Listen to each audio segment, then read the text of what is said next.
Hello, this is Ashun. What if Naruto never convinced Nagato to change? In this dark alternate timeline, Naruto reaches the real pain after the destruction of Konoha. But instead of winning with words, he is captured. Nagato and Konan return to Amegakure with Nine-Tails Jinchuriki, and Akatsuki begins the extraction. Naruto falls. The Nine-Tails is sealed into the Gedo Statue, and Pain believes his dream of forced peace is finally within reach. But the sealing creates a ripple far beyond the shinobi world, a ripple that reaches something ancient, something divine, something from the Otsutsuki clan. Now Nagato, Konan, Akatsuki, Sasuke, Madara, and the entire ninja world are about to face consequences no one could have imagined. Interesting? Well then, sit back, relax, and enjoy listening. Chapter 1 Change in the Wind. Nagato. The time had come, was passing, and would continue to pass no matter what happened to him. The issue was, he couldn't let it pass without him. The paths were defeated, somehow someway, impossible to fathom. His last image from the diva path Yahiko was one most unsettling. The Nine-Tails Jinchuriki returned from his beast state and able to take down the diva. He moved restlessly inside his container, feeling uncertain again, his prison, thanks to the damage to his legs sustained from that day. From the corner of his eye, he noticed Konan watching him. Blessed Konan, never leaving his side. She was the only one that he perhaps saw as a friend, though such things were far behind and beyond him now. Concern filled her amber eyes, and she took a hesitant step towards his still body. Exhaling deeply, he finally said, "He's coming." Immediately she raised her hand, and the paper tree she had created as camouflage began to crumble. "I'll move you myself, just let me." "No, I want to face him, here." "Nagato, that's insane, stupid." He licked his bloodless lips. "Possibly. But I won't fail and run away, Konan. Not now, now when I'm so close." Her arms did not lower, but he could feel the tree's collapse freeze. "He's coming to kill you, you know that," she said. "You just destroyed his village. A lot of his friends are dead, and his chakra reserves are unknown right now. He will come but he won't attack first. He will want to speak." He closed his eyes and relaxed in his prison, trying to recuperate as much chakra as he could. She was right, his chakra was immense, and it would take everything he had to overwhelm his in this final, desperate stage. Finally, Konan lowered her arms. "The moment he moves to harm you, I'll stop him. I highly doubt you could ever match him. If it soothes you," he said instead, eyes still closed. And they waited. As he did, he thought of Yakiho's corpse, strewn out helplessly on foreign lands. When the Jinchuriki was caught, he would make it his priority to recover it. The very thought of Yakiho out there. "I haven't failed you yet, my friend. Just wait." His body was in pain, constant and unceasing. Twice his recovery broke off because of the stabbing feelings that came from the damaged nerves in his legs. At the same time it pushed him on. Pain was unstoppable. He smiled at the analogy. Footsteps from the outside, and there was no more time. Taking a deep breath, he finally opened his eyes as the sound of ripping paper echoed into their enclosure. The Jinchuriki stood there, just as he had in the eyes of the diva path. Tall, blonde, battered but alive. In his body, the valuable essence of the Nine-Tails lied like a sweet prize from a carnival stand. Konan rushed forward, and he bit back a curse. "Konan, stay out of this," he said commandingly. "But Nagato." "I told you already, it's all right," he said, more for the sake of keeping her held back. This was between them, the students of Jiraiya. Two great beings of power. But one difference. The Jinchuriki was immortal. He was God. "Are you him?" The Jinchuriki looked at him with a sort of wide, terrorized curiosity. No doubt he had been expecting some clever, powerful being waiting in the shadows as a final battle. Not what he had become. "Are you the real Pain?" It irked him. So the peacemaker comes stumbling in at last. The Jinchuriki stared at him still, but Nagato could feel the hatred starting to swell up. He had seen it, all too many times. The acts of a god often seemed incomprehensible to those lesser than him. Still, the boy had defeated all 6 paths. He was worthy of consideration, at least for the moment. In the back of his mind, he delegated a small path of himself to keep recovering chakra.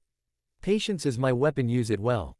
But the boy continued to stare at him, and Nagato wondered if he would make the same move many others had done in the past. "Tell me," Nagato taunted. "Do you hate me now? Do you wish to exact revenge on me?" The Jinchuriki's mouth worked itself into a tightly controlled snarl, and he braced himself for the moment. Killing Nagato and achieving vengeance will give you nothing but give you personal satisfaction. Konan stepped forward, almost pleading for him. He looked at her while the Jinchuriki continued to stare, lost in his own thoughts. He can't even make the choice whether he wants to kill me or not. This is over. Once again bracing himself, he said, if you cannot find the answer, then there is nothing more you can do. So simply do the just thing and simply sacrifice yourself to me. And the peace I shall soon construct.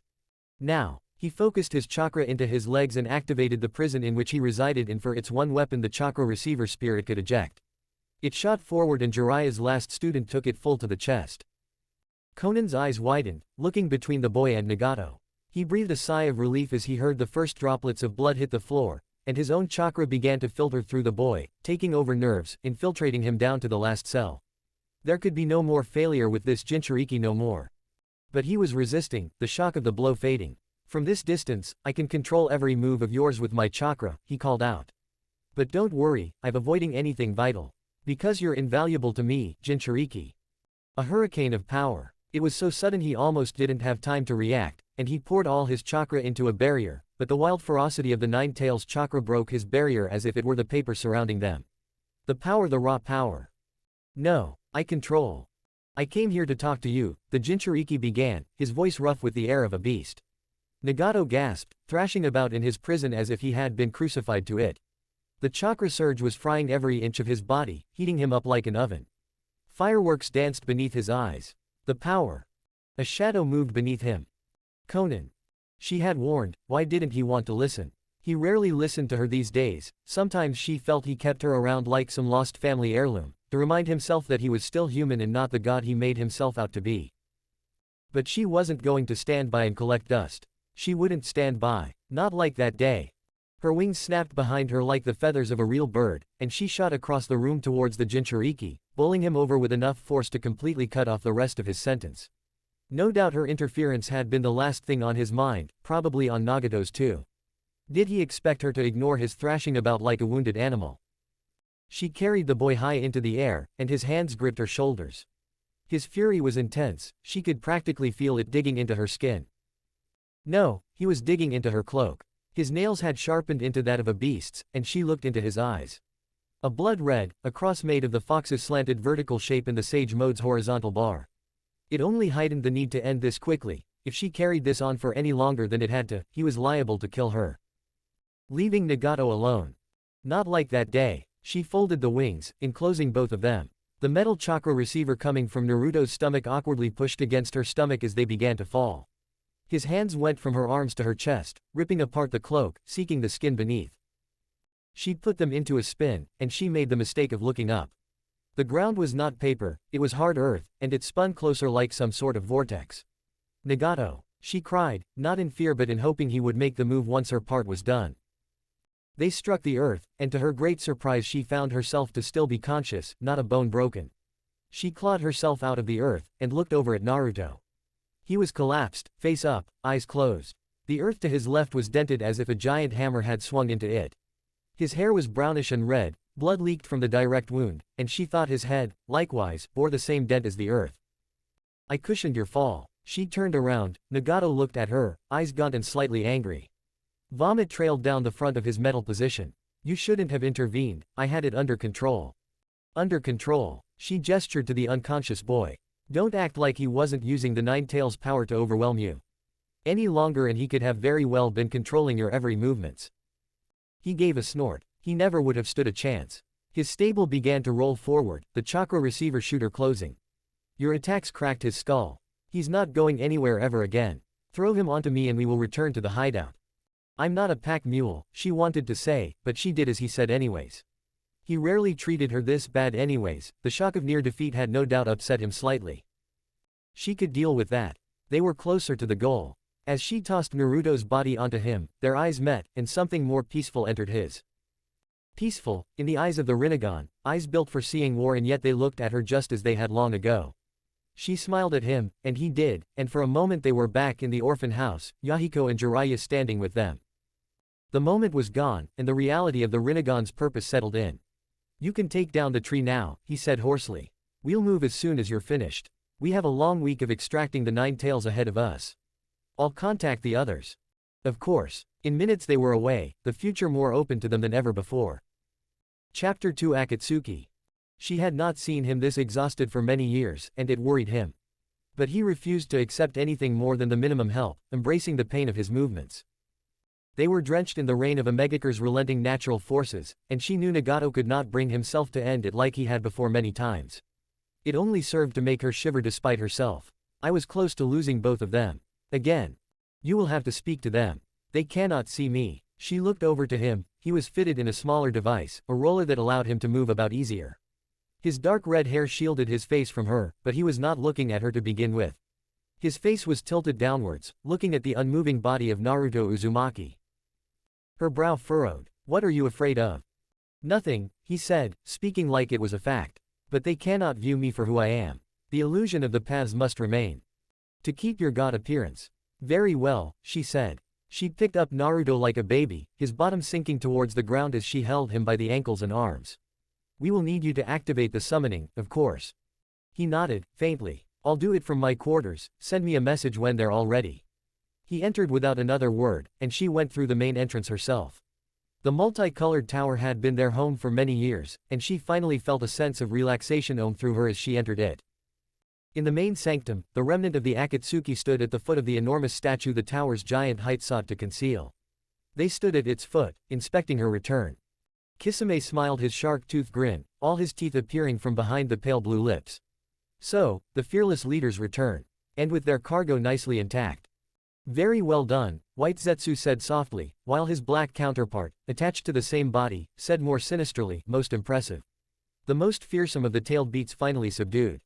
She had eyes only for the silent man wearing the orange mask, the spiral shape finishing into the one eyehole where the faintest red of a Sharingan could be seen. Toby, he called himself. At least in public. In private, she knew him through the conversations and advice he often gave Nagato. A name lost to the ages, but still an object in fear and modernity. Madara Uchiha. He stared at Naruto, the mask hiding his intentions, but Konan thought the warrior seemed to give off an air of absolute satisfaction. You got him. She flickered her gaze to the younger man beside Madara. She refused to think of him as Toby anymore, not since he'd abandoned his goofball identity and saw in his eyes a sort of displaced anger, as if he wasn't sure he should be feeling that way. So we did. She marched past him and the others as they followed in suit behind her. The Gedo Statue rocky structure loomed before her, and she said the Jinchuriki's body before it. Take your positions, she said swiftly. This will take time, as you all know. The young man beside Madara hesitated. What will be done to him? The tailed beast will be extracted from his body, Kisame said, perhaps a little stiffly. The boy had, after all, been the one to kill Kisami's partner. It'll be sucked into the statue, granting it power. And then we go after the remaining Jinchuriki, the 8 tails. Which you failed to get yourself, White Zetsu chimed into the youth. From behind them against the wall, the tentative voice of a young red-haired girl said, it wasn't our fault. It evaded our capture through sheer luck. Quiet, girl. Konan turned away from her, to all of them. I said get into your positions. Toby, show Sasuke where he should go. I think Itachi's place will be sufficient. Sasuke Uchiha stiffened at the name of his older brother, but allowed himself to be guided by Madara, placing him right beside Kisame. Madara then moved some yards away to stand next to Zetsu. Kisame cocked his head. And where, dare I ask, is our dear leader? Not that there's anything against you showing us the way, Konan. The battle against the 9 tails depleted his strength, she said swiftly. He will need time to recover, in his personal chambers. However, he will join us via chakra hologram in time. The former grunted and raised his hands towards the limp body of the Jinchuriki. Works for me. Madara and Zetsu did the same, but Sasuke Uchiha hesitated. He was still staring at the body of the Jinchuriki, his hands working at his sides. It seemed he was unsure of what to do with himself. Sasuke, Madara said quietly. Your hands. Raise them. You 3, he said louder, looking to where Sasuke's team of 3 stood against the wall, talking quietly amongst themselves. You will supplement Sasuke with chakra when he requires it. Without the full Akatsuki, the sealing will take many days to perform. As he is not fully developed, he will require supplement. I'm fine, Sasuke said curtly, and he raised his hands without any further objection or hesitation. Konan noticed, however, his eyes remained closed. Very well, she stated, stretching out a finger and letting paper fold off it into a small bird. It moved about on her finger for a moment, beautiful in its own way, before she sent it flying upward. Now we simply need pain. Nagato. He ascended to the highest point in the tower through the old lift. The tallest tower in Amegakure, it had once been home to a war factory producing high-density weapons for Amegakure back when the Civil War had raged. Destroying all such production methods and making it the place he began his objective had peace had been much a literal transition as much as symbolic one. Much of it remained hollow, to make room for the Gedo statue housed below. But above he had made into his own sanctum. The lift ended, and he urged his mobile prison forward. It was the same as he had left it, of course. He longed to rest in it, and then quickly questioned himself why. Exhaustion had been alien to him for many years. The need to use as much chakra as he had in his battle with the Nine Tails had never happened before, not even when he had first summoned the Gedo statue, or fought Hanzo or Jiraiya. He grimaced as realized the feeling of exhaustion, and what it served to remind him of. Mortality. His body was wet with water, and he left puddles behind as he pushed himself forward. The maw of the face he had had constructed in the image of Yahiko acted as a window beyond, showing the rain still pouring outside. Tomorrow would have been a day he would have ceased the rain, a display of his power he had begun to do every sixth day of a week. But he would not do so. The heavens deserved to weep with the loss of Yahiko, whom they would have to recover at a later date. Konan had opted to gather him herself, but Nagato could not make the return journey alone, not in his state. The body of their past would have to be recovered a later date. It filled him with a rage, much like the one he had developed that day, that he had used to destroy so many lives. He had forfeit his existence as a mortal then, choosing to take the path of God. And gods did not feel rage like this, he was certain of it. They were above basic emotions, he forced himself to remain calm. I'm sorry, Yahiko. He would allow himself that he allowed the one thought to leave and go out into the rain. Then it was back to business. Amegakure had many citizens still, many who idolized him. Many bore great natural skill and prowess, and he had logs on all of them. He would have to choose the bodies he had lost. Restoring them was possible with the Naraka path, but he had no desire to use what had already failed him once. To do so would be shameful. But Yahiko's body he would reuse. The other 5 had failed him, but it was Nagato who had failed Yahiko. A white bird flew into the sanctum through the mouth of the face, and he immediately recognized it as one of Konan's paper cranes. Bracing himself, he pressed his palms together, tilting his head back. It would take a little extra time to warp his appearance into that of Yahiko's, but again, it was necessary for them to see him unchanged. He closed his eyes and quickly they opened, but not in his body. A hazy view of the assembled Akatsuki and the Gedo statue stood before him. Welcome back, dear leader, Kisame said, his voice as hazy as his appearance. We do hope you haven't exerted yourself too much acquiring the Jinchuriki here. Not at all, he said, warping his voice to match the deeper tone used by Yahiko. Kisame's words, at least, confirmed his presence looked like that of the dead hero. We are ready to begin, then? He asked pointedly, looking to Konan. Her eyes took in his false appearance a moment before she nodded. They all raised their hands in the sealing hand sign. The familiar strain appeared in his actual eyes, in the sanctum. As we were, then. Sealing, 6 dragons consuming. Immediately there was the sounding of crackling stone as the Gedo statue's rocky mouth opened, exposing the chakra bubbling inside it. Eyes still open, he focused all his control onto the coming jutsu. If it got out of control, it was liable to attack them all instead. This technique, he hoped, with all 9-tailed beasts would be the weapon to use against nations who dared to make war amongst each other. A roaring came from the chakra in the statue's mouth, and suddenly 6 blue dragons emerged, swishing through the air. From the corner of his eye, he saw young Sasuke Uchiha tense, but the boy remained in place. He refocused onto the dragons who began aiming for the body of the Jinchuriki lying helpless before them. To Nagato's surprise, he thought he saw the lips move. Was it him, or did they seem to be mouthing, Sasuke? Then the body was gone, lost in the roaring maws of the blue dragons as they enveloped him in a coronal white light. The chakra haze expanded, but stopped before it could touch any of the Akatsuki members, their combined chakras holding the technique in place. The Jinchuriki was somewhere inside the mass, the tailed beast now fighting the technique as it sought to extract its essence into the statue. Even though resistance was useless. He smiled to himself in his body. Resistance everywhere was useless, this boy was living proof of it. And soon, shinobi everywhere would learn the same thing. Chapter 3 Sealing. The first 4 days passed in silence. Sasuke Uchiha strained and nearly collapsed twice, but his teammates fed him their own chakra, and he would continue. He would shape out to be a fine addition to their ranks, even if he still had a long way to go. Under Madara's tutelage, he suspected the boy would shape out fine. On the 5th day, however, he nearly collapsed himself. The process was going along steadily, and suddenly his connection was lost to the others. His body panged painfully, and blood came to his lips. I've overextended, he thought, and he hung over the side of his roller, gasping and feeling sick. It was a full hour before Konan came up to see him. What happened? She asked, coming over to him. He waved her away. You shouldn't have come, you should have continued the ritual. Madara knows what he's doing, he can lead them. She walked over to him and lifted him by the chin, noting the dried blood. You strained your body too far. You need to rest. Nagato looked at her coldly. I know my limitations much more than you. Don't let your ego be the death of you, she snapped, dropping his chin, and he was so weak it fell right down to his chest. Rest up here, I'll watch you. No. I can't rejoin the ritual either way, now that I've left it, she said. You know that. So I'll remain here. If you need anything, I'm just a movement away. That being said, she went over to the couch and sat upon it. He watched her from the corner of his eye as she made 4 paper birds, and they fluttered above her. He sighed and relaxed, closing his eyes. Patience is my weapon. Rest. In his dreams, he imagined himself with Konan and Yahiko, his legs undamaged and the harms of the world gone.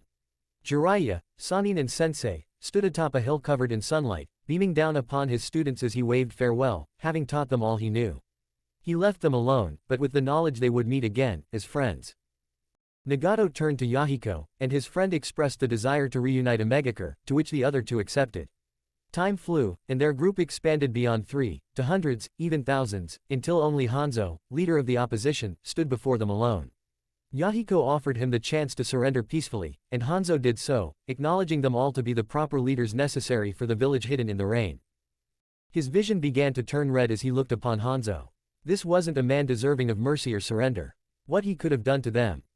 The entire scene paused. Not what he could have done, what he had done.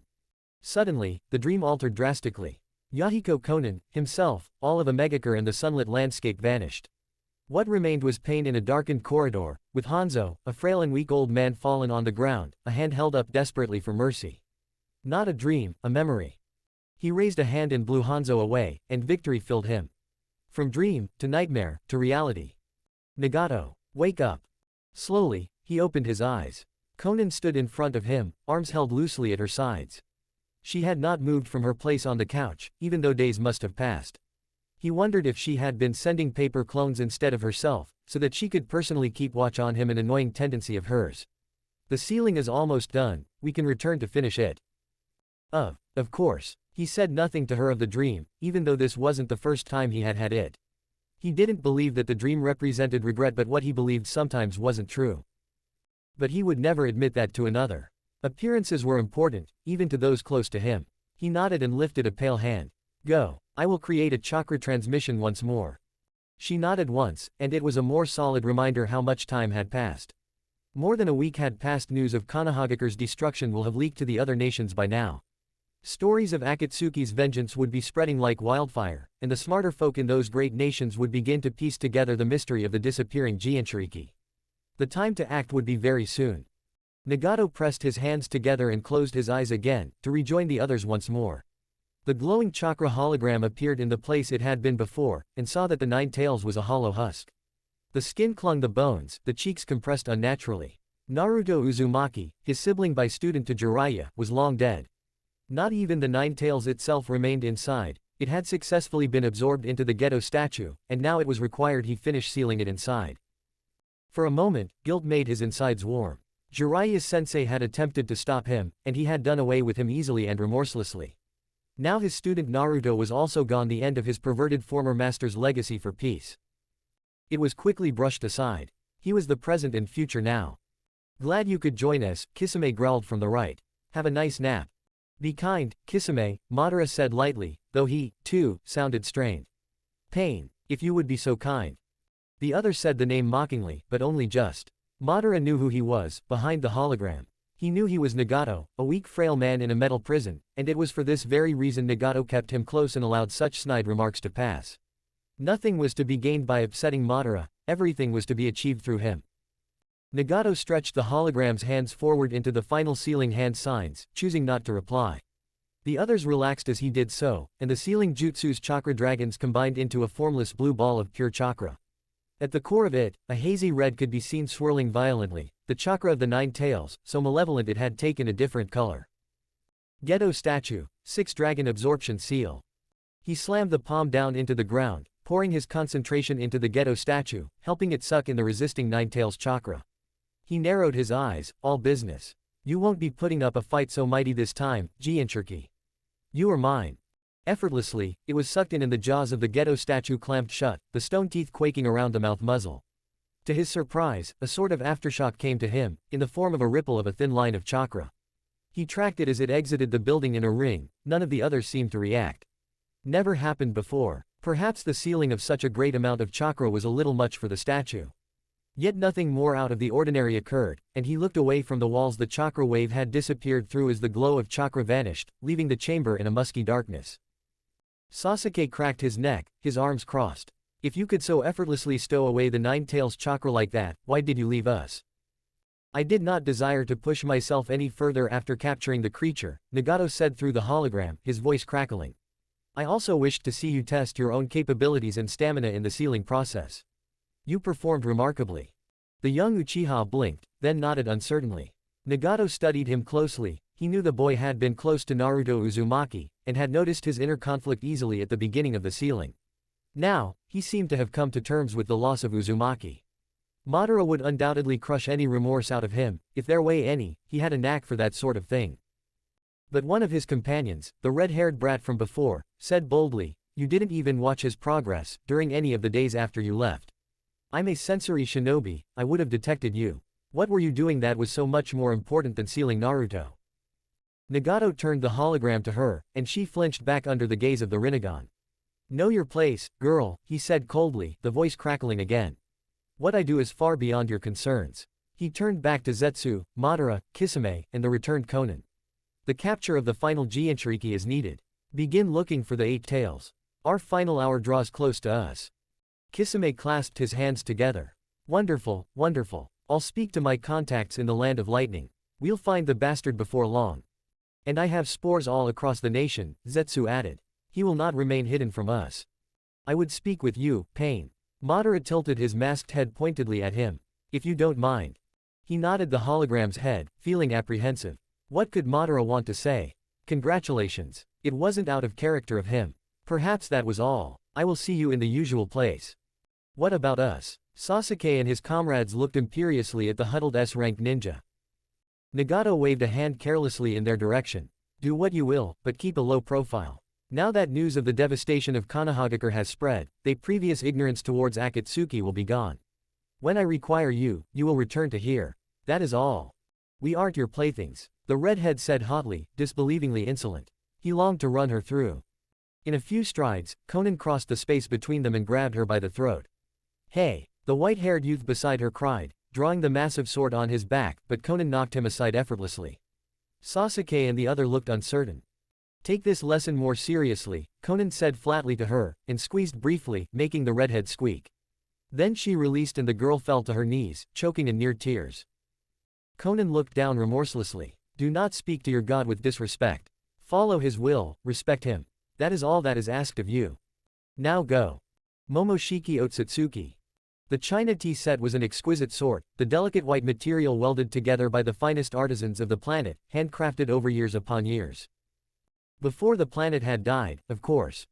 The view of the god tree was dull. Many years of feasting upon the blood of the fallen had taken it to tremendous heights, but he had long grown bored of its sight. Just as he had grown bored of the planet's population. Being born into the lineage of godhood had grown tiresome. So he had solved the problem. When a god grew tired of his followers, one sent down their punishment. The tea needed more sugar. He brushed the thin cloth shielding his face from the red wind that blew about the wasteland as he added more sweetener. He raised it again to his bloodless lips, his other hand restlessly feeling the horn protruding on the left side of his face. Better. But it could be better still. In front of him on his ledge, space rippled as if by a heat wave. He set down the cup, annoyed at the intrusion even if he had been doing nothing. Kinshiki, loyal servant and member of the clan, appeared through the ripple, and his annoyance evaporated. The other had a look of bewilderment on his gruff face, and they had not had anything to be surprised about for over a century. What have you found, Kinshiki? He asked, steering his spoon around in the china cup. The older Otsutsuki kneeled on one leg before him, his large body looking awkward in the position of submission before one much smaller than him. In the central dimension, the link, there are ripples of chakra. Something from the main dimension has caused a ripple of her chakra to glimmer through.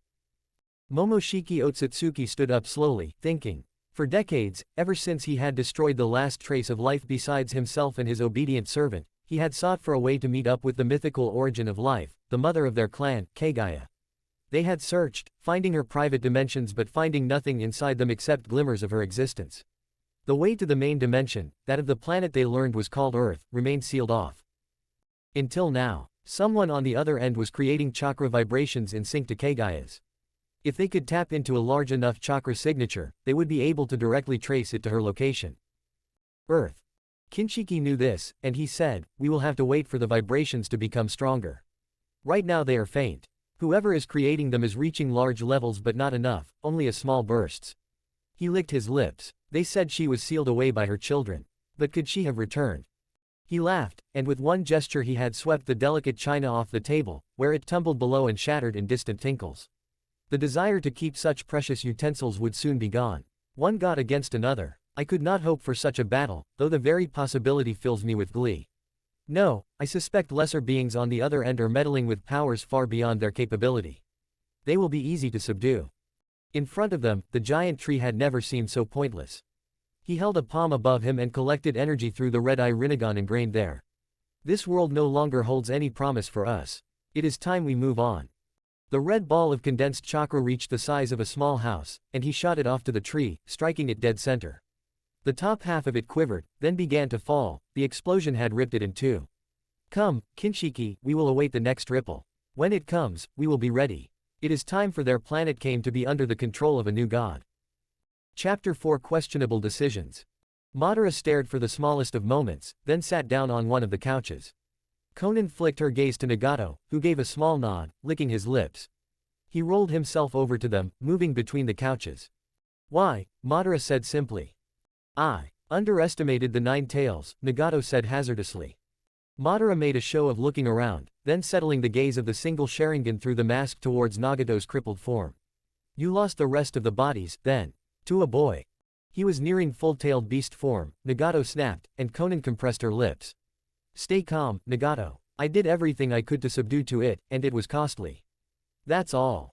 She imagined Madara was smiling beneath his orange mask, and she suddenly disliked him. You told me it would be no challenge. You certainly subdued the 6 tails with little trouble. Was fighting a student of your former sensei that much of a challenge? What are you getting at? Nagato said again. I will get new bodies to utilize to assist getting the 8. No, I think not. Madara stood up and moved towards the tongue of the statue's mouth, becoming murky with the background of rain. Konan looked at Nagato, but he seemed equally puzzled. What could Madara mean? She wondered. Maybe he thinks Nagato is still tired from fighting Naruto. It's been a while since he saw Nagato himself and not through one of the pains. I should tell him he's not as weak as he looks. What are you thinking, then? Nagato asked finally as the rain continued to pour. Don't bother getting new bodies to use, I mean. It would just be a waste of life. Nagato swallowed. I need them to exercise my abilities. I'm not exactly mobile. Exactly. Madara turned around to face them. I sincerely doubt any of the other Akatsuki could handle the 9 tails as you've stated. You are, undoubtedly, the most powerful Akatsuki member with the Rinnegan. But the 8 tails is not so powerful, the others will be able to handle it. Your services, therefore, are at an end. Silence except for the rain. Konan blinked her lidded eyes, then felt the blue paper flower in her hair fall out and onto her lap. The shock was so much for her. No, he can't possibly mean. Nagato exhaled heavily. I don't think that time has come yet, he said. But I think it has. Madara walked towards them, spreading his hands and speaking softer. Most of Akatsuki is dead. The troublesome ones like Itachi and Hidan have conveniently been removed as we progress our plans. The unity required by the Iron Hand of Pain is not necessary.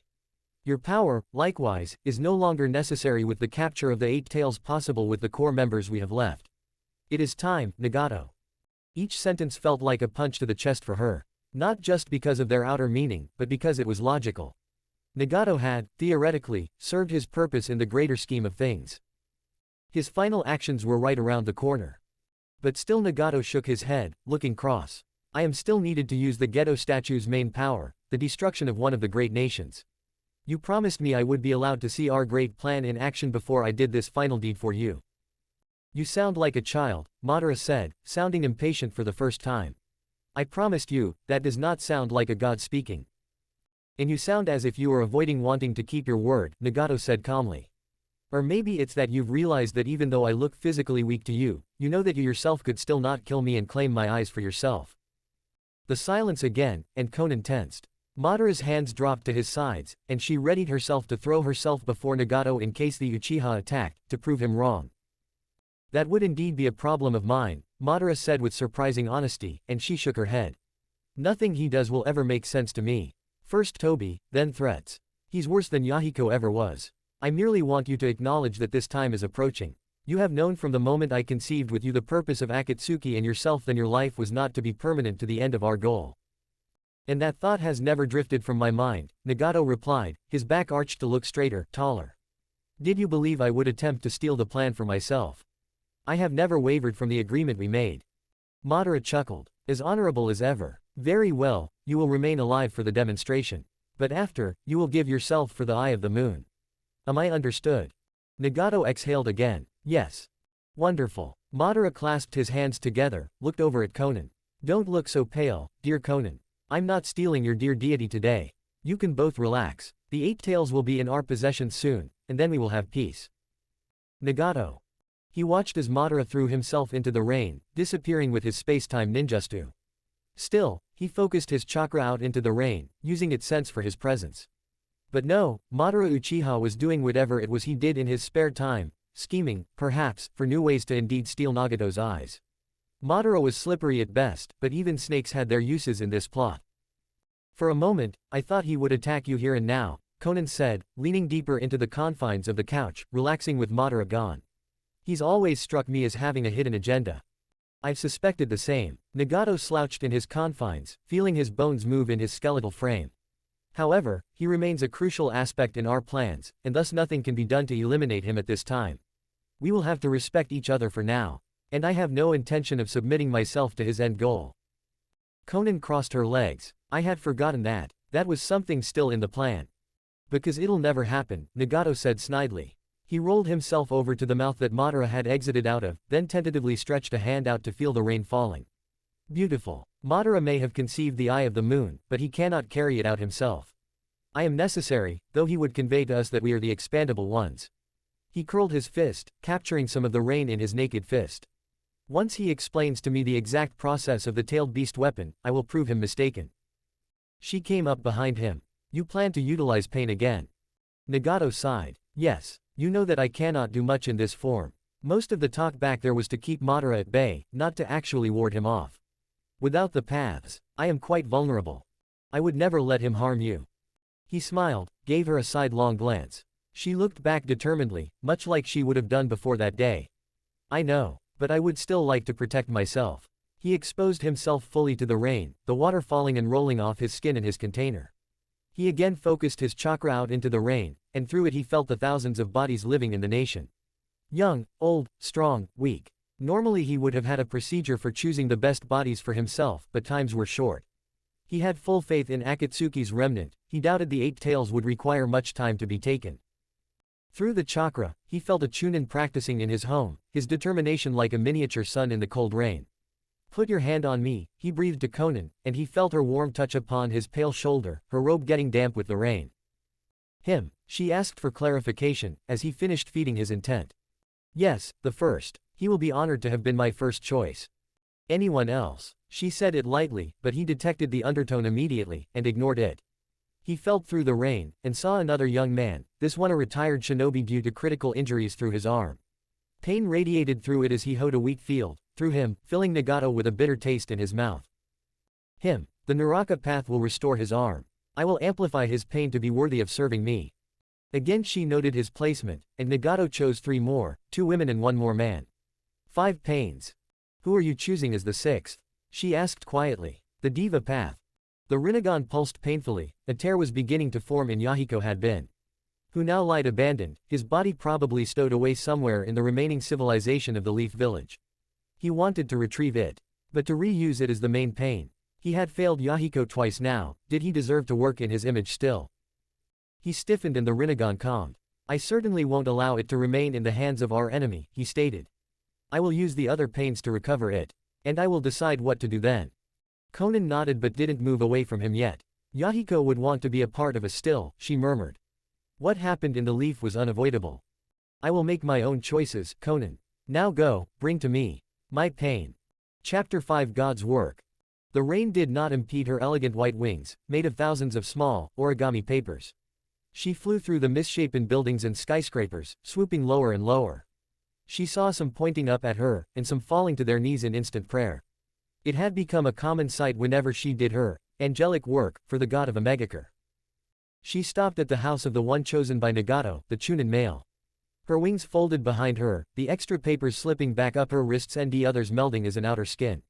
Her Akatsuki cloak remained drenched, and she slicked her short blue hair back, out of her face. Some nervous footsteps moved down the street, the neighbors observing and retreating. Konan sighed, wondering to the boy's reaction. Nagato has guessed the boy would be one of the fanatics, overjoyed at having been chosen this high honor by the god. Not that he knew what the honor was. Raising a hand, she knocked upon the door. I'll get it. A voice that must have been the boy called, and footsteps sauntered up and opened it. It wasn't the Chunin. A younger child stood there, a younger brother. His welcoming smile melted away into one of solemn respect. The angel, he murmured, keeping his eyes down. I revere you. Have you come to bless us? A sickly shiver ran up her spine. Being referred to in such high praise never failed to make her umcofr table, but she kept her face calm and straightforward. I've come for your brother, she said softly. May I see him? The younger brother's eyes widened, still looking at her feet. Yeah, Hoshi. The brother was there an instant, defensive, the boy from Nagato's sensory through the rain. Milo, what oh, my god. You have been chosen by your god, your leader, she told him. Are you ready to answer the call? He swallowed, clearly excited and confused. I was born for this moment, he said. To serve my god in any way. My body, my soul, is at his disposal. Just let me say farewell to my parents. No, it's now. She felt no sympathy saying that. After all, she had never been given the chance to say farewell to her own parents. The pain had been great, but she had overcome it. He would too in one way or another. The Chunin swallowed, then bent down to a knee, next to his brother. Promise to train just as hard as I have, he said, gripping his shoulders tightly and then drawing him in for a hug. Tell mother and father I love them dearly, but I have a higher purpose. Tell them, okay. I love you, Milo said, tears streaming down his face. The Chunin Hoshi, Konan recalled stood up, his face tightly controlled and stepped out of the doorway into the rain to stand before Konan. I am ready. Konan held her hand out. Then come with me, for the destiny you have been chosen for. He did so, trembling slightly. As soon as she had a grip on him, her wings flashed out and they took to the sky, the youth crying out but still clinging on. High above the village, sweeping between the buildings. The view of God, she heard him say admirably, his voice cracking with emotion. Destiny graces me. Pain's tower loomed, and they went higher still. The Chunin's hand grew clammy with either fear or the chill of the rain, and she held him tighter. We are almost there, she told him, feeling the uncomfortable feeling again. Surely it wasn't right to take this promising boy away from his family. But it was for a higher purpose. Gods were not bound by morality. Nagato is as mortal as me or this boy. She quickly shook the thought from her head, and they landed gently upon the tongue of the statue. The boy was trembling again, but she held him still and guided him in. The boy took in the couches, the blank walls, the painted tongue on which they walked, and finally Nagato himself, shrouded in shadow and looking monstrous in shadow, his container deforming his silhouette. You are Hoshi Fusagaku, Nagato rasped, not moving into the dim light. Hoshi stood taller. I am. Or you, my lord. I am. Do you accept the summoning I have asked of you? I do, Hoshi said immediately. Konan looked away. She didn't need to see the process again. But even as she closed her amber eyes, the past instances appeared in her mind. I accept your sacrifice. A loud ringing sound disrupted the silence. In her mind's eye, the man who would become the praetor path froze as Nagato's Rinnegan glowed purple from the shadows, instantly freezing his body with the intensity of the power inside them. Beautiful, Hoshi's voice said through the praetor path's lips. Nagato rolled forward, a chakra receiver appearing in his hand. The praetor path's eyes widened, as the chakra receiver suddenly stuck itself into his stomach. Hoshi gasped, his voice sounding liquid-like and hoarse. I live to serve. The praetor path's body slumped, and in reality, Hoshi's body collapsed onto the carpet. Konan. She opened her eyes slowly, turned just so. The Chunin's body lied on the floor, the receiver stuck so deep into his stomach only the tip was visible. Move him to the transformation room. I will summon the specialists then. She did so silently, picking up Hoshi's corpse under the shoulders, but the limbs moved slightly, making her journey easier as Nagato loosely controlled the limbs through the receiver. The room behind the central meeting room opened for her, exposing the metal table, the body bags of the other 3 pain bodies she had already brought. She sealed Hoshi's body in one, no longer feeling guilty or ill. It was simply necessary. It was not Nagato's fault that this was the way he had to operate now. Hoshi's lifeless eyes seemed to look up at her, and she looked down imperiously. For the greater good, she told it, then left for the last pain. Nagato. For the greater good. Through Hoshi's eyes and ears, he heard Konan's tinny response to herself. He sighed, wondering if he ought to say anything to her as she passed. But as she re-entered, he decided against it. She had done this many times before, had killed or led people to their deaths many times before. This was no different. Only one more, he said instead, hoping it would ease her. She paused. One more for Nagato, unknown how many for pain yet. The wings fanned out, and gone again, leaving him to curl his hands into fists and await the 5th pain. Konan. For the greater good. What a foolish thing to say. Did he hear me somehow? The rain felt colder, as if it were a reflection of Nagato's mood now. No doubt it was, and she shrugged it off. She went high into the air, higher than even Pain's tower, before diving straight down. The wind was blindingly cold, the rain coming down slower than she was so that it seemed that it was somehow going upwards to the clouds. She landed delicately, the origami flower in her hair swaying barely as she landed before the factory. Carts full of bundled wheat were under a canopy labeled, "From the Farms." The owner of the factory was a middle-aged woman who had quietly abandoned the shinobi way of life, something that ordinarily would have earned an execution if she hadn't turned herself to helping the struggling village in another way, by creating a mass-production bread facility. Konan had left this one for last. The owner, Ron, was highly respected in the village for her works with the facility. Her death would not affect production in the long term. Her son was just as strong-willed as she, a young boy who stayed in training to be a shinobi, but had already declared he would take hold of the facility once his mother was gone. She entered without an invite, not that she needed one. She was the highest authority in the village, asking was only a courtesy. High-tech machines Konan did not understand were in the center of the converted warehouse, no doubt bought from outside nations that now served here. It was empty, despite it only being a little past the afternoon. Her footsteps echoed eerily, going between the machines. The manager's office, a boxed-windowed space, was in front of her. I heard you were gathering people for our god. Konan looked about, unfazed. So it will be like this. Killing did not disturb her, nor did resistance. There would always be people who fought against a side, even if that side was completely and utterly correct. It was why Nagato had forsaken Jiraiya Sensei's concept of understanding between them. If Ron would choose to defy them. Or, should I say harvesting. The lights of the facility snapped on, and she reflexively shielded her eyes as they burned in the unnatural brightness. A barely noticeable displacement of air came from behind her, on her left and right sides. She quickly opened her wings, but the kunai that had come from behind had never been trying to hit her body in the first place. They tore through each wings, pinning themselves into a nearby pillar, a thick smart wire at the ends of the kunai holding her in place. Lightning style, thunder current.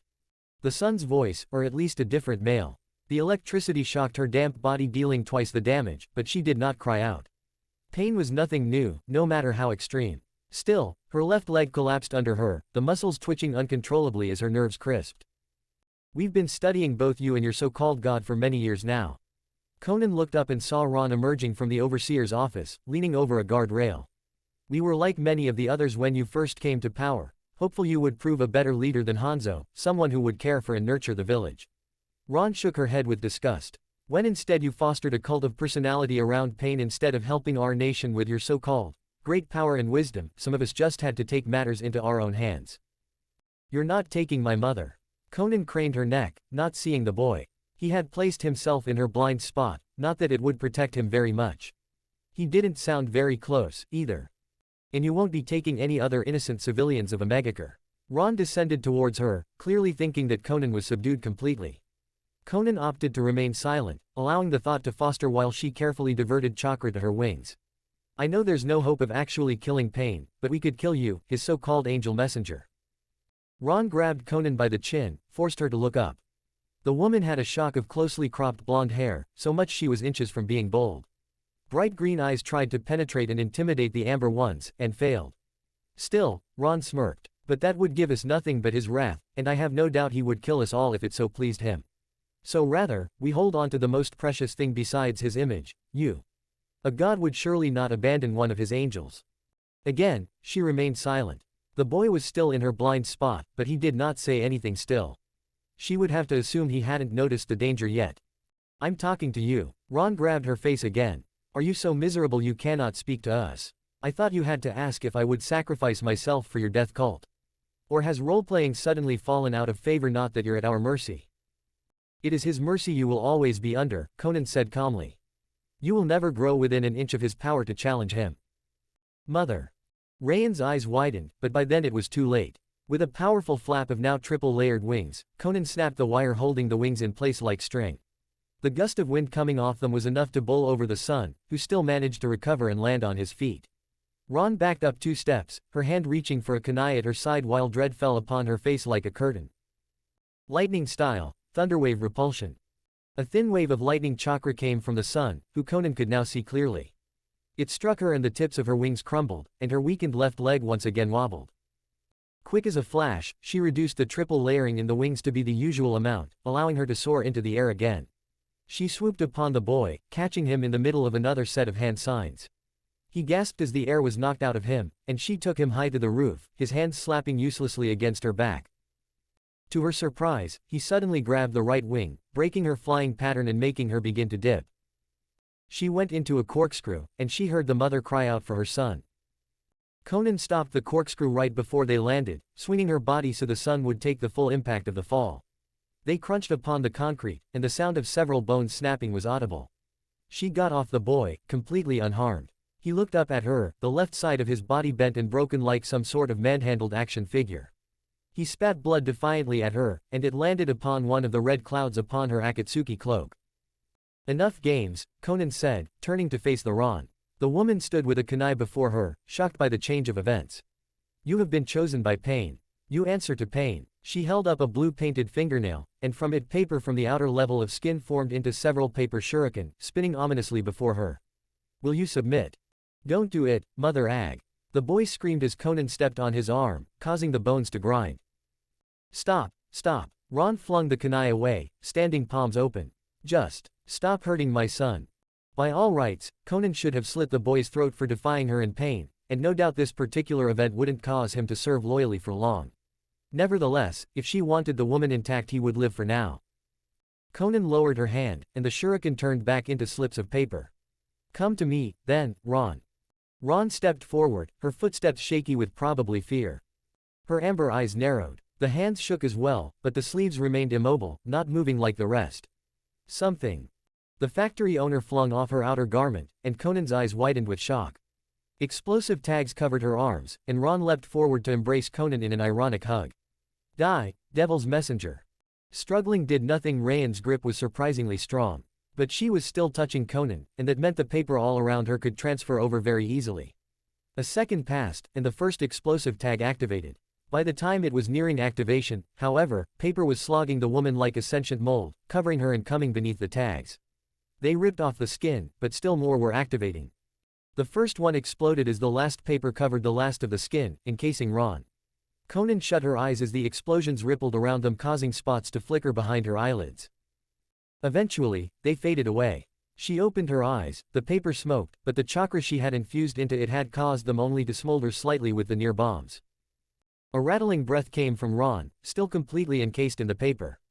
Konan withdrew the paper from her face, and it lolled forward. Her chest moved slightly, but it was weak and discomforted. The shock of defeat seemed to have broken her down. You were foolish, Konan said softly. You are coming with me now, however, and nothing can change this. You cannot defy God. He is everything but God, Ron strangled out. But the resistance was indeed gone. Konan formed her wings and held her by the paper and began to lift her up off the ground. Hello. She nearly dropped Ron to the ground in shock, but quickly recognized the voice. What are you doing here, watching me? How long have you been here? Long enough to see you still pack a punch. Zetsu said, grinning. His body emerged from the wall like some sort of rapidly growing plant. Konan noticed his black counterpart wasn't attached to him, leaving the right side of his face and body deformed. A monstrous sight, but she had seen much worse before. Ron, however, moaned quietly in her arms at the sight. But I didn't come for that, we need you, right away. We. Zetsu nodded. We've located the 8 tails. He's returned to Kumogakure, we will need an extensive operation to capture him. You and Pain will be needed, seeing as our numbers are dwindling. A full-scale attack on another shinobi village is not what we're after. The entire continent will turn against us. Who cares? When we have the last-tailed beast, they won't be able to match up to us. Zetsu shrugged again. Love or hate us, we're bringing them the solution, right? Bring this woman back to the base for whatever it is you're going to do with her, then get our leader ready. We're at the Lightning Ridge, you know the place. Konan nodded. We'll see you there, yes. With a quick salute, Zetsu disappeared back into the ground, and Konan slowly looked to the motionless body of Rein's son. There would be no time to recover Yahiko as a 6th pain. As if sensing her thoughts, Ron whispered, please, no. Not him. Anyone else. I thought you wanted us to be fair. Konan said, surprising herself with the harshness in her tone. Your son lies here, treason committed. Should I take another who is innocent and done no wrong? Ron laughed. I know you and your god don't care if they're innocent or not. Just, not my son. Spite, not belief in the words, made her speak as she walked them over to the son. All will be judged before Pain, innocent or not. For your sake, I would begin confessing your sins. Chapter 6 Unending Pain. The 4 bodies were lined upon the table perfectly, their heads the only thing exposed in the body bags. Naked inside them, but the Akatsuki robe stood ready, hanging. But he had been staring at them for a while. Konan was late, occupied. What kept her, with those blasted wings of hers? He cursed silently to himself, unable to do anything but wait. The jutsu to revive the bodies as Pain took a day, for him to start now would mean to do 4 of them now, and the 5th a whole other jutsu. A sound from the main chamber drew him away from looking down at the young boy, and he rolled himself over to the door, opening it. Konan was folding her wings, looking stressed. Nagato blinked, his anger fading. 2. I asked for 1. He got in the way, she said shortly, dragging them into the room. Nagato followed, eyeing them. 1 was the woman he had selected, the owner of the bread factory, but the boy. Her son. I wanted the son to remain alive to run that factory, he said coldly. That facility will shut. Sorry that not everything can go your specifications. Konan dropped the bodies on the table. Nagato inspected them closely, mostly unharmed save for minor injuries. The woman's eyes were open with terror, her lips bloodless. Suffocation, he guessed. I have no use for the boy right now, he stated, putting a hand on the dead man's head. You can return him too. He will need to become the 6th pain. Zetsu has stated they've located the 8 tails. Nagato snapped his gaze to her, his Rinnegan spirals widening with surprise. Already. Excellent trackers we have. Konan stared. Did you hear what I said? She asked incredulously. It's now Nagato, we can't wait to recover Yahiko. He shrugged. I can do with 5 pains. It's only the 8 tails, and this time we have the rest of Akatsuki assisting. There's no point in concealing our operations, he said, noting the look on her face. Secrecy is no longer as important, simply completing our holy goal is. Holy. Was it him, or did her mouth turn a sneer as she said it? Of course. So, what should I do? Nagato looked down at Rein's son, dead by mistake. Why had he resisted? Why did anyone fight him, when his intentions were so easily discernible? All of Amegakure knew it, and yet pockets of holdouts remained. The presence of a god did nothing to quench the fiery hearts of violence in some. Maybe it wasn't a mistake. Perhaps the boy was simply fated to die protecting his mother. Another sacrifice for the greater good, he told himself, and his blood ran cold as realized the statement could very much be applied to him as well. Go and begin the capture, he told her, unlatching his restraints. The roller's prison-like confinements fell away, and he clung to them, his bony arms filled with chakra to keep him upright. Pain will arrive as backup if the rest of you cannot handle it. She nodded. At once. We will see you then. She exited the room, and he watched her, again lost in past revere. He would never grow tired of watching her form those majestic wings of hers. The sight of it still inspired him that they were, indeed, on the path of a righteous god. Then she was gone, leaving him quite alone. Nagato closed his eyes. Watch me, Yahiko, as I carry out your last desire. And he released his grip on the roller. But he did not fall. He remained suspended, his legs fragmented and beyond repair, but it was not them he was using. He rose, hovering, just as he had done with Pain above Konoha before he had destroyed it utterly. The 5 bodies he had selected remained grounded before him as he hovered over them, eyes still closed but the Rinnegan behind the eyelids thudding painfully as he gathered the necessary chakra. He held his palms outwards, and from them chakra receivers emerged. He glided over to the far right, where the body of the young boy Hoshi lied quietly, his body much smaller in death. The metal chakra receivers, manifested from his palms, exited them and hovered before him. He pointed with a finger, and a thin bolt of lightning arched out, striking the receivers and cutting them into smaller pieces. The metal yielded, creating many smaller receivers. Nagato looked down upon Hisho. "No pain, child," he breathed. The cut-up receivers vibrated as his other hand reached out and grasped them with the powers of the Diva Path. He closed his fist, and without pause they suddenly stuck themselves into the flesh. All up the arms into the nerves there, into the legs. Then the naked chest, down the thigh, everywhere piercing, splitting skin. Blood oozed and dripped onto the table, and the body groaned and squelched in post-mortem agony. Hoshi's face became peppered in AY formation, going from the temples down the middle, ending right under the nose and ending just before the jugular. Breathing heavily, he created another chakra receiver, but kept it held in his hand. "You now know pain. Now you will know it as I have." He tapped the receiver in his hand along the protruding, cut-up receivers all over the body. As he touched they began to shiver and vibrate in place, his chakra expanding into not the living tissue but the chakra points themselves. The body was dead and he could not bring it back to life. But he could act through it, much like a puppeteer would through his puppets. Though, of course, a puppeteer did not actually become the puppet themselves. Hisho's eyes snapped open, and suddenly Nagato was looking both at the body and at the ceiling above it. A sad smile came upon Nagato's mouth, and Hisho's slowly warped into the same.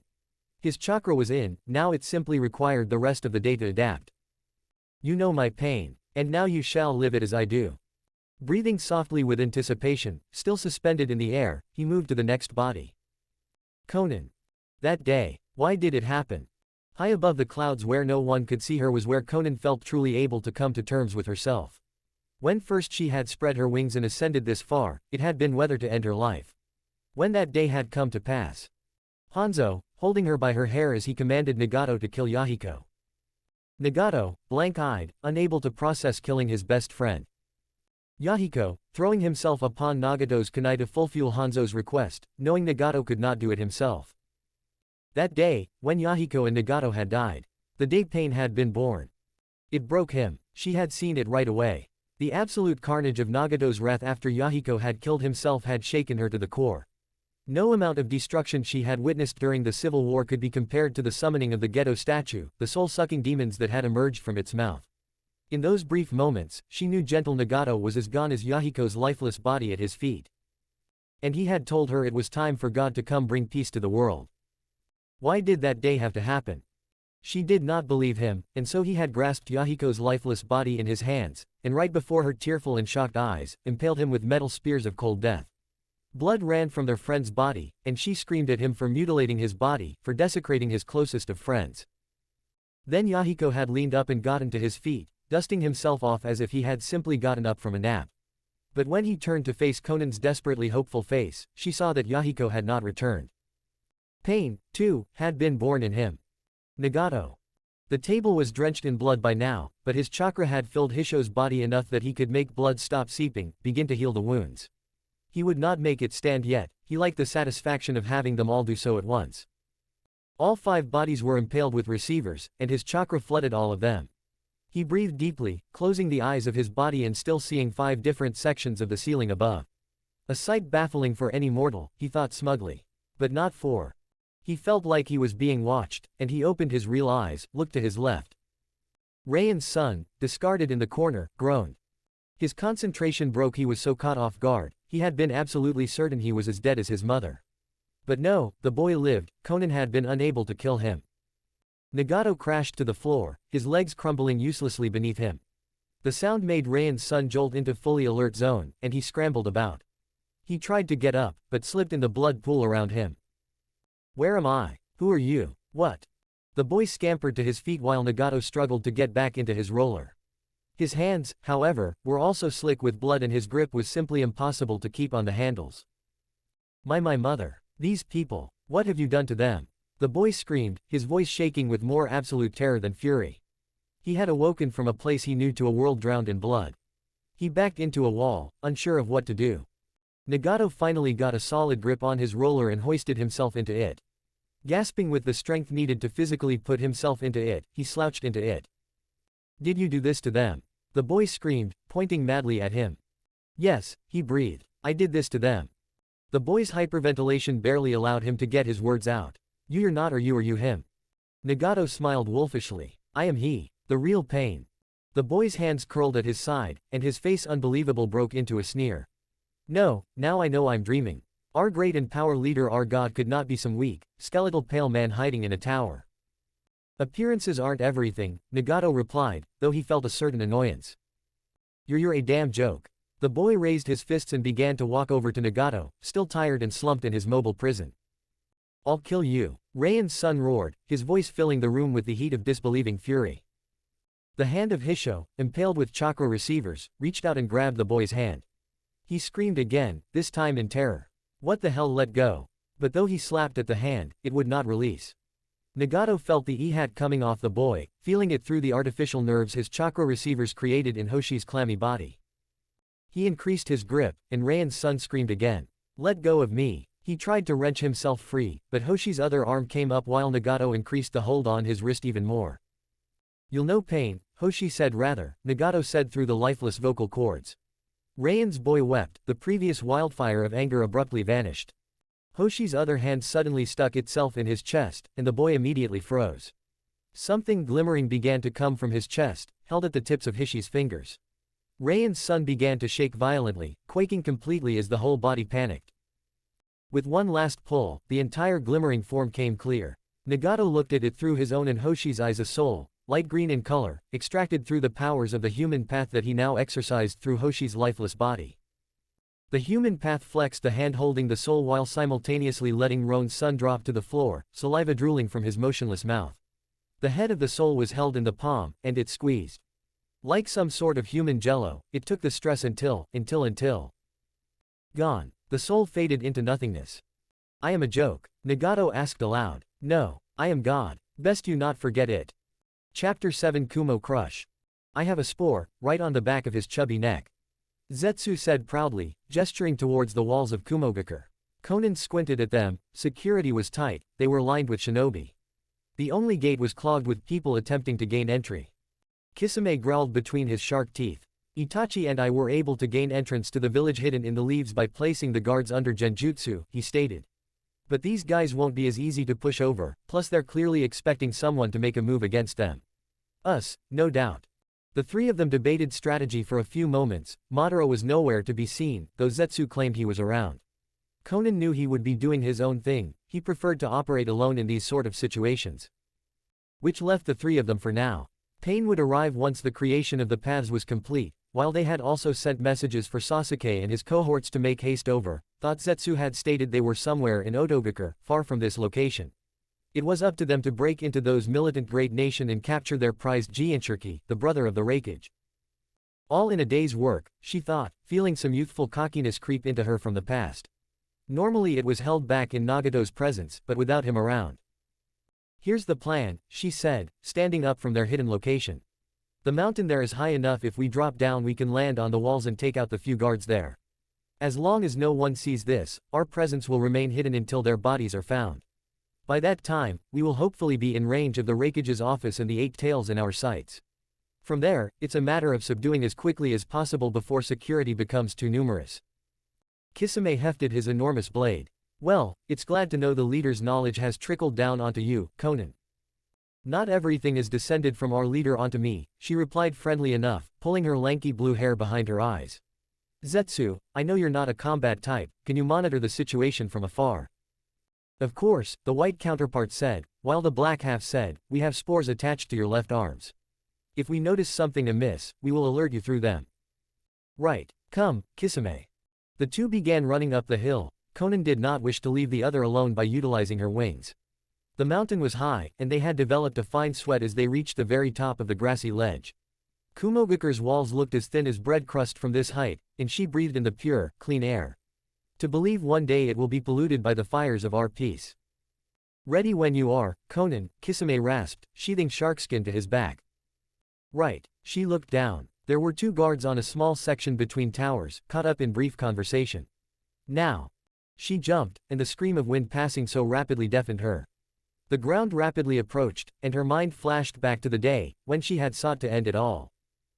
The wings snapped meters from impact, coming out horizontally and propelling her forward. The two chatting guards had enough time to perhaps hear the sudden disturbance of air before her razor-thin sliced through them both, dropping them at the stomach and drenching her white paper in red. Hardly even needed me, Kisame growled, landing in an area of the wall he had softened into clay upon impact. Let's move these fellows somewhere private, She nodded, grabbing two halves while the shark Akatsuki did the same, tossing them over the ledge behind a building. No one, hopefully, would think to look. From their arms, a tinny voice belonging to Zetsu said softly, "Good timing, it looks like nobody saw you. You're clear to go." They jumped onto the roof and began moving towards the raised mountain at the far end, where the Raikage's office had been dug naturally into the stone. Again, she had no desire to leave Kisame alone, and so she kept pace with him, silent for some time. "You trust our leader a lot, don't you?" She looked over at him, he gave her a sidelong glance, looking truly curious. "I do, yes. Admirable. It had been a long time before I knew such comradeship, until I was paired with Itachi. Seeing you and the leader together really warms my cold, unfeeling heart." "Do you miss Itachi?" "Yes." Kisame looked away from her. "In a way, I suppose I never truly knew him. Partners, but not loyalists. Trusting, but not friends." His beady eyes took her in again. "You and the leader seem to share those deeper connections." She nodded, looking ahead again. She knew she was always by Pain's side, but she had never thought it looked as though they were truly that close. And Kisame did not even know that Nagato only expressed himself through Pain. Only Madara had ever seen Konan and Nagato side by side, and she knew how he felt about attachments. "This is your first time without the leader, isn't it?" "Not the first, but it's been a long time, yes." He gave a vicious grin. "Well, I'd hate to shame our boss by outperforming in cooperation, but let's show this Eight Tails a true fight with the Akatsuki. That's what we're here for." They jumped swiftly onto the natural stone rise, atop the office itself. A skylight looked down into the Hokage office itself. Konan could see figures moving inside. She held her hand before her, and a small paper pigeon came from her fingertips. It glided away, searching for an open surface and finding one in a simple window, where it perched while relaying any sound it picked up from inside, as Konan and Kisame observed from the skylight. "They've named Danzo Shimura as their temporary Hokage while Tsunade recovers. The other cages are saying we should meet in the Land of Iron." "Unwise. Danzo's reputation is not a generous one. What is the Leaf thinking?" "The Leaf almost doesn't exist anymore. About 40% the population was wiped out in that Akatsuki assault. I wouldn't be surprised if they've promoted all their chunins to jonin to try and make it look like they still have the strength." Enough. Konan recognized only that voice, the deep roughness of the Raikage. She angled herself to look down at a chair surrounded by a half-moon table. 3 people stood around it, one she recognized as the Eight Tails Jinchuriki, looking down at something in his hands. The other 2 appeared to be advisors or guards of some sort. "Just give the word when, Konan," Kisame murmured, one hand clutching the handle of his enormous blade. She nodded, turned her attention back to the situation below. The Raikage was speaking. "The Akatsuki has gone too far. You will be coming with us. No more of these wandering shenanigans of yours. But big bro, you gotta relax and take it slow. The summit will go fine and I'll be here, let me stay and your journey can be clear. You are not leaving my side and this is final." The Raikage took a deep breath. "Darui, pack your things and alert the elders. They will have nominal control until I'm back. I may not trust Danzo or the other cages, but allowing the Akatsuki to overrun our shinobi world will not occur while I'm alive." Konan frowned. "They won't be so resistant when our plan is made clear." She looked to Kisame, and gave a 2-finger salute. The other nodded, then unsheathed the giant blade with one hand and smashed it down into the skylight. "What the devil?" came from inside. Konan followed the glass down, forming paper shuriken between her fingers as she landed into the office. The 2 advisors were on either side of her, and she threw the shuriken without pause. They were fast on their feet. However, the dark-skinned one pulled out his own large sword and blocked the paper shuriken with it, while the blonde threw himself to the left. However, one of the sharp paper projectiles struck him in the shoulder, and he darted away rapidly to recover. No, not to recover. Sensing movement directly behind her, she quickly substituted a paper clone in her place while moving to the right. She watched as the clone was obliterated into cinders as the glowing blue fist of the Raikage plowed through it. "Akatsuki!" he roared, his eyes flicked to the red clouds upon the clone's cloak. "Get the village." Stick around instead. Kisame had now jumped in, and with one giant swing he forced the blonde sea to move away from the exit. For now, the battle was being isolated into a 2 versus 4. The raikage swung again for her, forcing her to focus on the battle. She batted her amber eyes at his speed, barely getting out of range of his raging fist. Playing defense in these cramped quarters won't work, I need to. Again the raikage swung, and this time his blow gave her a glancing blow to the left shoulder.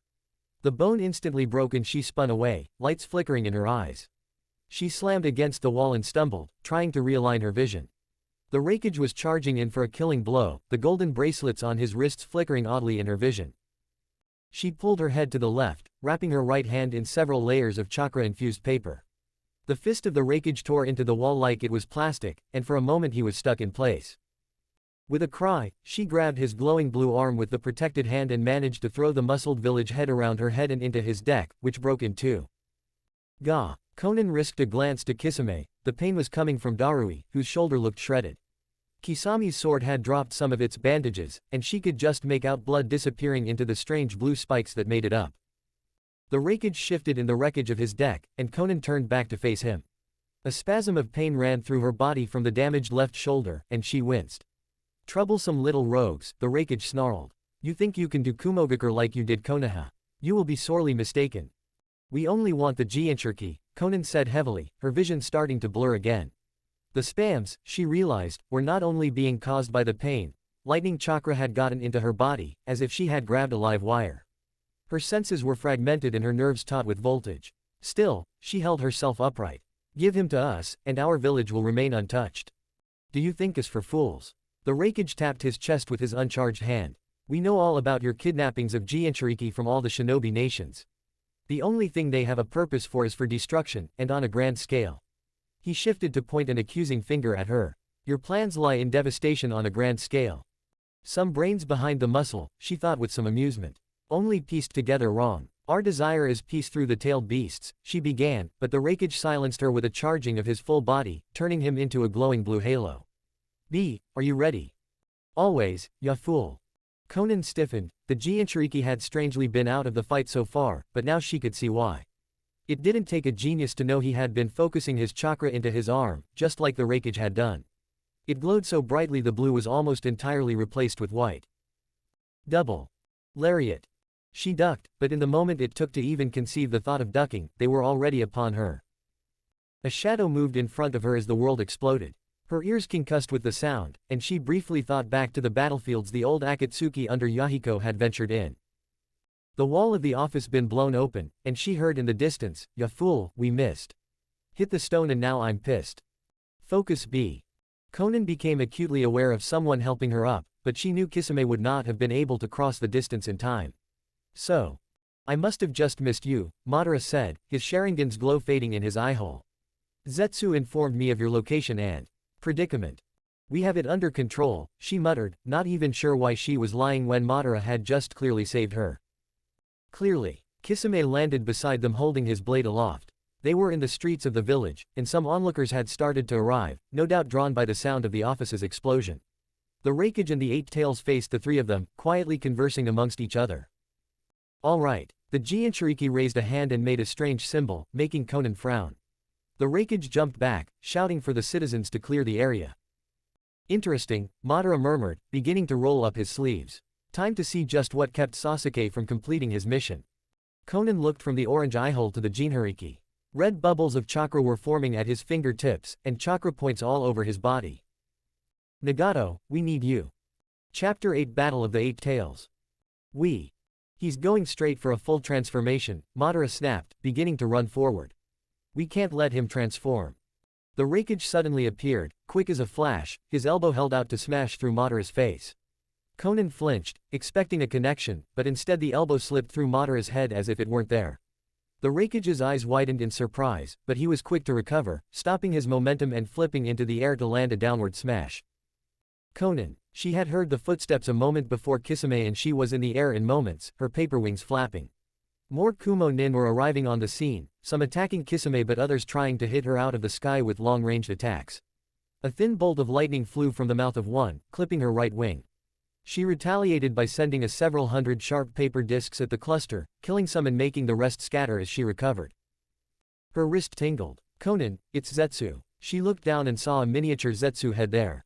Madara wants you to forget about the shinobi and focus the 8 tails. If only we had the ability to completely avoid every attack coming our way.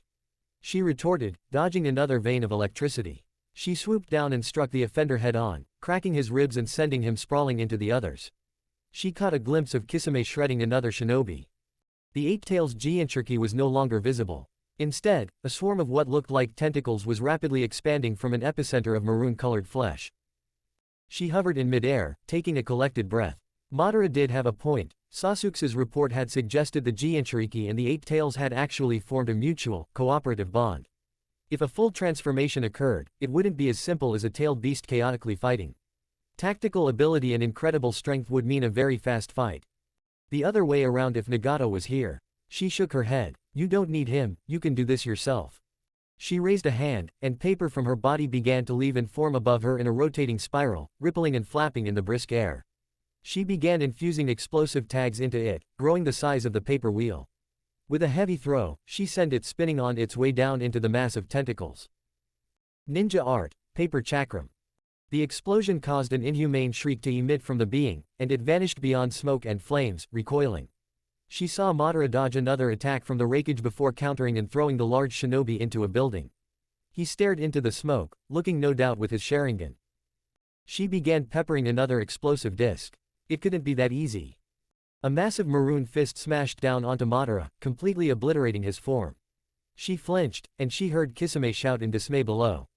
The smoke was clearing rapidly as the 8 tails moved inside, the quickest transformation she could have ever imagined. The power of cooperation, she thought dimly, still holding the forming disc above her. The 8 tails roared, tentacles thrashing behind it. However, she noticed it was avoiding hitting any buildings or civilians in the wide street, and it seemed hesitant to move.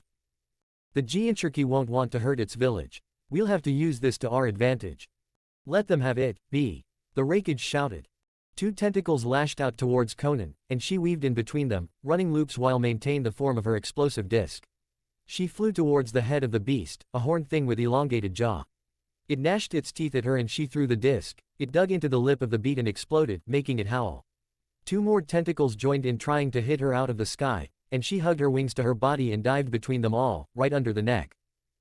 Knock it unconscious, the little Zetsu suggested. Working on it, she looked back at the Jinchuriki, now having some distance. It rubbed the wound to its lip with one of its massive hands, but now it was turning its attention to Kisame, who was laboring below against other Kumogakure shinobi. I don't need Nagato. She took a deep breath and tilted her head back. Watch me, Yahiko. She raised both her hands, and the paper began to form into a disc once more. But it was growing larger this time, a massive thing as large as a small house. The explosive tags went straight into the middle, and she used her chakra to sharpen the edges of the paper on the exterior of the swirling mass, increasing the cutting mass tremendously. Ninja art, worldly paper chakram. She flung it, feeling exhaustion in her body from the precision needed for the attack.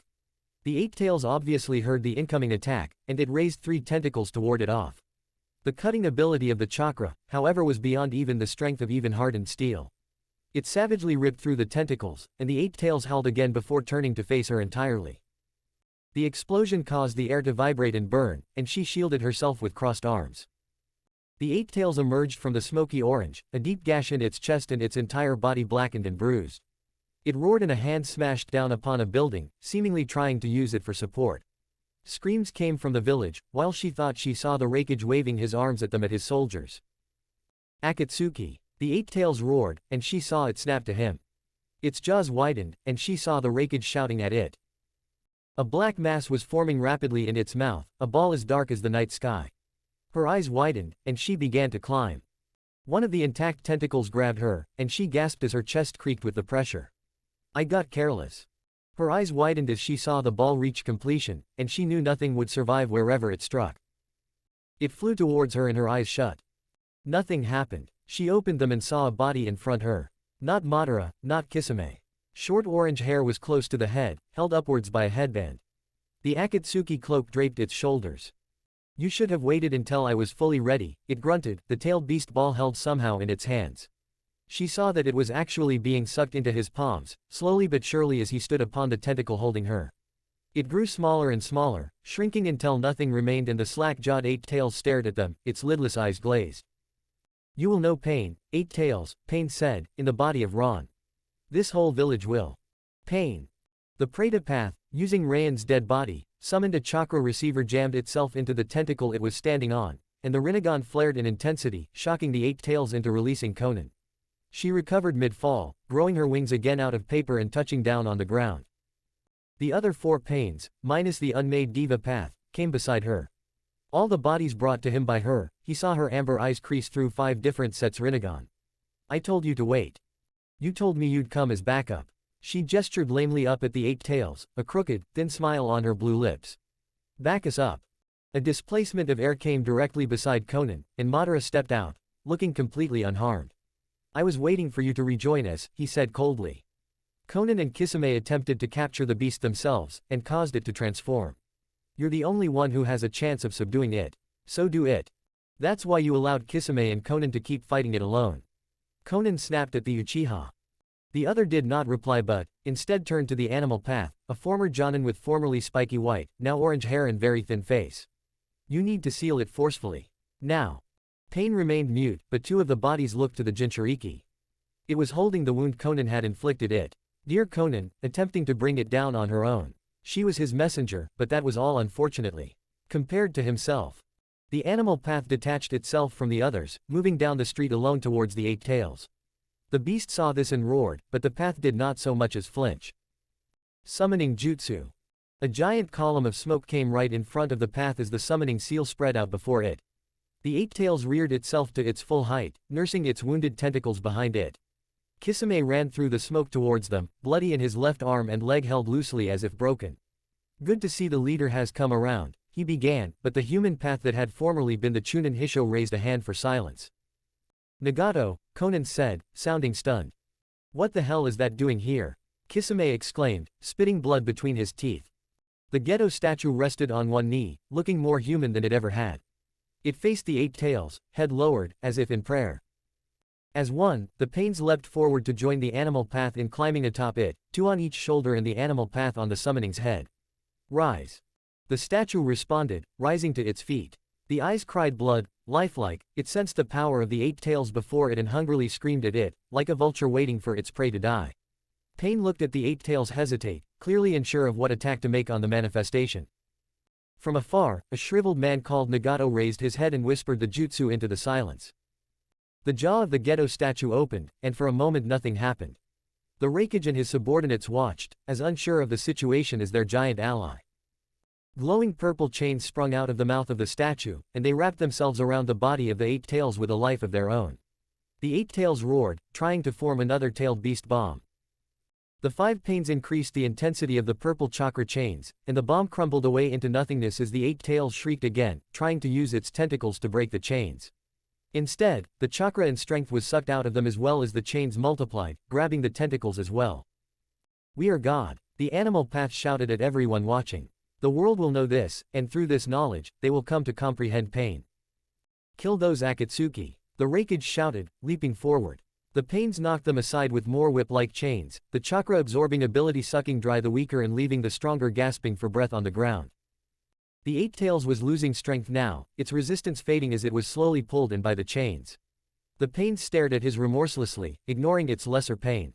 It knew it did not compare to what he had done, otherwise, it would have been able to put a stronger fight. Therefore there was nothing to pity about the beast's predicament. With a final hair-rising cry, the Eight Tails' footing suddenly failed on the ground and the chins rapidly sucked it in, the large body being impossibly squeezed into the mouth of the Gedo statue. In seconds it was gone, only its cry remaining. It is done, Pain whispered into the daunting silence. At last, peace has come. The Gedo statue violently twitched on its own accord, and the pains slipped off at the sudden change. They flipped harmlessly onto the ground in front of it, but the pairs of eyes widened in confusion. What's happening to it? A scream of absolute agony came from the statue, and large goblets of blood fell to the ground from its eyes. Its hands went to its head and there was tearing sound, which Pain quickly identified as the mouth ripping itself apart. Is the power too much for it to handle? He questioned. No, it was built for this purpose. What is happening to it? Is it actually alive? Control it, Nagato. Madara materialized beside him, his Sharingan looking up at the statue dauntingly. With all the power of the tailed beasts, it will begin to weaponized. You need to keep it contained and under control. What's happening to it? Pain asked calmly. It's weaponizing. Meaning, it is not time to strike the large nations, not so soon. Or are you telling me the development of this weapon is uncontrollable? Before, Madara was able to talk down to the skinny man that was Nagato easily. Standing before 5 powerful bodies reanimated through the great power of the Rinnegan was certainly intimidating. It was, Pain assumed, the power of a god's presence. Madara said evenly, it can be controlled. But you know we have agreed it will be I do ultimately do so. The Gedo statue roared and fell to its knees, hands splayed in front of it like a being that had took a great blow to the chest. Madara swiveled to look at it, seemingly confused. What? Pain narrowed his eyes. What is this? It was like Madara's space-time ninjutsu, but seemingly more structured. The air ripped with small white lines at the bent head of the statue, which continued to scream, its breaths blowing hot gusts of air that blew their cloaks wildly about them. Then, for the first time since the destruction of the Diva Path, Pain felt an incredible feeling in the bodies he exercised himself through, cold. The Rinnegan widened, and Madara raised an uncertain hand up before him, as if to ward off the jutsu. A white hand emerged from the rip. Chapter 9 True Divinity. She leapt over the massive, writhing Gedo statue that had haunted the darkest depths of her mind since it had appeared that day. Knowing it was controlled did little to calm her. Pain, she had realized long ago, was a much different person than Nagato. As she landed beside them, the first thing she saw was that although there were 6 bodies standing there, one of them was Madara. 5 pains. She grimaced. He was still able to bring down the 8 tails without the diva, however. But he shouldn't have risked it just because he wants to get a hold of Yahiko that badly. Then she took in the rip in reality coming from the head of the boat-over statue's head. Something was coming from it. Kisame landed beside her, his beady black eyes staring. What in blazes is that? We're about to find out, Madara said, and the human path of the Pain stepped forward in front of all of them, cloak rippling from the currents being released from the portal. The white hand that had been coming from it grew into a wrist, an arm, half a body. A whole fluid motion as the being emerged from it, staggering only slightly as it emerged. Konan frowned, the piercing on her lip feeling chilly against the skin. It was like nothing she'd ever seen before, completely snow-white skin in an elegant, equally white robe. A thin veil shielded his face, but Konan could still see the paleness of a pair of Byakugan behind them. As well as the 2 large horns emerging and holding the veil upwards. What are you? The human path began, but he broke off as a second being emerged from the portal. Konan saw giant arms of the same color, giant everything. No veil covered his gruff face, and one horn fell down to cover one eye, while the other observed them all with another Byakugan. I thought they were unique only to the Hyuga clan. The human path remained silent, perhaps waiting for a third being to emerge, but nothing did so. The giant being moved to stand before the smaller one, while the latter raised a hand and brought it down, ending the portal. The Gedo statue growled, but strangely grew still. What are you? The human path asked. Neither of the beings made a verbal response. The bigger one placed itself fully between them all and the smaller, while the smaller. Her jaw dropped, but she quickly caught herself and closed. Still, her eyes watched, wide, while beside her Kisame gave an exhalation of wonder. The elegantly horned newcomer finished rising into the air, floating easily. Konan had seen Pain do the same with the Diva Path, but the effort was strenuous and caused Nagato back home great stress. Besides that, flight had been something of impossibility, known only to be done by the Sage of 6 Paths. What are you beings? Pain asked again, stepping forward. Again, no response. The floating being raised a hand and placed it on the head of the Gedo statue, and Konan thought she heard it whimper. The pale white hand began to glow purple, and Konan felt her heart stop for a moment. Madara confirmed it for her, his Sharingan had been trained on the other the entire time. How? He whispered. Rinnegan, in the palm of his head he's absorbing chakra from the statue, impossible. The human path stepped forward, and the larger newcomer opened his hand. In it, a large red battle-axe formed, created entirely of chakra. Konan had obviously seen Pain do the same with the creation of metal chakra receivers, but not something as complex as a weapon like that. It was screaming danger. I ask you again, what are you two? Kinshiki, silence it. Yes, my lord. Konan blinked and almost missed the red axe swing in a full arc, slicing through the human path. No, not through it. The speed of which they were moving was so fast that her eyes were playing tricks on her. The human path had ducked, and from its palm a long chakra receiver spear manifested and shot toward the shoulder of the larger being. Rinnegan. Konan drew back, feeling ill. Somehow, the smaller horned being had dived down in time from absorbing chakra from the statue to catch the spear in its left hand, stopping it from hitting its companion. "You possess them?" it asked as the chakra receiver literally melted in its grip. It finally looked at all of them, brushing past Konan and Kisame with no interest, pausing on Madara a second longer, before staring at each of the bearers in turn. 10 Rinnegan. Who are you beings? The human path asked calmly, withdrawing what remained of the receiver back into its palm. Konan had to wonder if Nagato was truly this calm back where he was. The thinner being stopped floating, resting upon the ground in simple but elegant sandals. "How have you come to possess the eyes of divinity?" he asked, sounding confused. "You are just men. How did you come to possess them?" Pain countered. An uncomfortable breeze blew past them, and Konan became acutely aware that the citizens of Kumogakure were observing everything unfolding. She wondered if reinforcements for the Raikage were coming, or if they, too, were simply watching in stunned disbelief. Never had she expected this was what the outcome would be of finally sealing the beasts. The smaller being cocked its head, seemingly thinking and choosing its words. Konan had the impression it was growing bored. "I have been born into the line of divinity.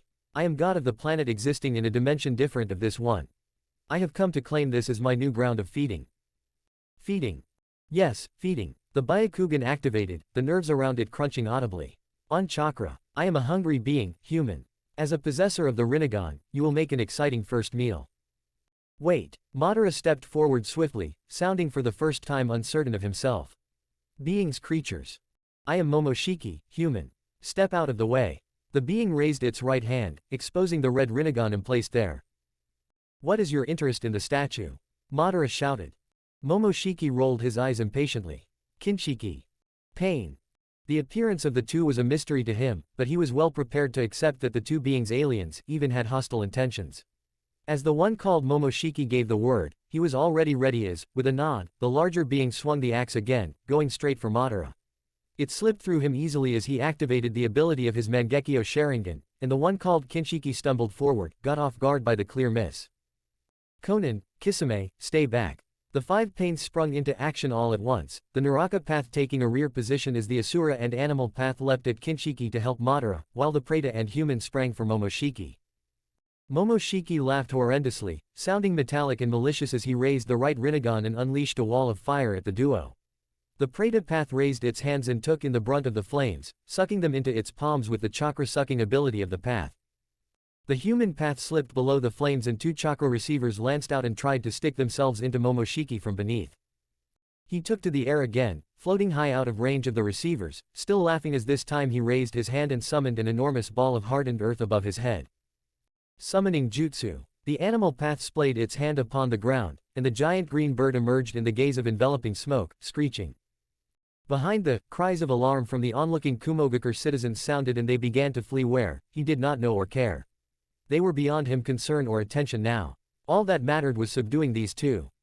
With a roar, Kinshiki's axe glowed brightly as it changed into a battle hammer, and he swung it straight into the Asura path.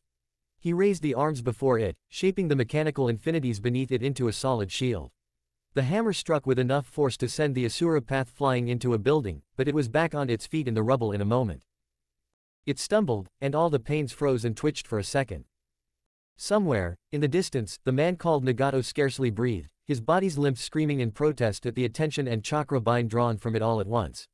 Sweat dotted his face, but he rallied himself. The giant boulder fell, and it rushed the Preta path before it could move out of the way. The sound of the stone ripped apart the ears of those nearby, and stray rocks pelted the onlookers and fighters.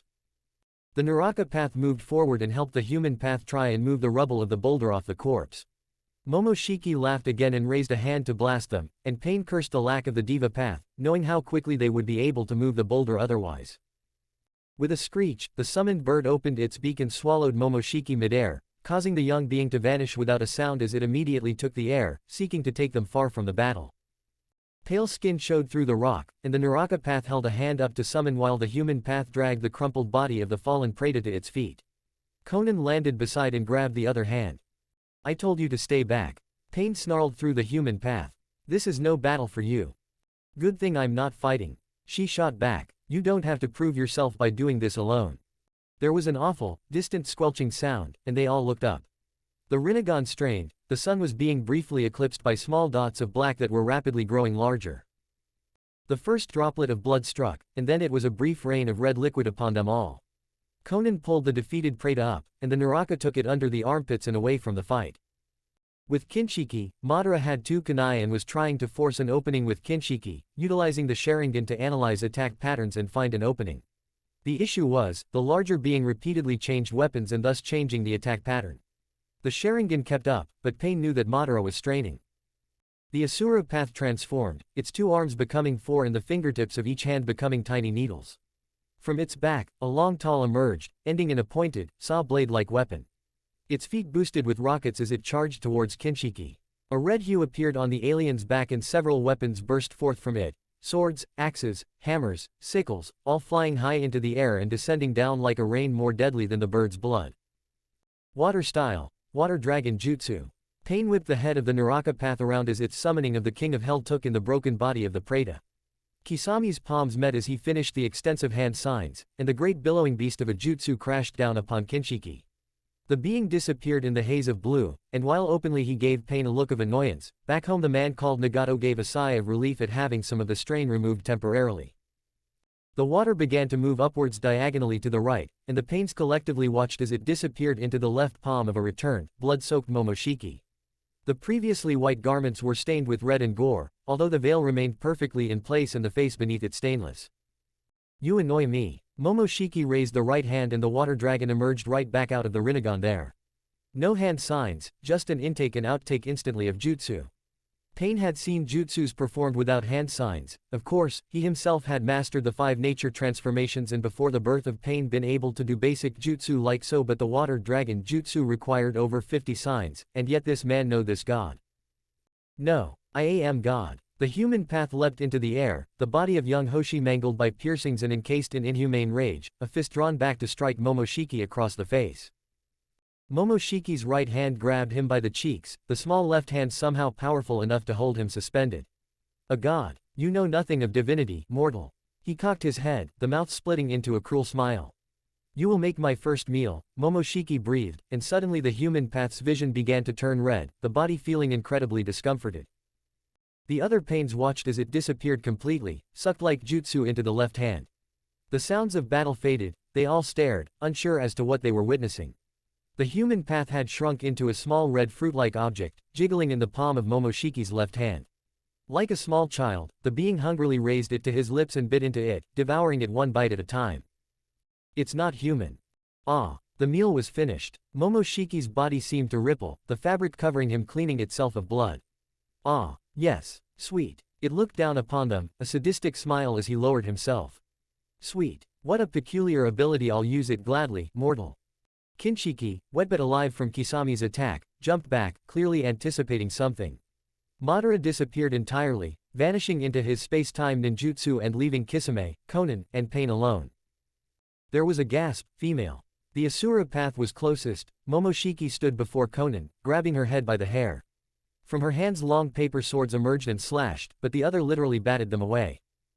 Such interesting jutsu. You humans make such delightful meals. Her body began to ripple. No. The Asura path's entire arm turned into a shining metal sword, and in the distance the man called Nagato poured as much chakra possible into it. The other Pains stumbled, falling to a knee or even to their face, but the blade glowed a deep, harsh purple. Momoshiki's Byakugan must have seen it, for he suddenly released Konan. The blade sliced through the arm, taking it off at the elbow.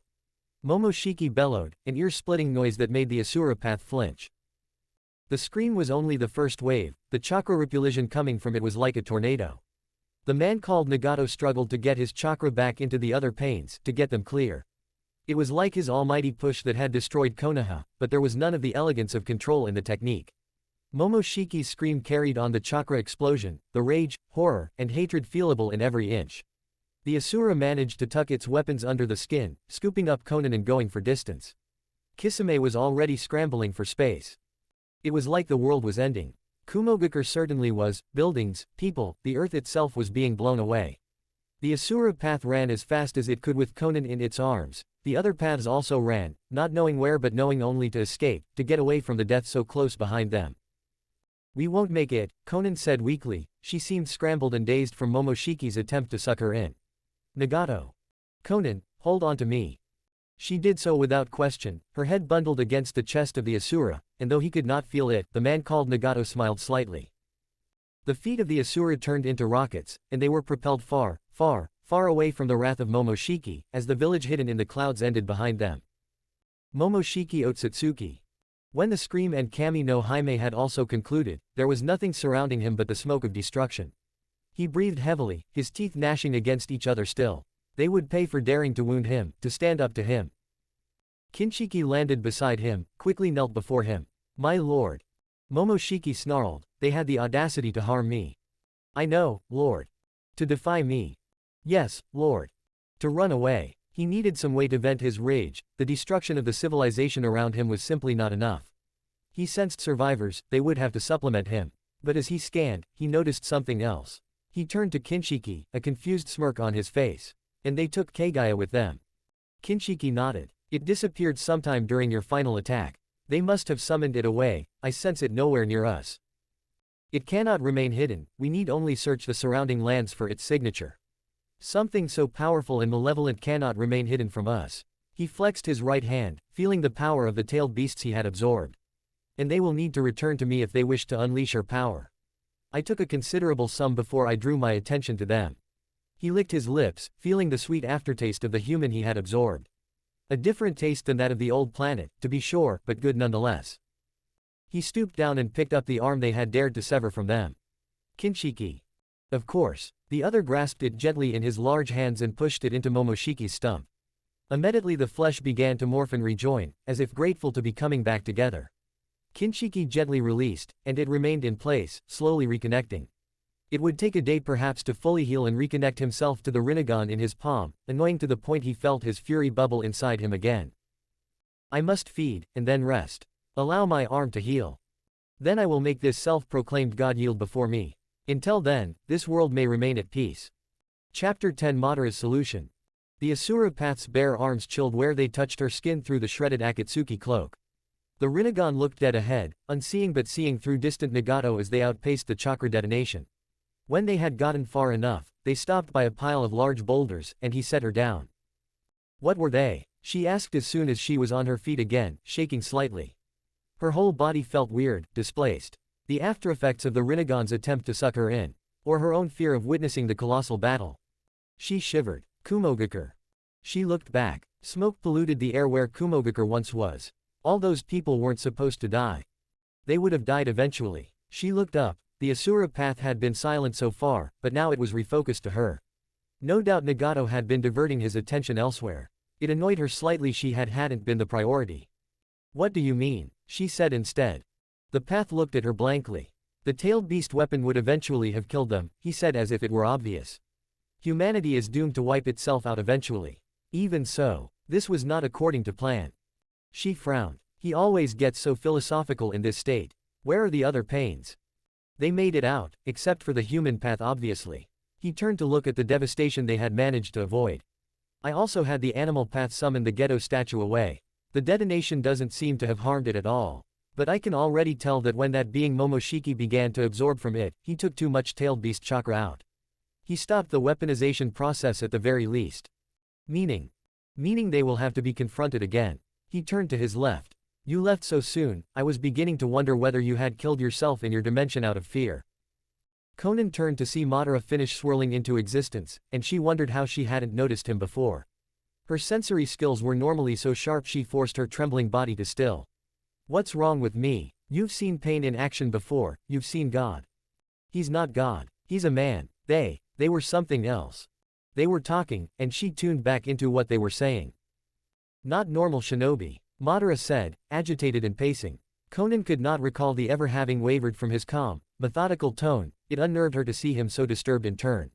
There was no point in staying to fight. I don't believe they were shinobi at all, Pain replied, still gazing out upon the destruction. They came through a dimension tear, much like your own space-time ninjutsu. And the way they spoke resembles no dialect I've ever seen. They are undoubtedly of another dimension. Another world, even. Aliens, Madara demanded incredulously, running a hand through the visible hair behind the mask. Pain shrugged. All I know is they're dangerous, and that the smaller one now has a large chunk of the tailed beast chakra inside it. Enough to have stopped the weaponization process. If the mask was not on, Konan was certain Madara's face would have paled noticeably. You mean, the Eye of the Moon cannot proceed? Unless we take the chakra back from them, yes. Silence for some time. Madara leaned against a rock, speaking to his wrist. Zetsu, have you found Kisame? He was caught at the edge of the blast. He's unconscious, but alive. I'll bring him to you. Back to Amegakure Tower, Zetsu, Pain said loudly. We will have to pull back to there for now. Gather everyone and decide how best to approach the intruders. Konan looked up at the Asura path. He was looking down at her. Would you mind supplying me with a lift this time around, Konan?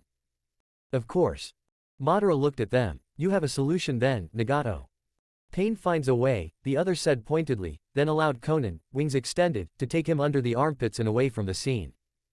Nagato. These past few weeks have really been testing my limits. His bones groaned as he tried to move his body inside the prison, feeling more self-conscious than usual about his body's fragile state.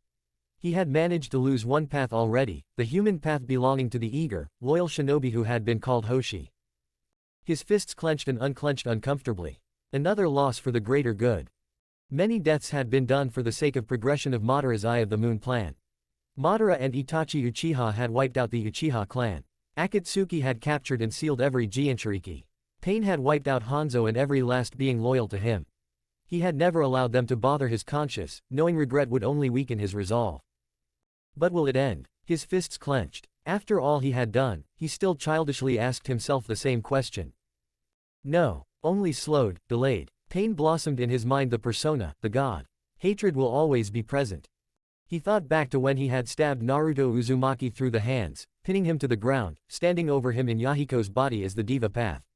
So we believe that human beings simply cannot understand each other. And they never will. This shinobi world of ours is ruled by hatred. And hatred alone. But Naruto had still doubted him, doubted reality. And while it had been foolish, Pain had been able to acknowledge the optimism he had shared in his own youth. That Yahiko had held onto even as he grew older. Yahiko did not understand the greater good. No one does. He forced himself to relax.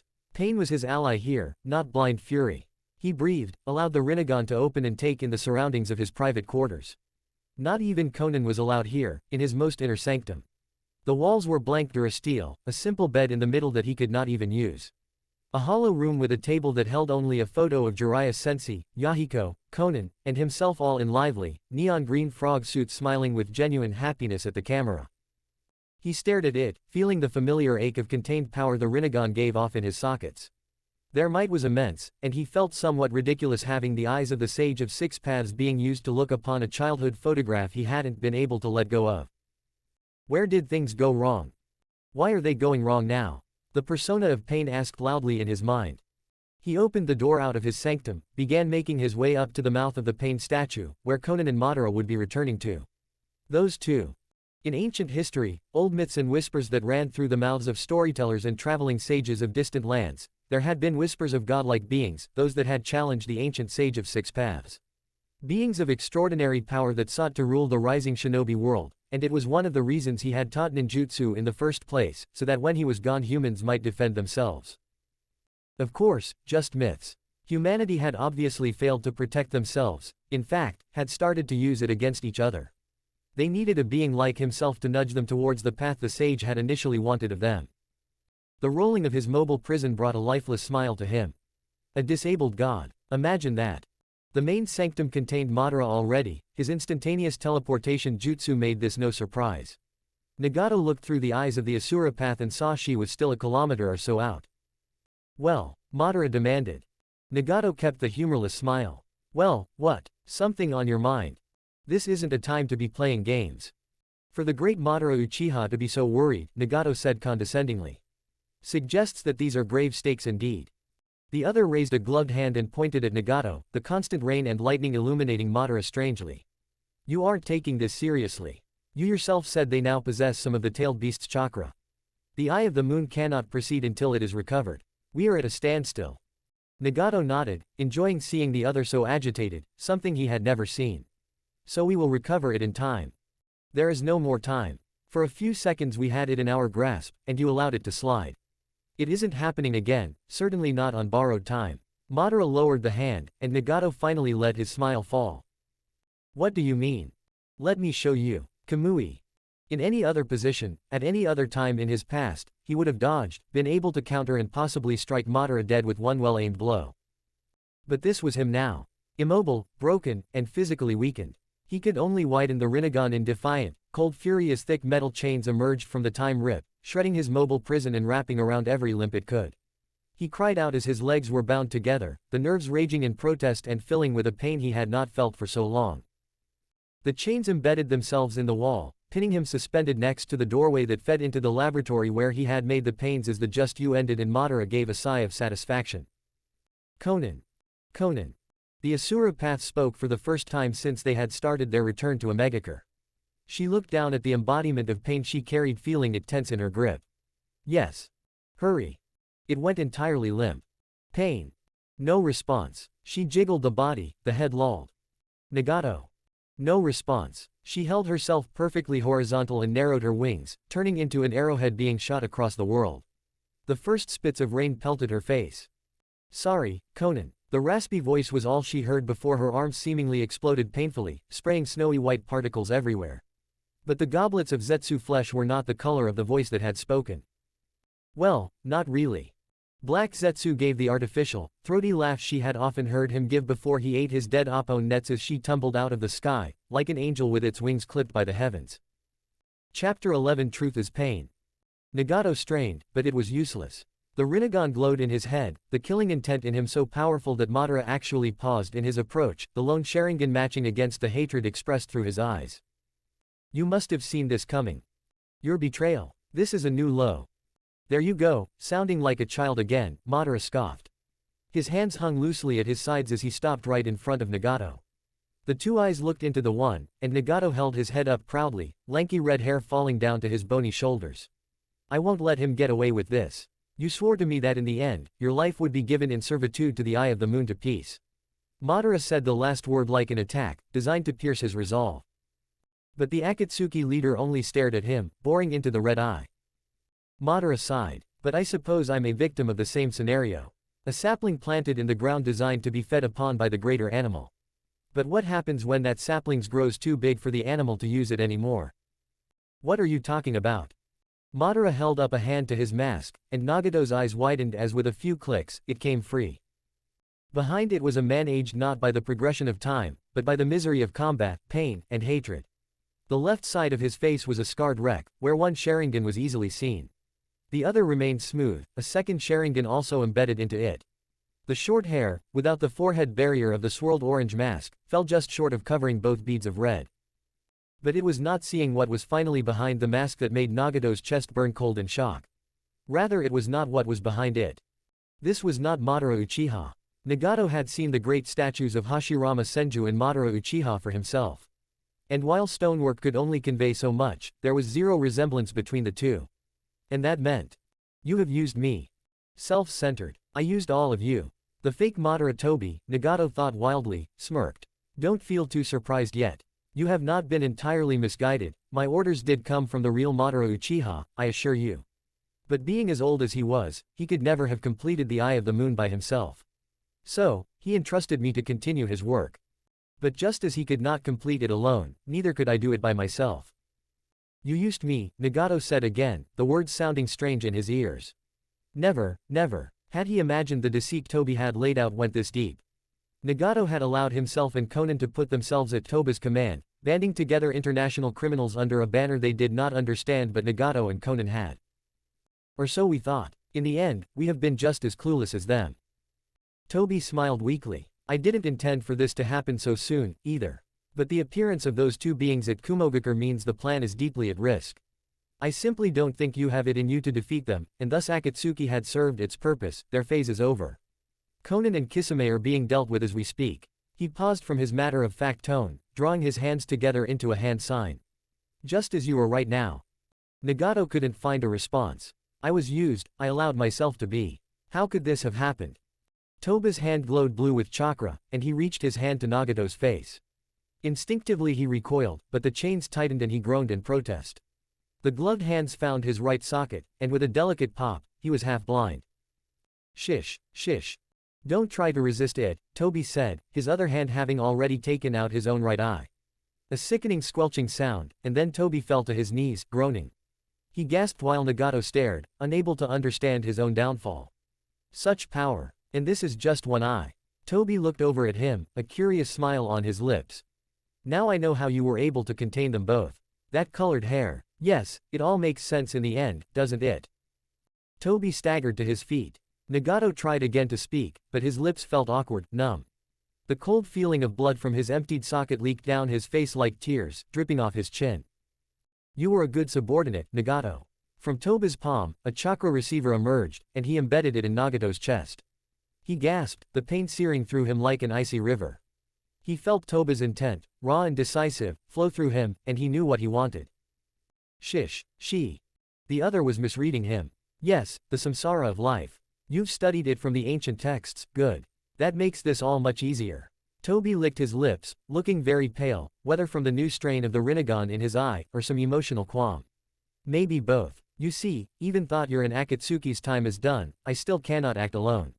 I'll require old help. Help that you'll give yourself up to give me. Konan. The ground below had never been such a premonition of danger. Her wings were shot, and her chakra was scrambled horrifically. Black Zetsu's raspy laugh followed her and her vision blurred at the speed of which she fell, the unceasing rain creating a vortex as she dropped.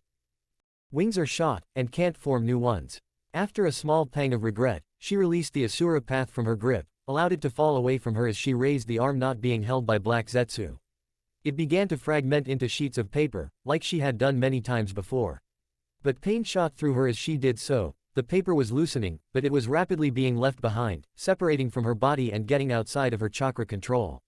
It was as if actual pieces of skin were being removed from her body, and she gasped. Her blue hair billowed all around her, everything was chaos. Let it happen, Konan, Black Zetsu wheezed, the yellow eyes looking hauntingly like lamplights in the chaotic haze of rain. There is no stopping it.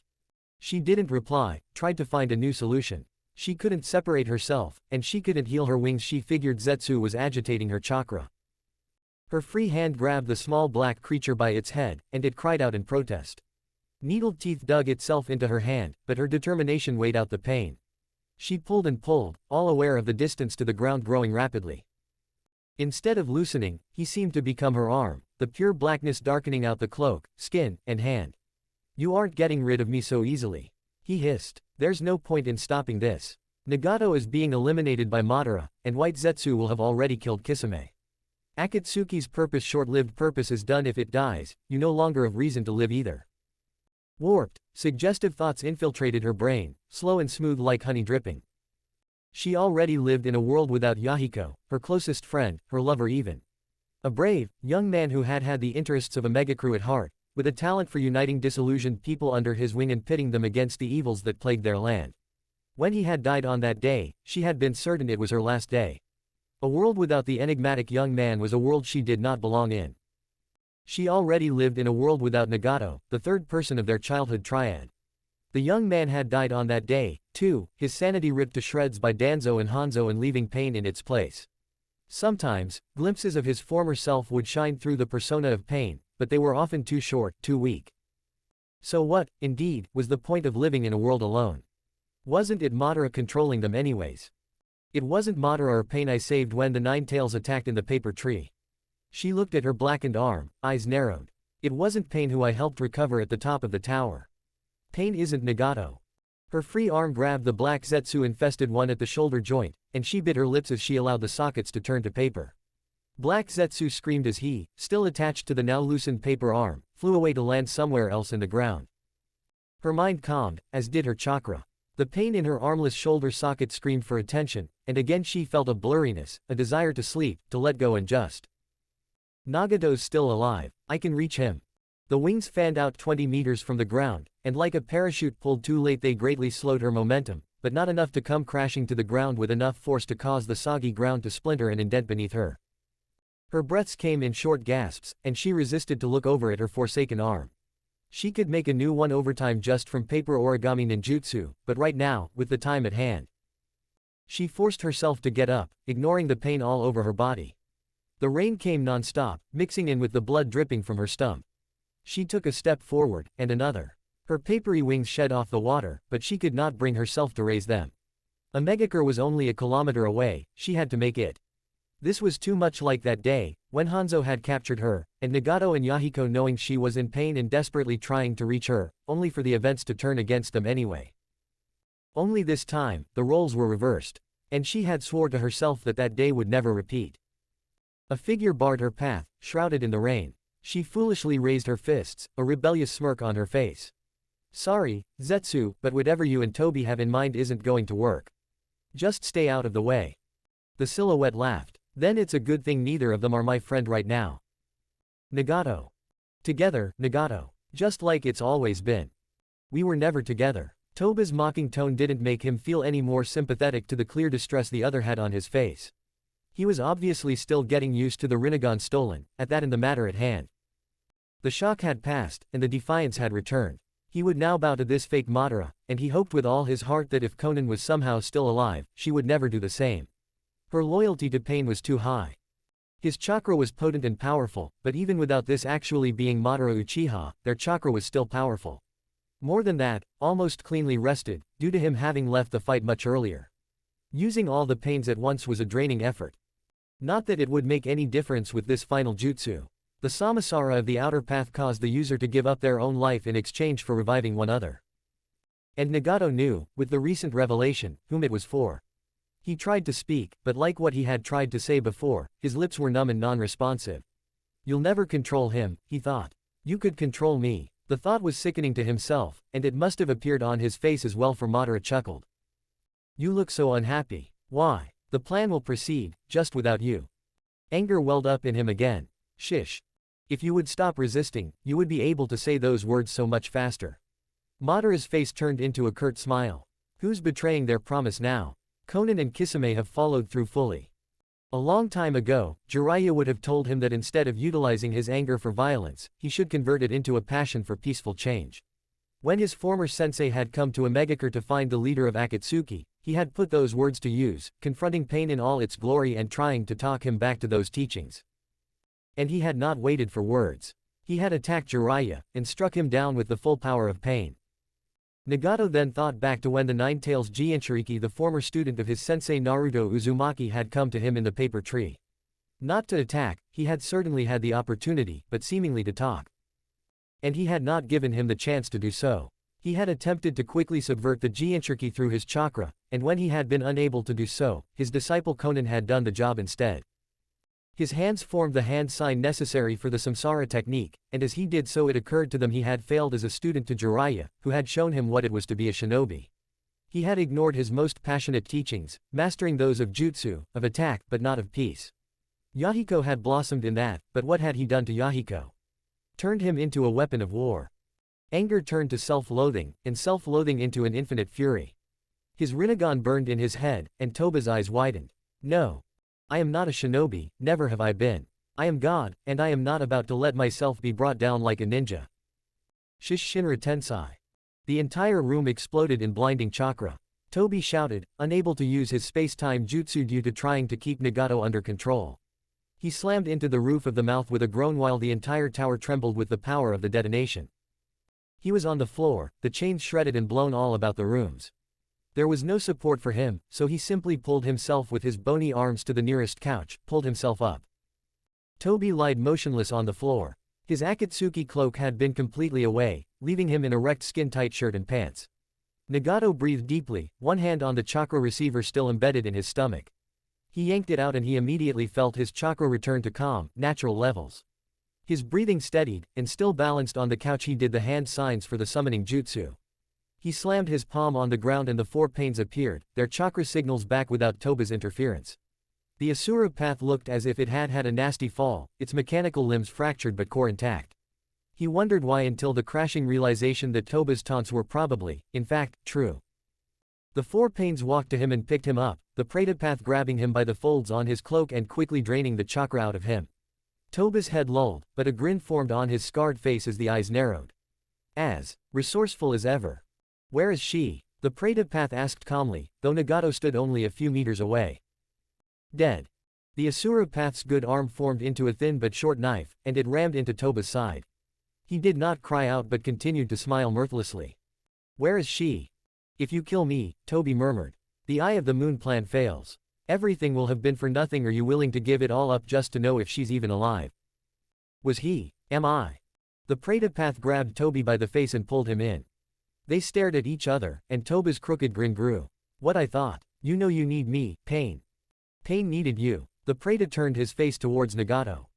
Nagato, whose face was deathly pale and entire body shaking, but was standing upon his 2 feet, one hand of course using the couch for support.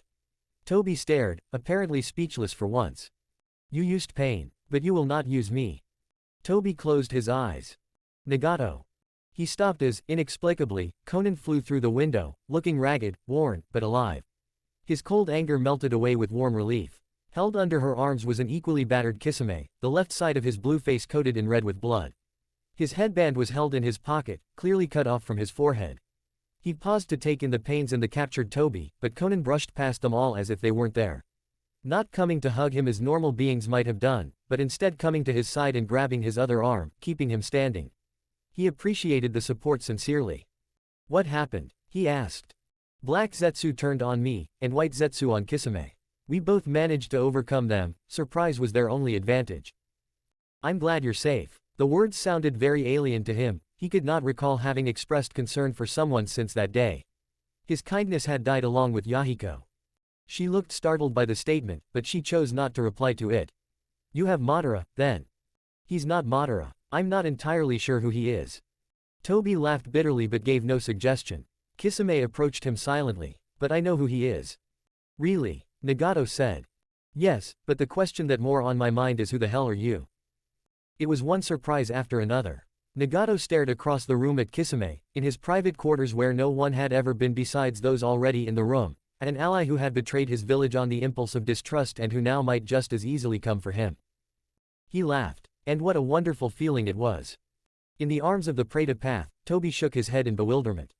Never before did I think I would meet God, but after actually meeting the ones at Kumogakure, I can safely say you are nothing like one. And maybe, Nagato thought as he beckoned Kisame to sit on one of the couches. That isn't such a bad thing after all. Chapter 12 to business. Kisame Hoshigake bowed his head in silence as Nagato finished speaking, one blue hand resting on the back of his neck and the other holding his mighty blade upright. Konan thought back to their conversation when infiltrating Kumogakure, of camaraderie, and wondered what his response might be. Though she had a guess. I suppose there's no helping it, then.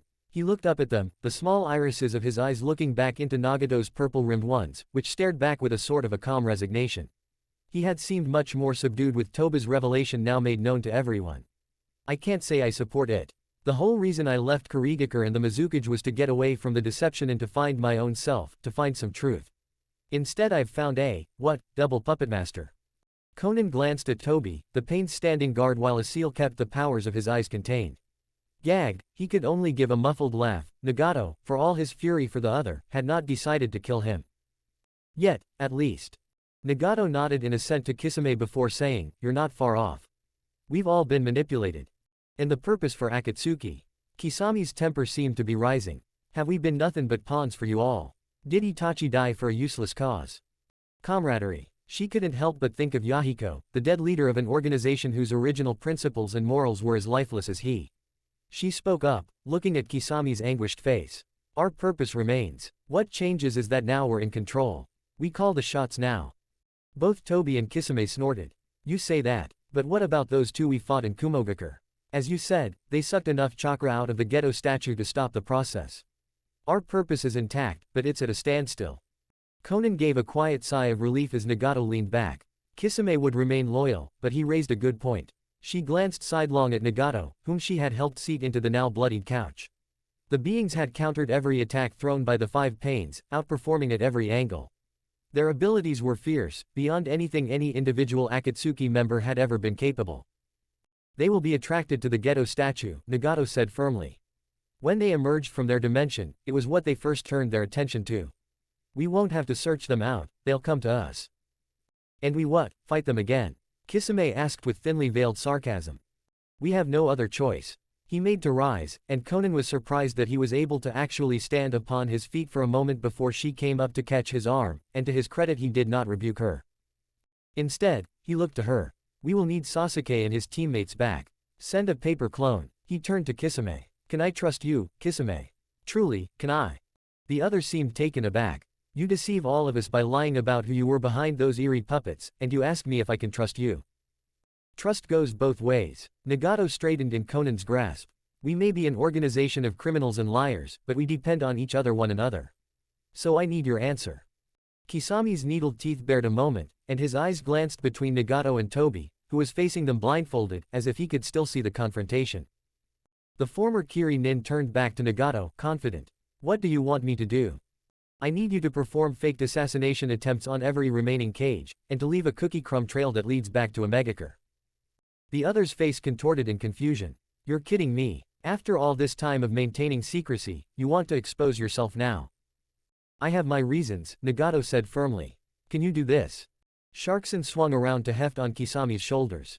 Probably easier than tackling those two beings, he mused with a glimmer of his former normal sarcasm. I'll do my best, leader.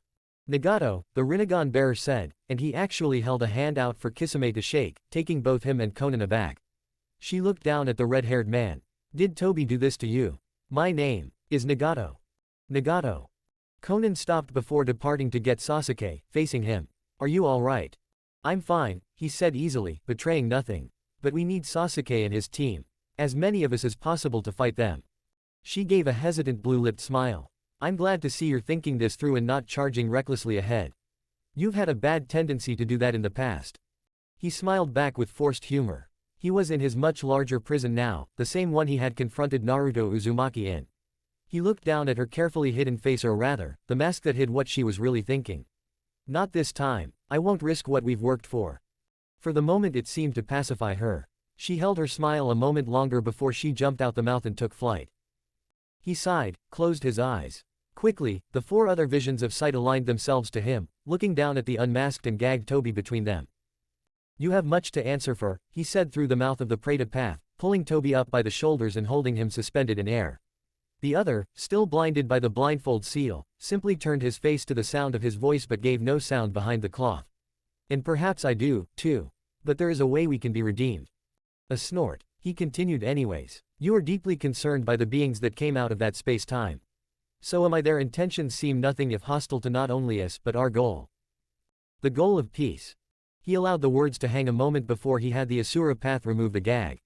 Still, even with his mouth freed, Toby offered no response, though his mouth was framed in a morbid smile.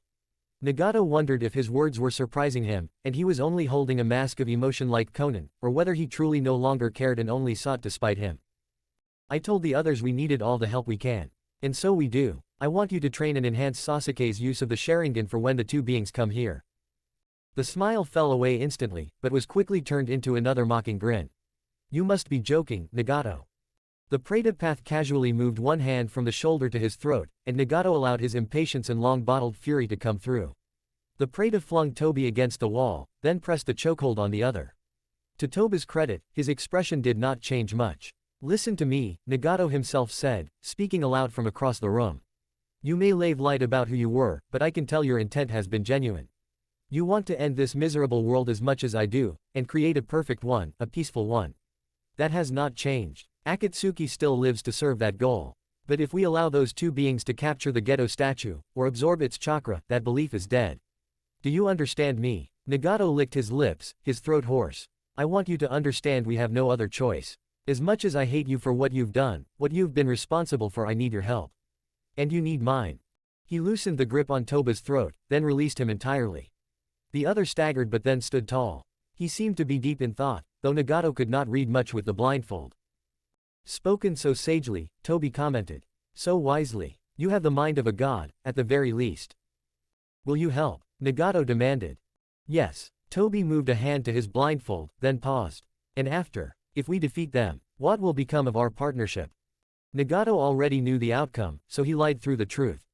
Konan will act as my liaison. If all goes well, I will allow you to decide what happens with the Rinnegan. He narrowed the set eyes, though Toby could not yet see. This is a new deal between us. One of which we will both keep, Toby. Never have I doubted your honesty. Only your usefulness. The bluntness of the words didn't faze Nagato, and he did the hand sign. The seal of Toba's blindfold faded, and the other removed it. The other blinked, getting used to sight again, before he turned to face to Nagato. My name is not Toby, he said hazardously, seemingly in inner conflict. It's Obito. Obito Uchiha. Nagato raised an eyebrow. Why are you telling me this? The other adopted a serious look as the Mangekyo phased in. It means nothing to me any longer, but if we are to be equal partners in this conflict, perhaps it is time I treat you as one. His space-time activated, and he was gone. Messengers and allies, doing his bidding. His stomach knotted uncomfortably. Now, I must do my part. No R. Momoshiki Otsutsuki. The man these people called Raikage disappeared into his palm, and the delicate red fruit formed before him. He bit into it, savoring every bite, feeling the power of the man filling him. New forms to turn his lightning chakra into deadly weapons, new methods for hand-to-hand combat. The red juices ran from the corners of his mouth, filling him with glee. He could finally feel his severed arm reuniting with his regular chakra network properly. Kinshiki also fed, though of course on lesser beings. His large mouth ate fruits in much fewer bites, his brutish face looking out over the landscape. Sensing for the Gedo statue, perhaps. He finished his own fruit, stretched with his own sensory skill. The village was utterly empty. Besides those so wounded and close to death, there was no point in feeding upon them. This civilization, like many others, was over. It was time to move on to the next. Are we moving, my lord? Kinshiki asked of him, quickly getting to his feet. Yes. Where to? Kinshiki shrugged. These lands are foreign, but I meant to pursue the statue, or another village. Momoshiki laughed. What can they do? They are men, Kinshiki. What could they do to get in the way? His subordinate hesitated, arms held at his sides. Lord, they may be men, but they still wield powerful chakra. We should be wary of them, especially the one bearing the Rinnegan. He does not bear it.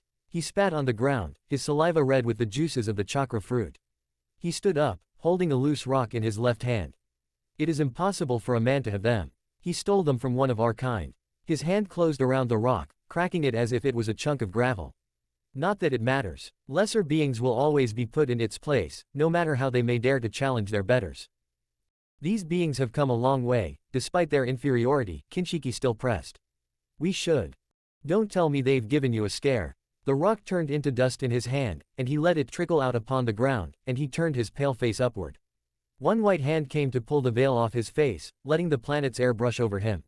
Not as good as others, but still fresh, sweet, and promising. Kinshiki was speaking, but he did not care and interrupted him mid-flow. Another civilization, Kinshiki. We will make ourselves known to these people, just like every other time. And just like every other time, we will take what is rightfully ours. His partner gave the familiar rough laugh. Chakra.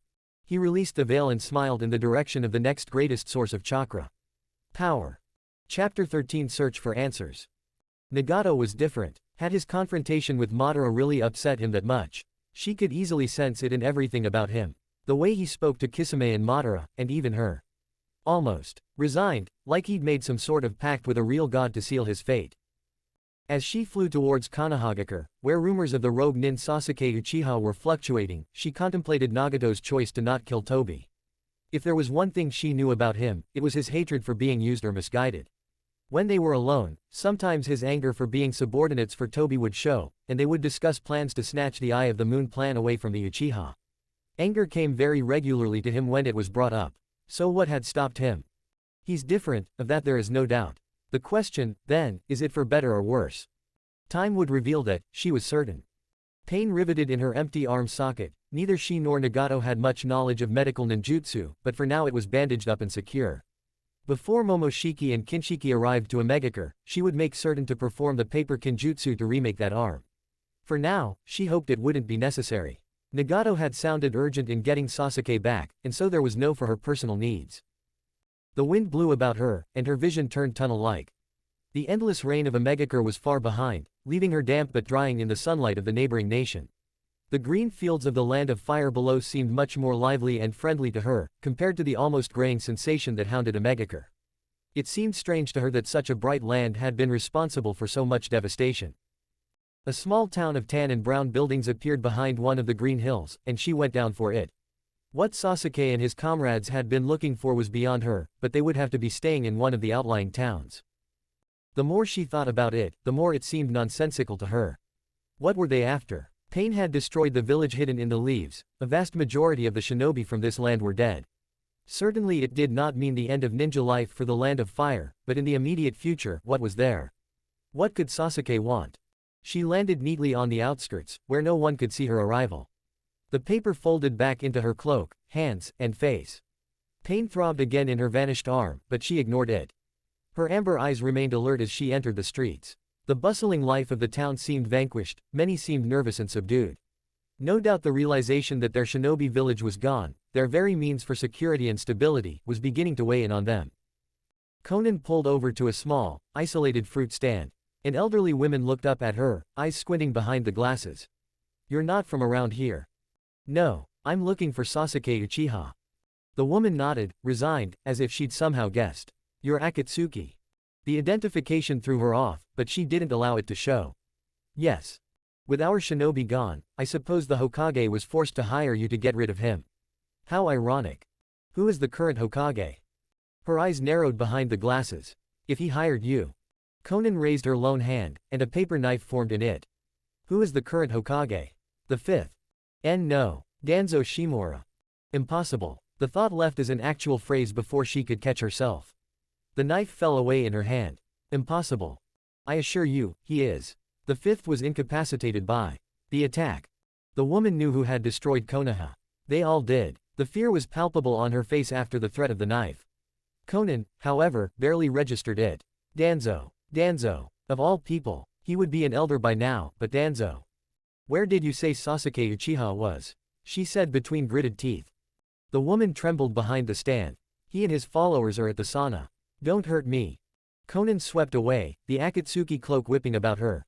The hotel was just down the street on the corner, a 3-story building that stood one of the tallest in the town. She walked down the street, her fist clenched inside the sleeve of the cloak. She had the strangest urge to cry, but this was hardly the place. When had been the last time she'd cried, even? Danzo. He, who they were certain had been behind that day. In league with Hanzo, whispering in his ear like a snake. Who had kidnapped her and held her hostage, as bait for Yahiko and Nagato to come. Danzo. Who mercilessly led an underground movement in the Leaf Village, his little root operation. She remembered they had never once appeared during Pain's assault. They had probably burrowed down, like worms from the birds of prey. Danzo. The doors to the hotel swung off its hinges. The clerk behind the counter stared, agape, as she approached, aware that many people both inside and out the building were staring at her. She no longer cared. She stopped before the counter and grabbed the shirt of the clerk, pulled him over the counter so that he was eye to eye with her amber orbs. "Show me where Sasuke Uchiha is." He left. He left just a few minutes ago." "Where?" The man's eyes teared. "Left for the. What?" she hissed. "Sasuke. He left. For the cages. For the cage summit." Pain. Atop the hill, the 4 Pains stood like statues, gazing down upon the crater that had once been a bustling place called the village hidden in the leaves. They looked down for a few moments, then skittered down the hillside and entered the crater, searching for where the final confrontation with the 9 Tails had occurred. Somewhere. Here. But is he still here?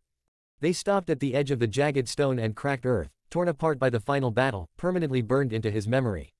When he had come so close to failing. Had failed, in fact. Pain approached the corpse, mostly untouched. The wound of the Rasengan, born into the stomach like a vicious tattoo, was an ugly stain on Yahiko's physique. Still, the Naraka path would be able to heal it and the body itself fairly easily. The question was, however, was whether he should. He had failed, of that there was no doubt. First Yahiko's body, and now his spirit's desire for peace. What right did he have to continue using his image for a goal that was now jeopardized? The fists of Pain collectively curled in self-loathing. How have we come to this point? Was it Obito who brought us to this point, or was it me? He thought of Konan and Kisame, acting on his orders with little explanation of what he was doing. He was hoping to spare them that knowledge until it actually came. He was absolutely certain Konan at least would never allow it. But the thought they blindly followed his will bothered him more than ever now, as he stood above the physical manifestation of his failure. "What should I do, Yahiko?" the Asura Path asked, stooping down to kneel beside the fallen former Pain. Immediately he became aware he was speaking to a body long gone, long dead, looking foolish to any onlookers. Unbecoming of a god. But then again, it didn't really look like he was one right now anyway. Or would be much longer. In the mind of the man called Nagato, a memory formed, crusted over from age and desire to forget. Yahiko, alive and well, standing before him outside their little home where they had lived with Jiraiya, Konan was inside, packing. Nagato. Yes. He gestured with a hand over the mountainous landscape, to where Amegakure itself lied. There'll come a day when we'll have it Nagato, can you believe that? And he could, very easily at that. Yahiko had led them to do no wrong, and they had truly come a long way already. He nodded his head in assent. Yahiko sighed. But could I lead all of them, Nagato? Could I really? You lead us so well already. But a nation? No, I don't think I could. Yahiko faced him, smiling. But I know someone who could. And I'm looking right at him. Yahiko. Don't play humble now. Nagato, just look at yourself. Those eyes of yours are a sure sign of your importance, your significance. Yahiko looked away, agitated, before turning back to face his friend. You're destined to be more than just my subordinate in the future, Nagato. Anyone can see that. I just want you to know. Whatever happens, you will always have my trust. And when that day comes when Amegakure is ours and we can restore peace to our crippled country, I will always be at your disposal. Nagato hesitated. And, what if I fail? The other clapped a hand on his shoulder, smiling once more. We all fail from time to time. But because we do, does that mean we should give up entirely? The memory melted away, leaving Yahiko's pierced, close-eyed face before him in the place of the untouched one. Wind whispered around pain, as if Yahiko's spirit was itself watching them, reinforcing the vision he had seen.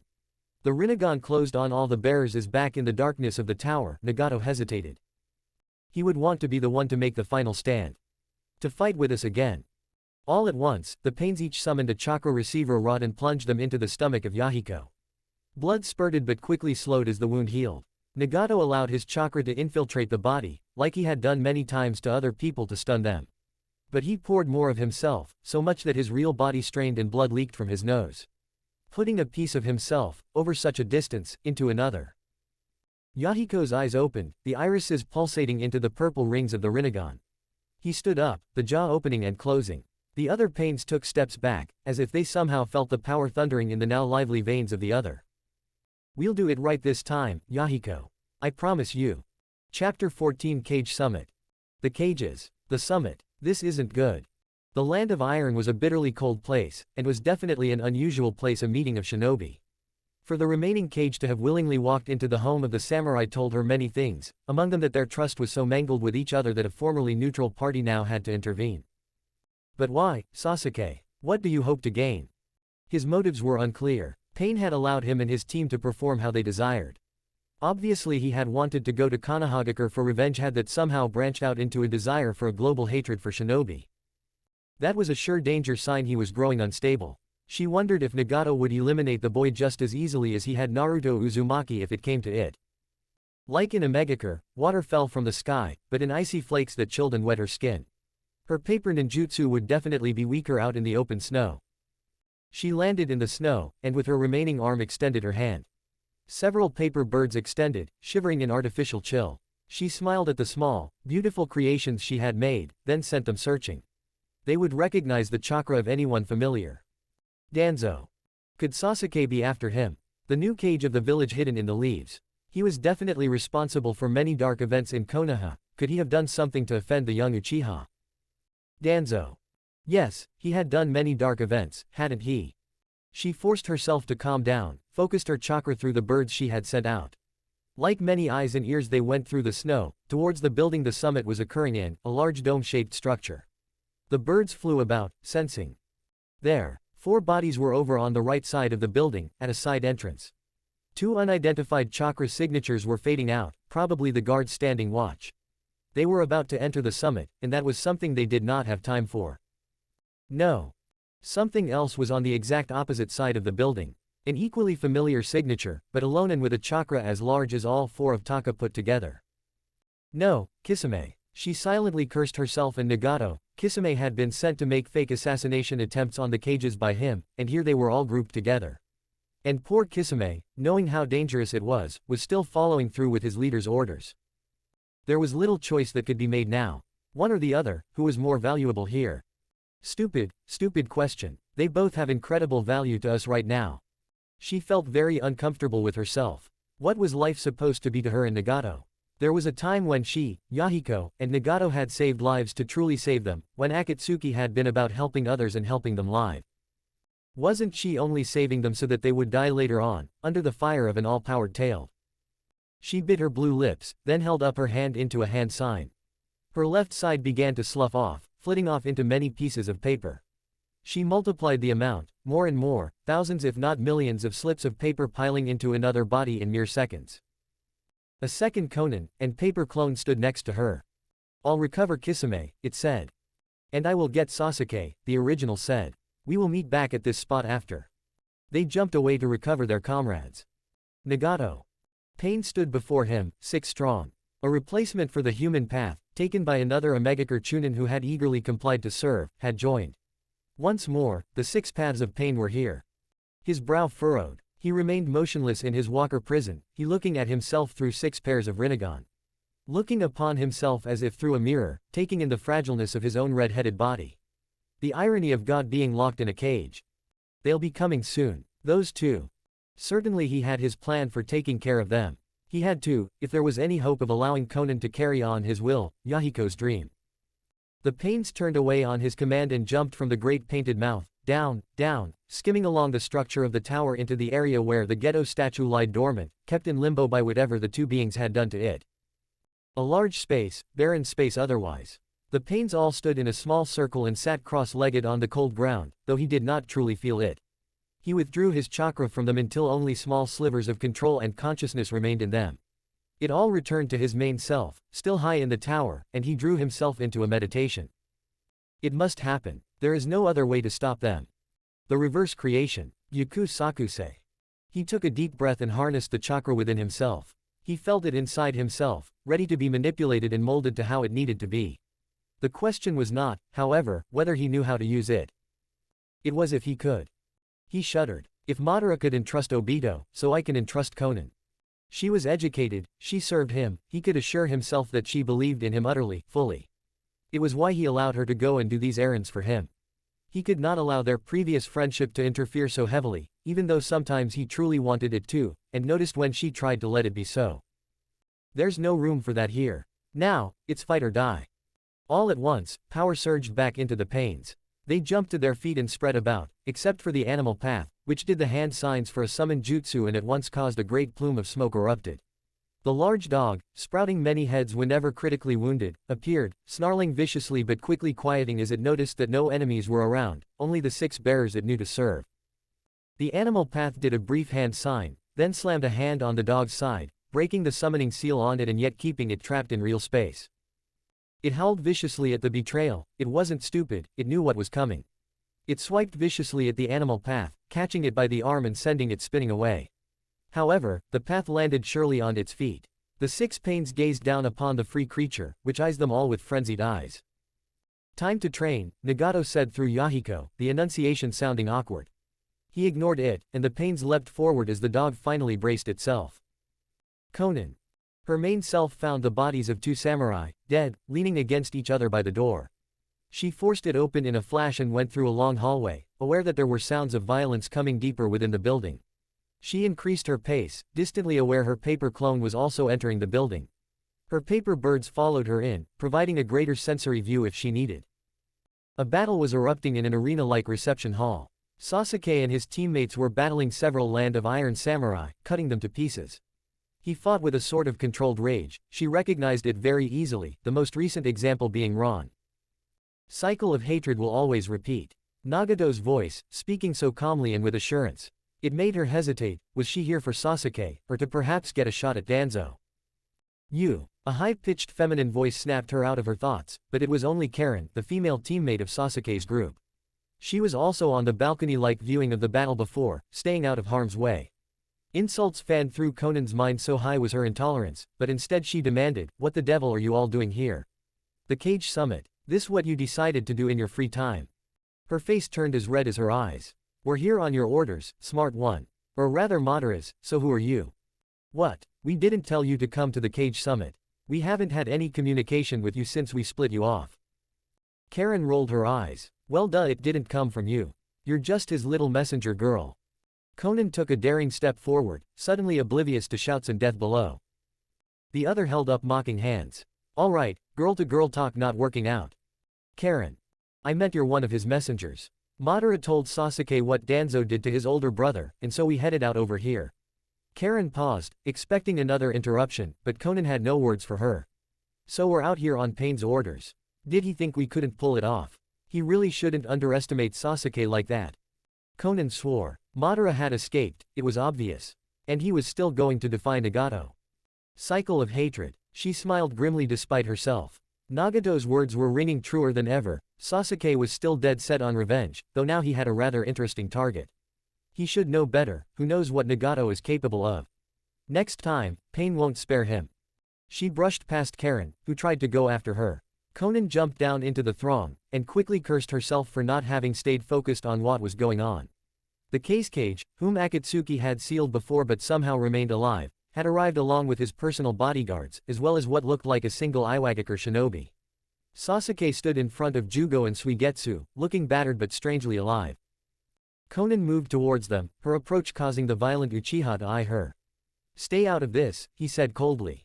His tone, she noted, was a much more vicious, relentless thing. The wavering hesitancy to seal his former teammates back in Pain's tower was utterly absent, replaced by an almost repulsively hostile attitude. "You weren't supposed to come here," she said flatly, still walking so she would stand between him and the gathered shinobi. Madara was revealed to be a "Stand aside, Akatsuki," the cage called to her. "Our quarrel lies with Sasuke, though we would much rather broker peace." "Peace?" Sasuke laughed metallically, sending an odd chill through Konan. "As long as Danzo of the Leaf lives, there can be no peace." So Madara knew something that had convinced Sasuke risking his life to attack the most powerful shinobi, besides Pain, was worthwhile, if only to kill Danzo. Part of her desired to know what, to increase her own loathing for the old man, but she flung it aside, bearing Pain's mission in her mind. Her focusing had taken her away from being attuned to the paper clone that was searching for Kisame. She could only hope it was having much more peaceful progress. The cage nodded at them. Danzo has indeed been implicated in treason. He attempted to manipulate the samurai Mifune into making him leader of an armed shinobi alliance. The pale green irises swiveled to Konan, draped in the Akatsuki cloak. An alliance against the actions of the Akatsuki.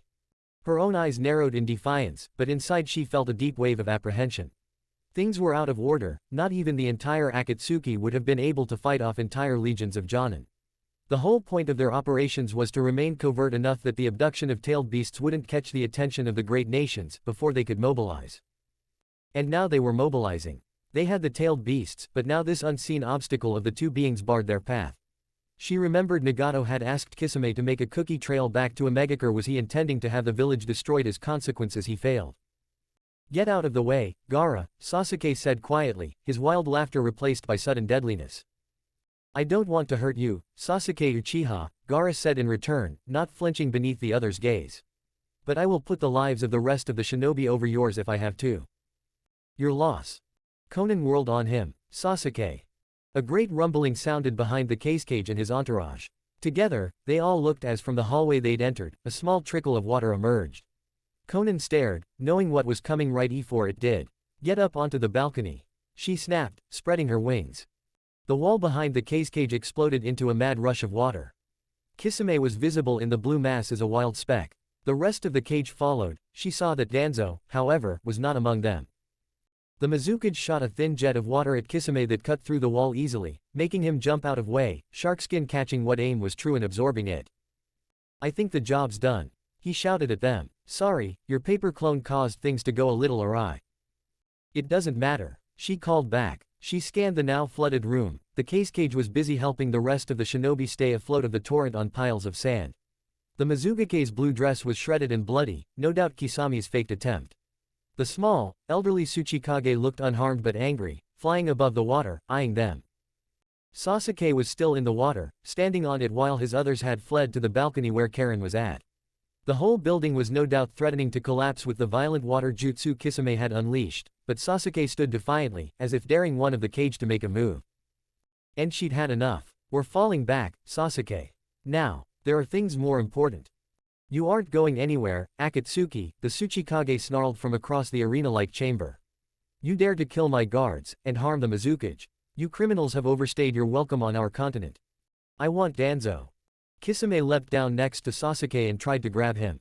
The Uchiha, however, sidestepped. A purple aura enveloped him, and Kisame stepped back, unsure of what he was looking at.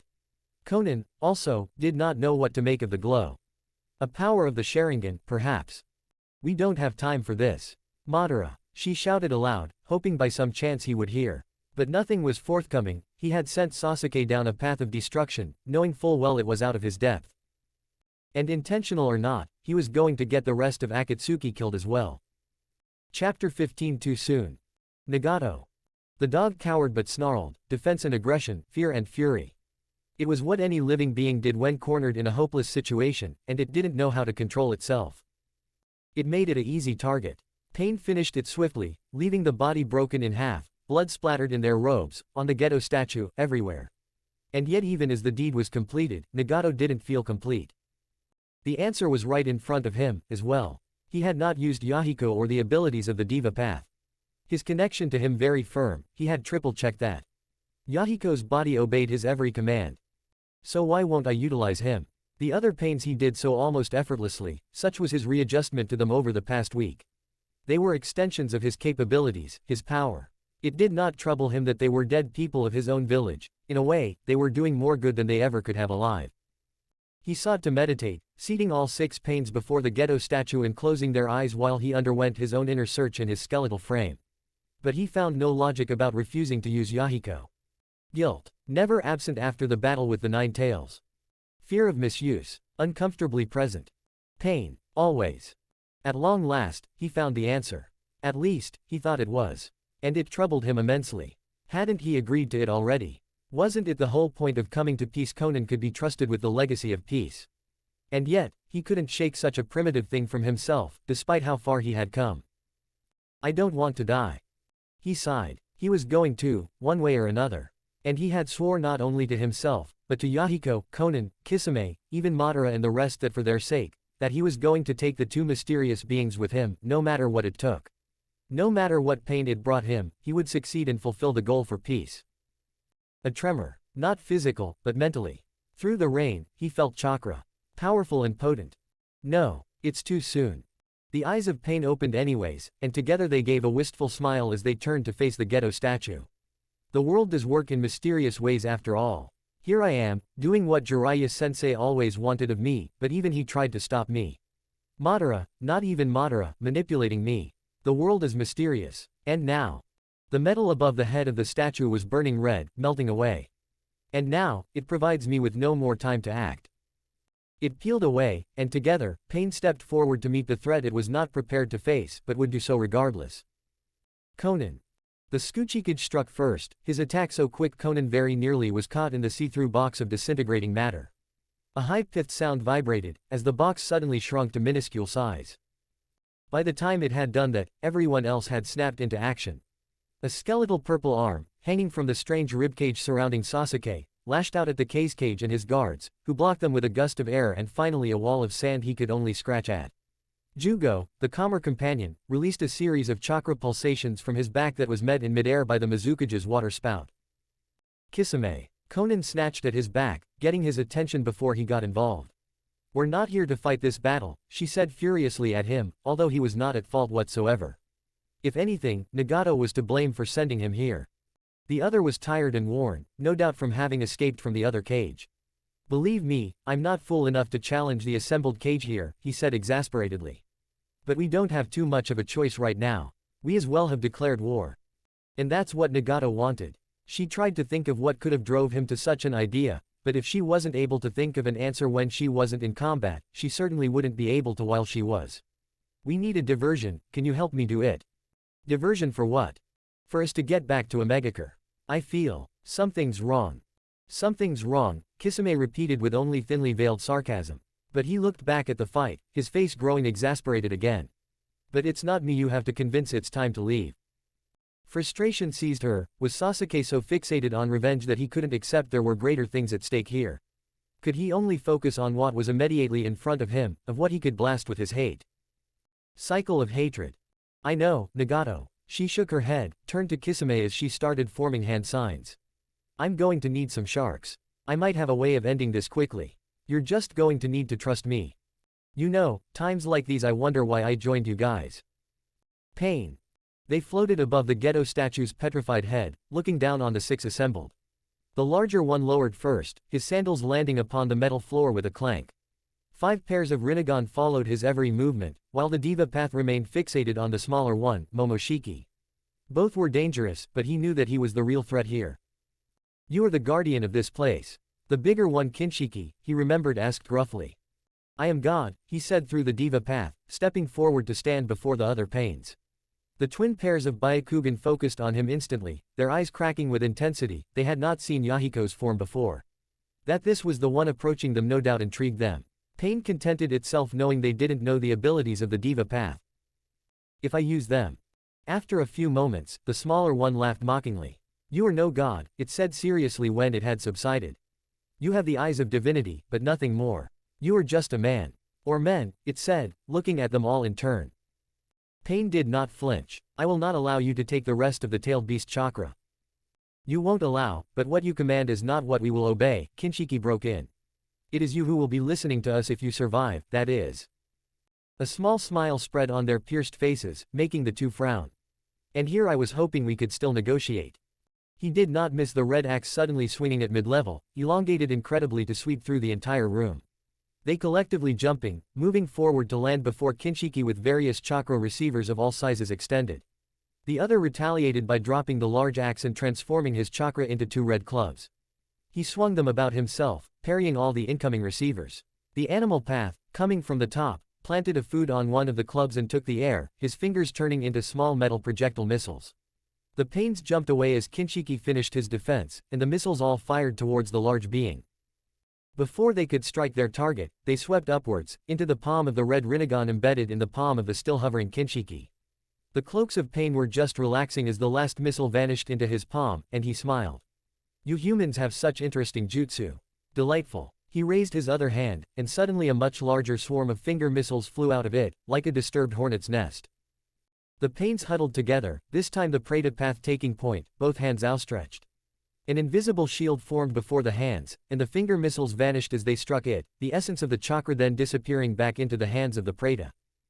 Momoshiki cocked an eyebrow as he finally descended, landing beside Kinshiki. Absorption as well. What else are you capable of, human? Killing you. The other laughed again, then from both his palms stretched out 2 chakra receivers of his own. Kinshiki. Pain paused. The other vanished his red weapons, stepped behind Momoshiki. His large hands came over his shoulders and lightly grasped the veil, then completely removed it. The pronounced horns on the other, appearing on either side of a hairline split down the middle, seemed to be much larger without the thin cloth. It seemed almost ridiculous for the larger being to have to do this simple act, but just as easily it seemed to be much more of a threat. You call yourself a god. What is your name? I am Pain. Why is that? Why do you care? Momoshiki shrugged. You misinterpreted Kinshiki before. When he asked if you were the guardian of this place, he did not mean of this tower. He meant of this world. Many times have I faced such people, the most powerful of their planet. Many times, I allowed them to live despite their arrogance. He was unmoved by the threat, but through the mouth of Yahiko he still asked, and why such mercy? Not mercy. Pain. Momoshiki stepped away from Kinshiki, one simple footstep at a time, closer to the 6 paths of pain. Pain, he said again. I made them watch as I destroyed their world. Everything they claimed to fight for and defend, they watched as I swallowed it. You have lived through small pain, but you do not know the full extent of it yet. I will teach you. You can teach me nothing. Oh. Something in him had snapped. Above, a man called Nagato had his fists clenched, his blood boiling with loathing. We will fight, and believe me, I am going to kill you. But know this. A wild grin spread across Momoshiki's face as the diva path shouldered its way past the others, also stepping forward towards the other to meet his approach. My pain. He raised a clenched hand, so deeply held the fingernails pierced the skin and blood ran down the palm to the wrist. Is still far greater than yours. Come. Konan. The collapse of the entire fortified building hadn't been easy, but they had miraculously pulled it off. Kisame had flooded the chamber once more, while Konan had sent explosive paper shuriken to destroy all the pillars, bringing the roof down on them all. The case cage had shielded those inside, she had certainly seen that, and even now she could sense they were alive, and regrouping. She could also sense the fury bubbling right next to them. Why did you do that? Sasuke demanded, his Sharingan alive and calculative. We would have had them. This isn't the fight needed of you, she said shortly. And Madara is not the one in control here. Pain is. Then why did he send us here on Pain's orders? Suigetsu asked, the only one who seemed comfortable being soaked. His greatsword, broken in two, looked comical in all their disheveled states. Kisame stepped in there. Madara isn't Madara, he's Toby, he growled. Much has happened while you and these other children were off breaking rules on the playground. Playground. You're needed in Amegakure, all of us, Konan snarled, her patience utterly broken. Something was deeply wrong, she could tell. Her sensory skills could not stretch across nations, it wasn't skill that was telling her there was danger. It was an almost intimidate sense, a premonition she couldn't explain but knew to be real. She turned to Kisame. Can you show them the way?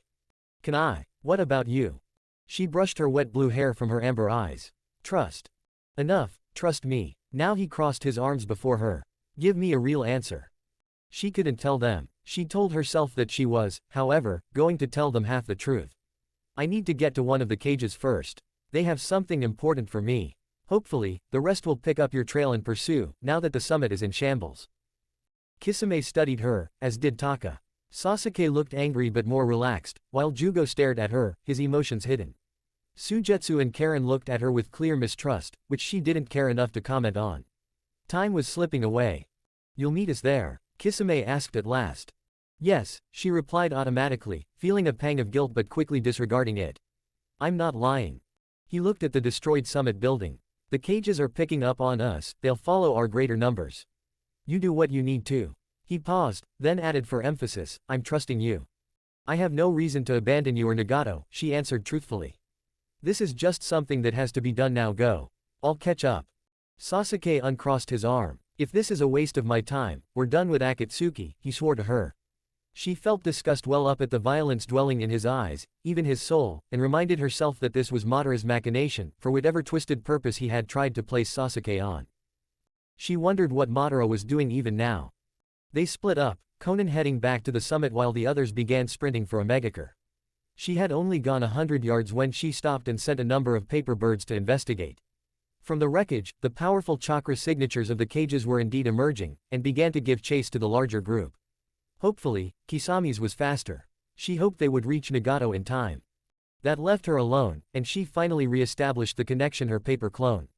Not lost, as Kisame had thought, but rather, sidetracked. She honed in on its location and moved to intercept it, going as fast as she could, her vision blurring at the speed. At last. Now. She knew what was coming, but didn't even know what she would say when she arrived. What am I even after? Assurance, vengeance. Cycle of hatred. No, not like that. It was, and she knew it, but she told herself it didn't matter. Nagato would be doing the same. The clone stood alone at the end of a long stone bridge that overlooked an immense gorge.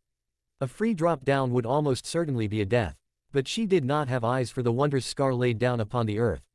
Instead, she only had eyes for the blemish of humanity that stood before her, that has subconsciously stolen the attention of the clone and drawn it away to disobey her own will, that of Nagato's.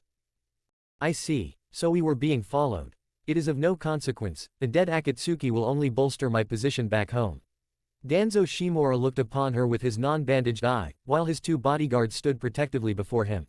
Your first mistake was adorning those treacherous cloaks, woman. Your last will be having tried to stop us here. Chapter 16 Cycle of Hatred Part 1. The blows from Momoshiki were at best described as elegant, and received as brutal. Nothing was wasted in the being's movements, who Pain was certain was not a shinobi by any standards, but simply a creature that had learned to manipulate chakra to the highest degrees and made himself a great danger out of it. Every weave of the chakra receiver poles were meant to impale, stab, or create an opening meant to do so. At the same time, Pain simply couldn't get near enough to penetrate his defenses. More than once the other was able to simply break the receivers and force a retreat to create new ones, and other times simply blocked all avenues of attack. The human path lunged with a several-meter-long receiver, seeking not to wound but to distract. Momoshiki saw the incoming pole of course, and sidestepped with a simple movement. Waiting for him on the other end were the Preta and Asura paths, each looking to stab through the midriff. Instead of landing into the trip, the being simply took to the air. Your moves are coordinated as if you all share the same set of eyes or body, Momoshiki commented as he soared over them, wielding one long receiver. Kinshiki stood off to the side, on the word of his superior not to interfere. Pain wondered how much more frustrating the fight would grow should he get involved. My Byakugan, however, gives 360 degrees of vision. Assaulting from my blind spot will do you nothing. Byakugan are found on this planet as well, Pain replied through the Asura path, making Momoshiki frown. They are uncommon, but not godlike. Neither are your abilities. Momoshiki dived down, swinging the chakra receivers outward from an X shape.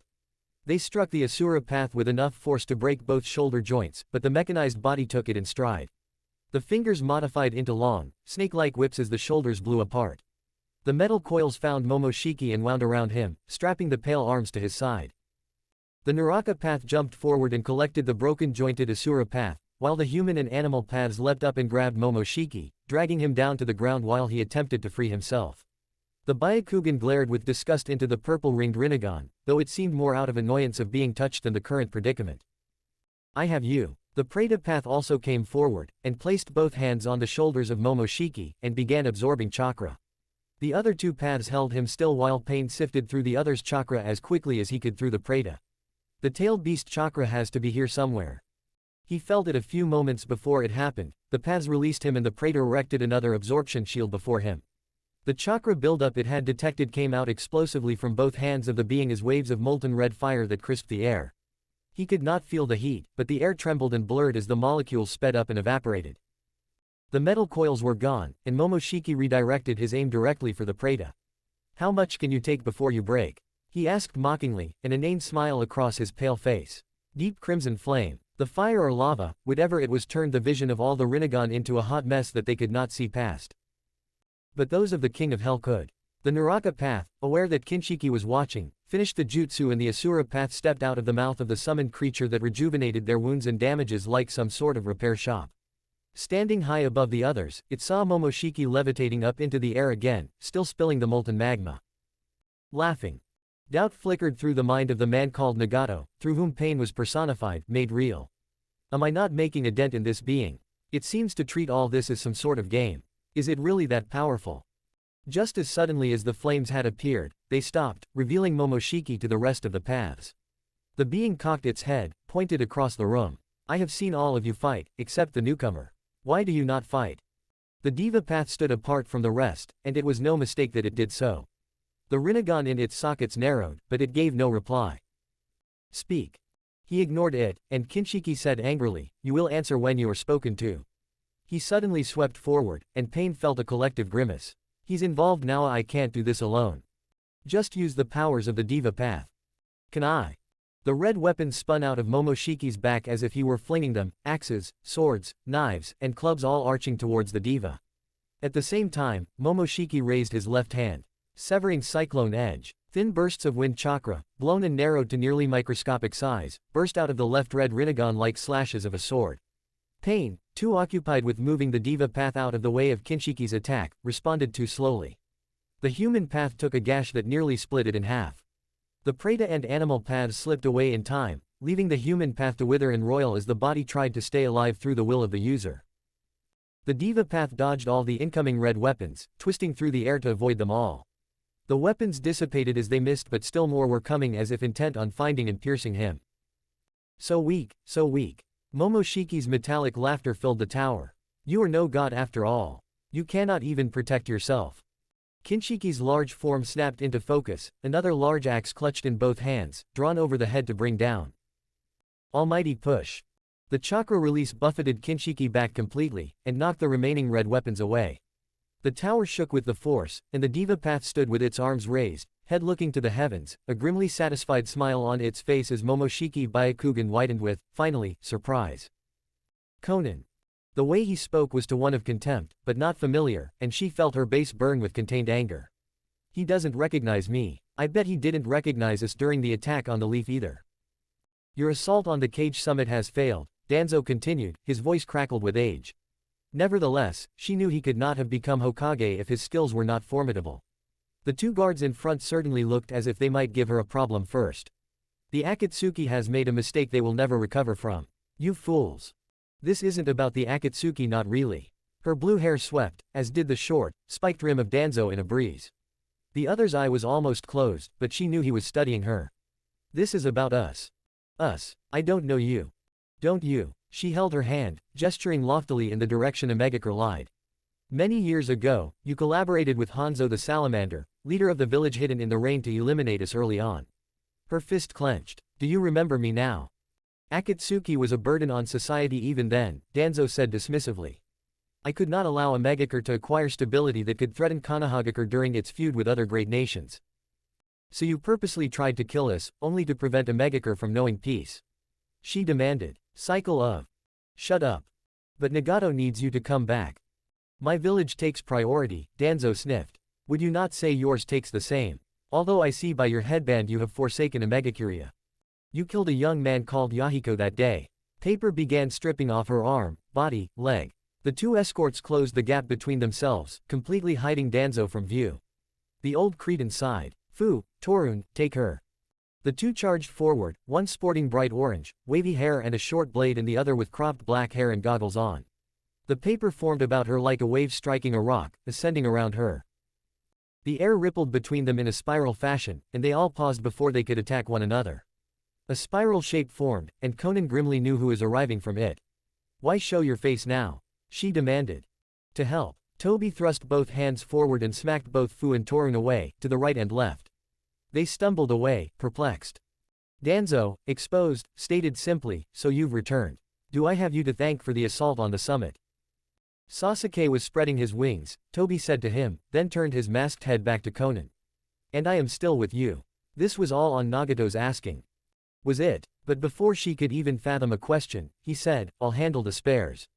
You do what you came here for. He attacked Torun, leaving Danzo standing on the bridge alone.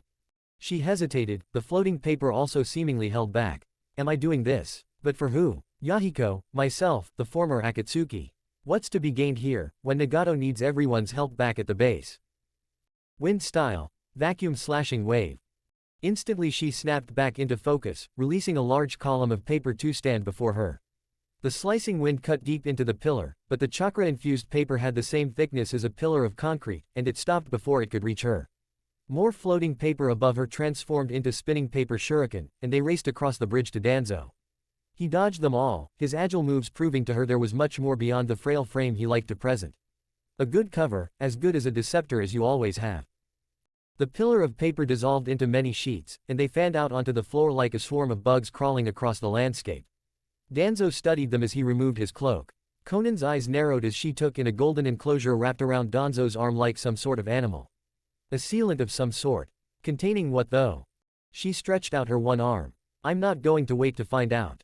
The ocean of paper continued to move forward slowly, coating the entire bridge, but some began to shoot out in the shape of miniature paper airplanes. Danzo once again took to dodging as they began to explode in proximity to him. The paper bombs snuggled into each plane began to rip apart chunks of the bridge as he arched around the support beams. Wind style. Vacuum sphere. A ball of condensed wind accumulated before Danzo, and the paper that struck it exploded or dissolved entirely. Konan stopped the airplanes and instead focused on creating an explosive spiral. The sphere shot forward, parting the sea of approaching paper as it raced towards her. She jumped to avoid it, abandoning the half-formed paper spiral shuriken. She quickly began to form another while Danzo simply stood there, removing the guards on his gauntlet. She took note that Madara and Danzo's guards were nowhere to be seen. Either the fight had carried to below the bridge, or the fight was already over. Meaning he was either gone or watching the fight unfold. What are you playing at? Working on Nagato's orders how? You Akatsuki cannot be allowed to continue your actions, Danzo said. When I lended my hand to Hanzo, I had expected it would be the last I ever hear of you. Instead, your organization grew even beyond the boundaries of your insignificant little nation.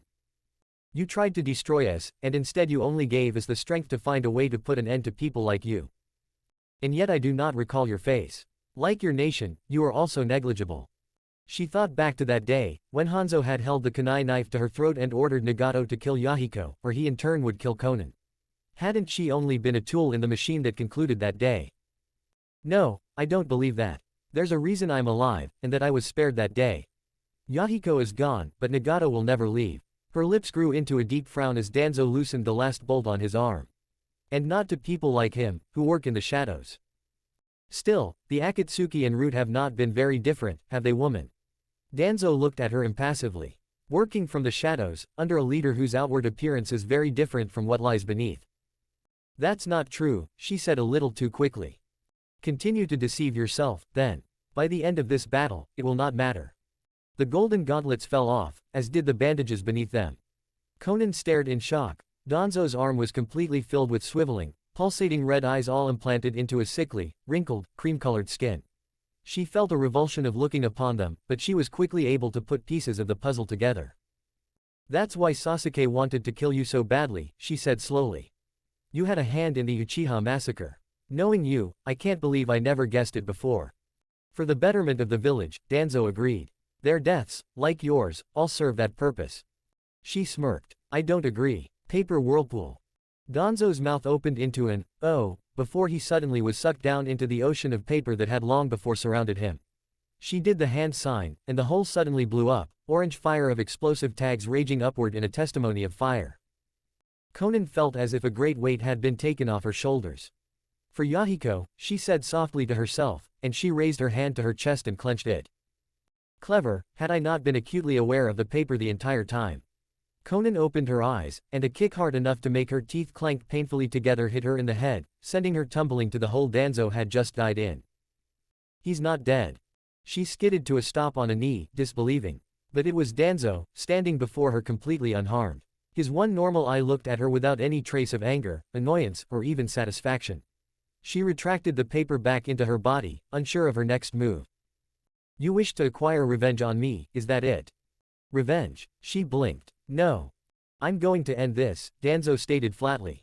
"Starting with you, I, Danzo the 6th Hokage, will begin the extermination of the Akatsuki." Pain. Momoshiki observed him with an almost idle fascination. "What technique is this?" The diva path lowered its arms, the bottom half of its face shielded by the collar of the Akatsuki cloak. The purple-rimmed Rinnegan stared across the expanse at the being. The other 5 pains stood back, at bay.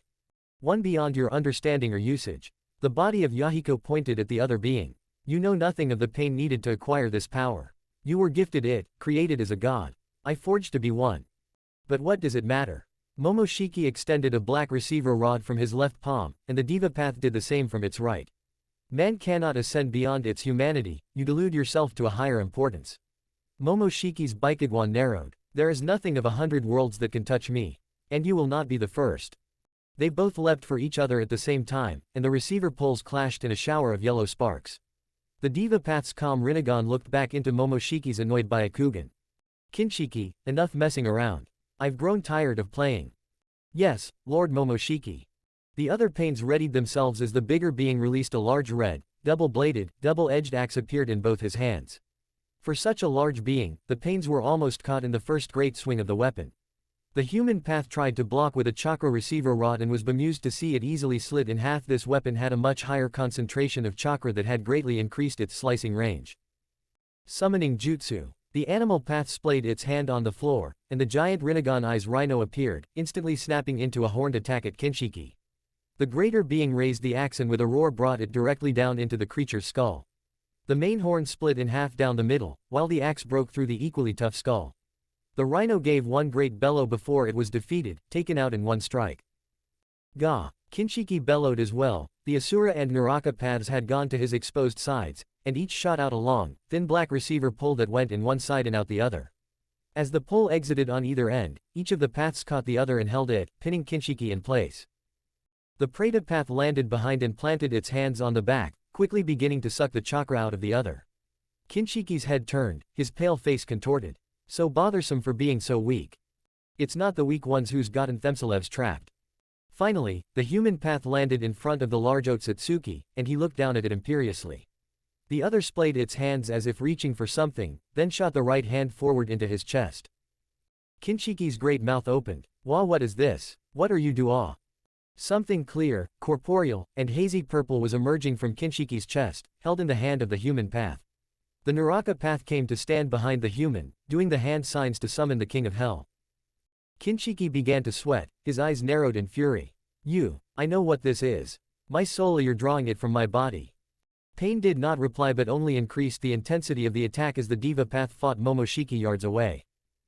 Momoshiki let loose another splicing wave of sound that the diva path effortlessly blew away with another almighty push. They clashed again with the chakra receiver, swiping not like swords but like knives, trying to impale the other. And Pain, for all the advantage he was having now, knew that would be the end game. The chakra of the large being is too strong for me, take his soul, he thought grimly.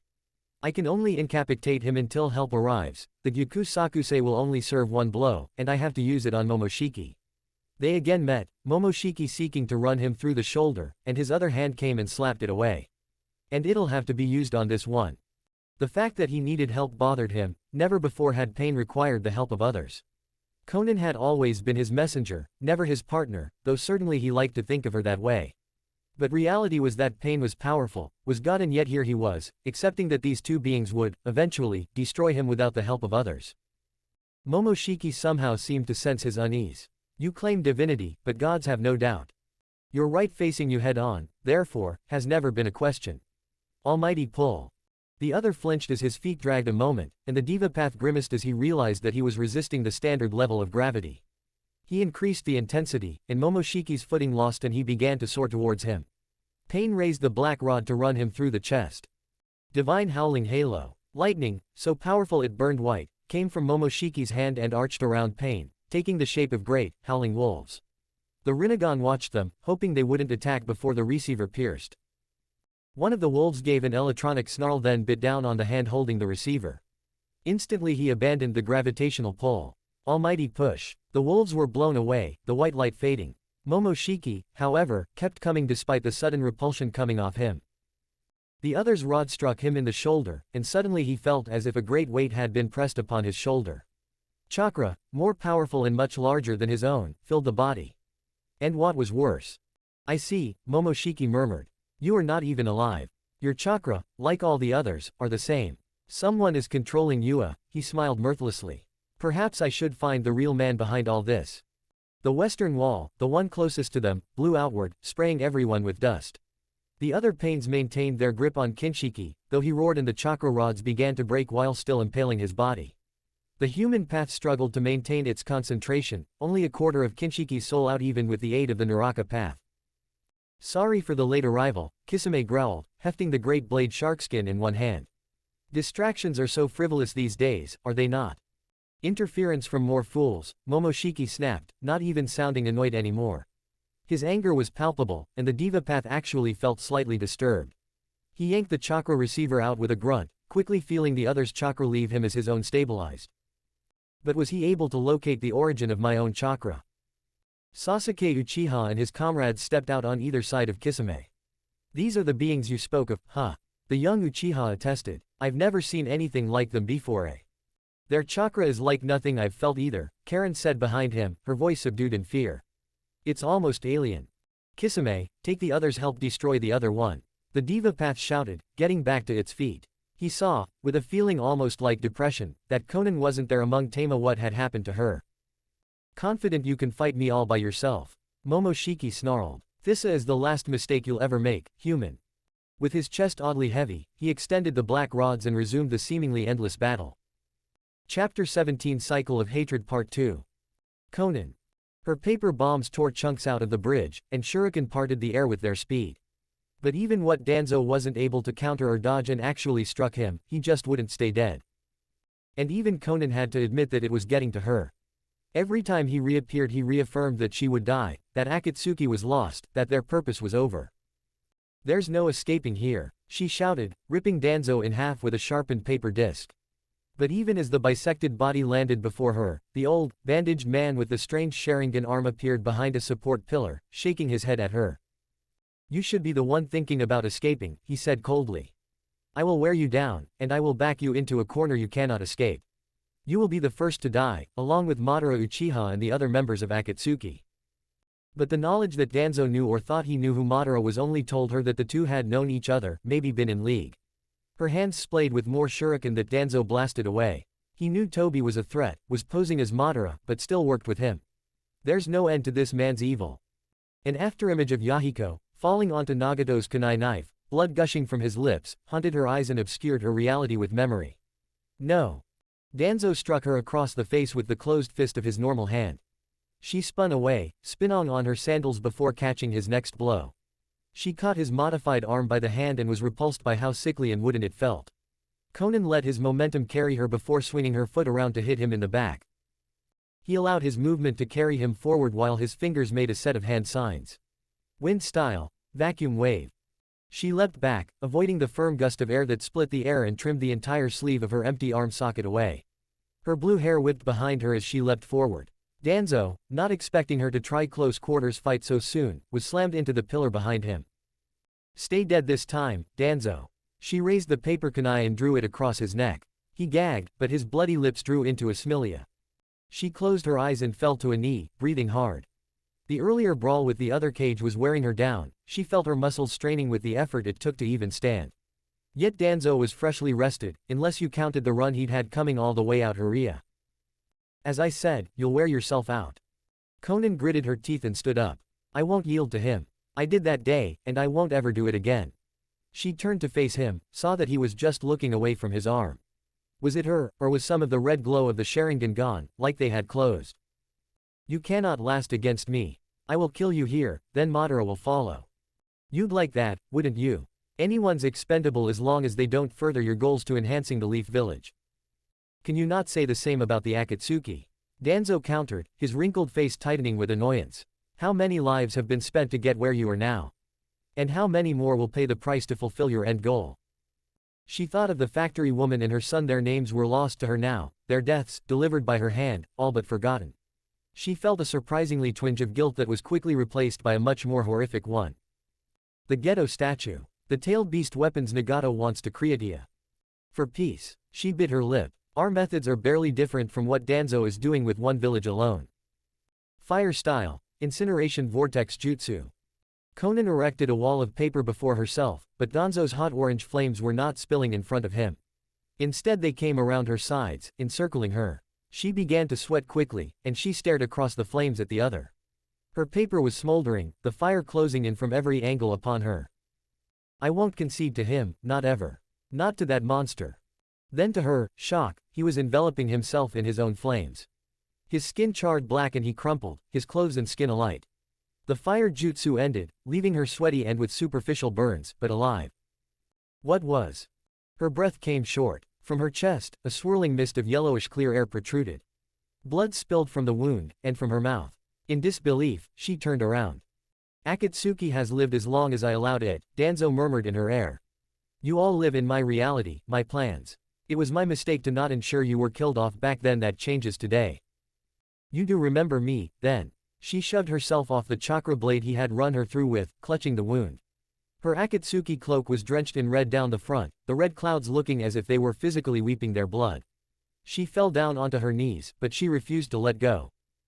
Not now. Not when I'm this close. A shadow fell over her. On the closest stone pillar, Toby had appeared. With the sun behind him, she could not tell if he was looking down on them or not. I recognized you, yes. Danzo was walking towards her, apparently oblivious to Toba's presence above. She wondered if the other was just going to watch her die. Still, she focused upon Danzo's words, each one striking her like an icy needle in her skin. You, your former leader Yahiko, the boy with the Rinnegan, Nagato. I remember that day very clearly. And you have no regrets about what you did, she said viciously. Killing Yahiko, helping cripple Nagato, holding me hostage. Where is your humanity? I could ask the same about pain. Danzo stopped behind her. Our groups have led separate paths that conflict with each other, until it has led to this final confrontation. I will not fail here. I will not fail. She was much younger, standing with Yahiko, tending his wounds in their old orphan home where Jiraiya had trained and lived with them. He looked down at his lip, determination etched into his handsome features. I won't fail us. Not you, not Nagato, not any of our countrymen. I'll unite the province. I know you will, she said soothingly. Let me finish bandaging. I mean it, he said sincerely. You and Nagato, you're the most important things to me. Our parents all failed us, made us strike out on our own. His lip quivered, it was the first time he had ever mentioned their collective parents to her. She held his wrist gently, steadying it. He looked at her, and her heart fluttered with emotion. I won't ever allow you guys to end up striking out on your own, he said quietly. Never. It ended, reality returning, the reality that Danzo had created.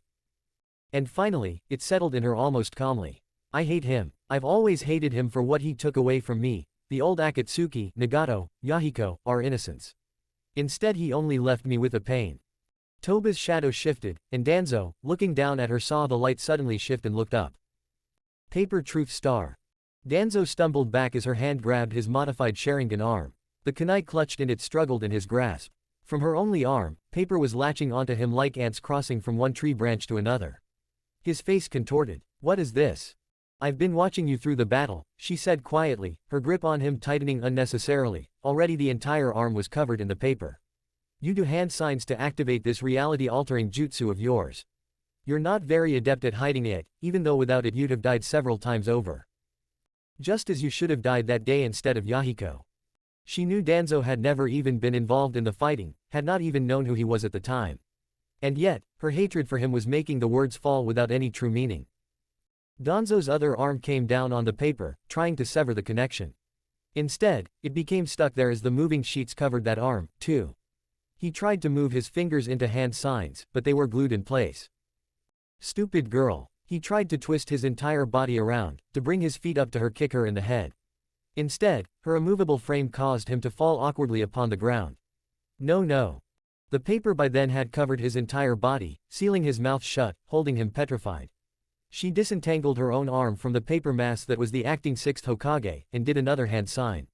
The paper began to multiply, spreading out from Danzo in the shape of a five-pointed star, making it appear from his armpits and legs. He was developing webbing similar to that of a duck's.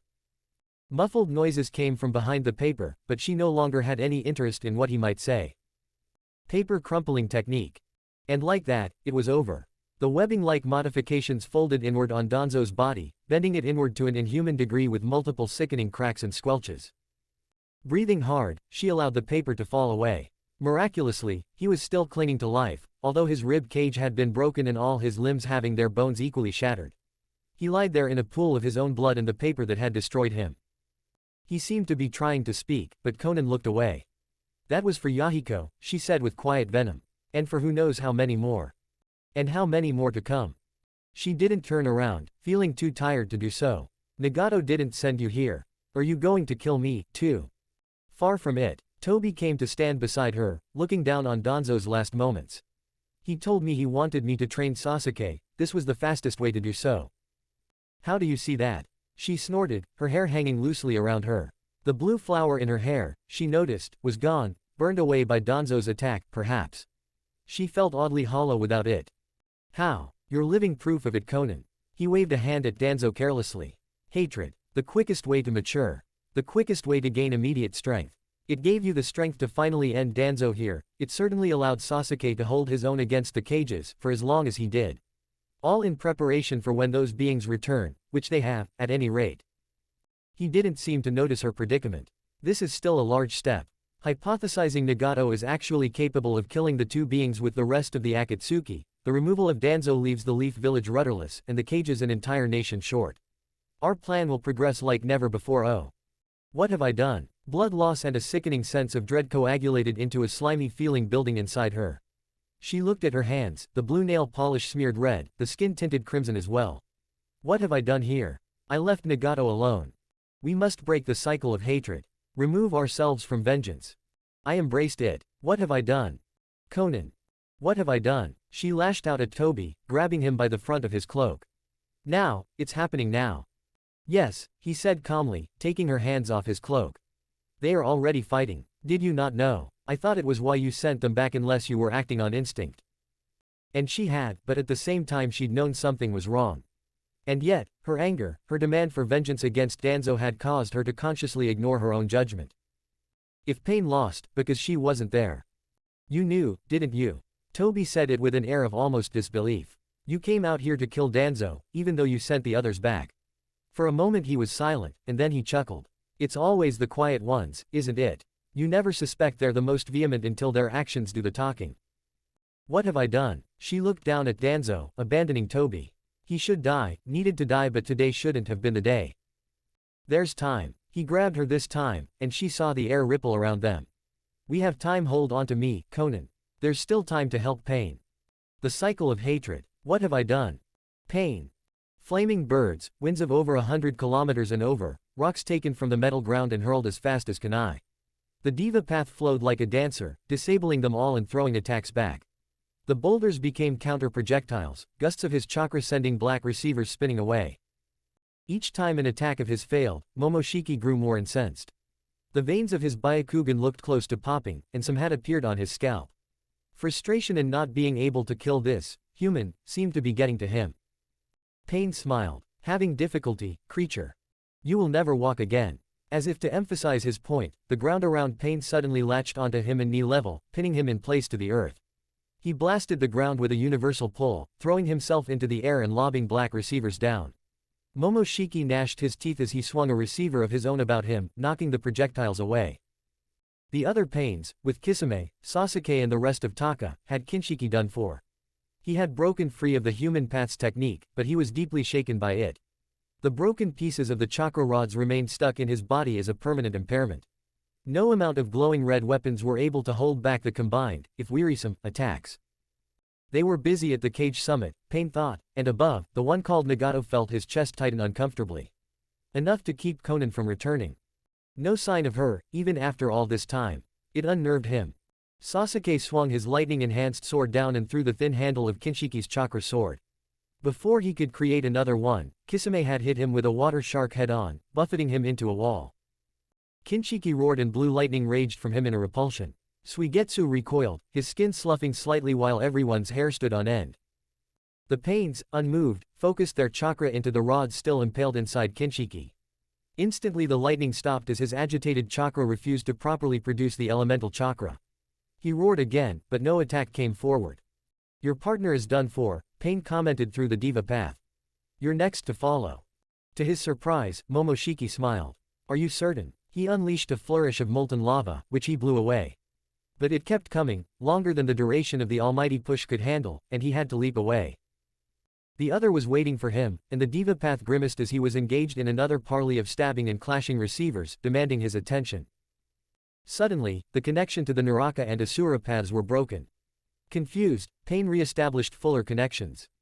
The other paths had gotten free, but Kinshiki's attack was not done. A massive scimitar, 3 times as long as Samahata, swept across the room. It was stuck against Sasuke's Susanoo ribcage, which was cracking with the sheer force of the attack. Karen stood behind him, tried to feed him chakra.